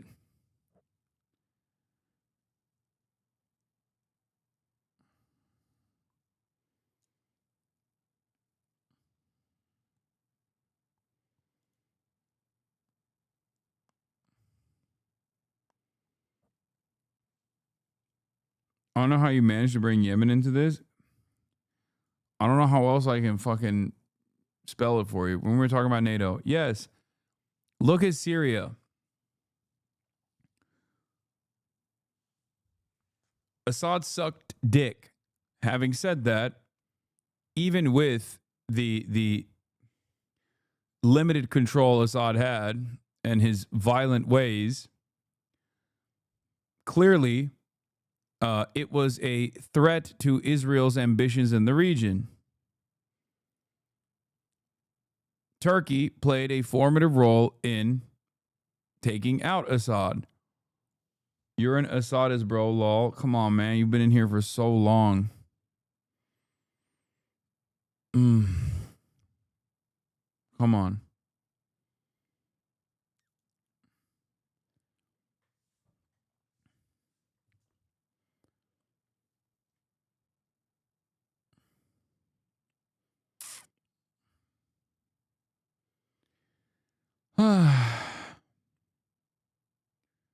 He was replying to the other guy, I guess. Oh, man. Fun fact, my cousin has been to Assad's clinic in Moscow. That's crazy.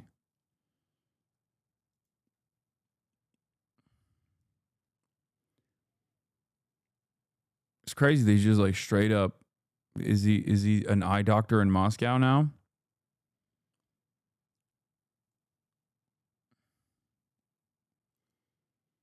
Hasanabi works for both Mossad and Hamas. Classic double agent. Ophthalmologist.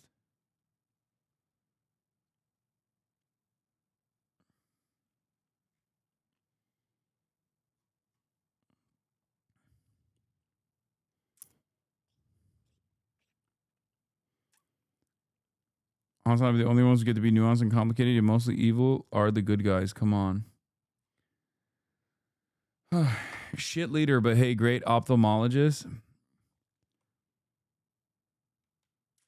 All right. Anyway, I'm done. I'm done for the day. I'm tired, man. I just got hit with a wave. All right, listen. I don't know if I'm gonna be live tomorrow or not. I haven't decided yet. I have a bunch of things I gotta do.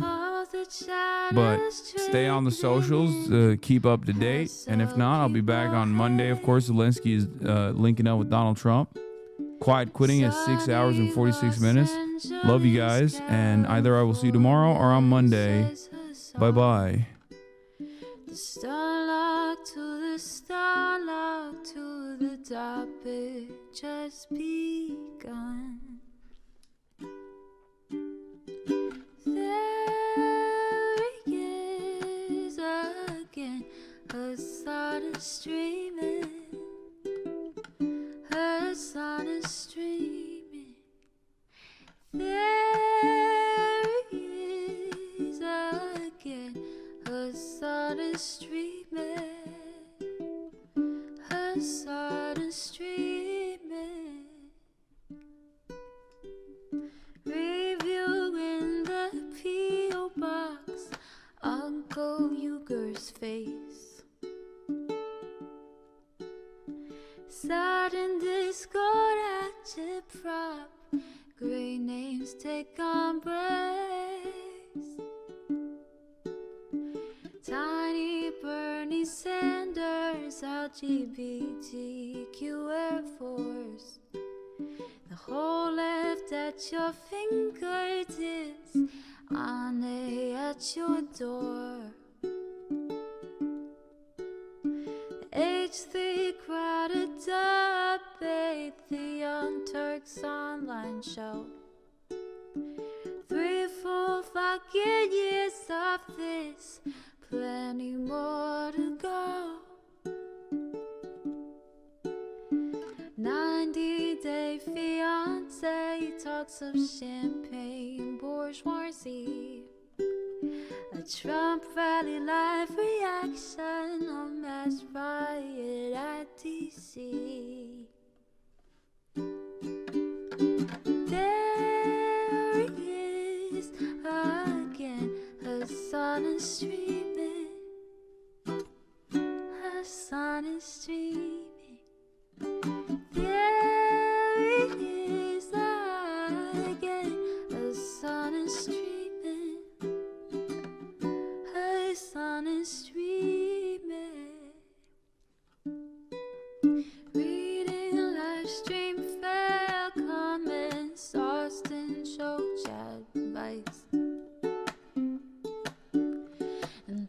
along the waist, the right-wing pipeline can suck you in online.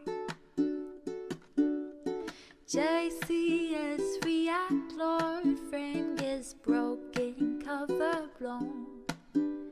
A full-blown mass pandemic, monster streaming at your home. Total radicalization coming out to find the system you were taught to trust in was broken the whole time. All these daily streams, whether big or whether small, have helped me and so many find the meaning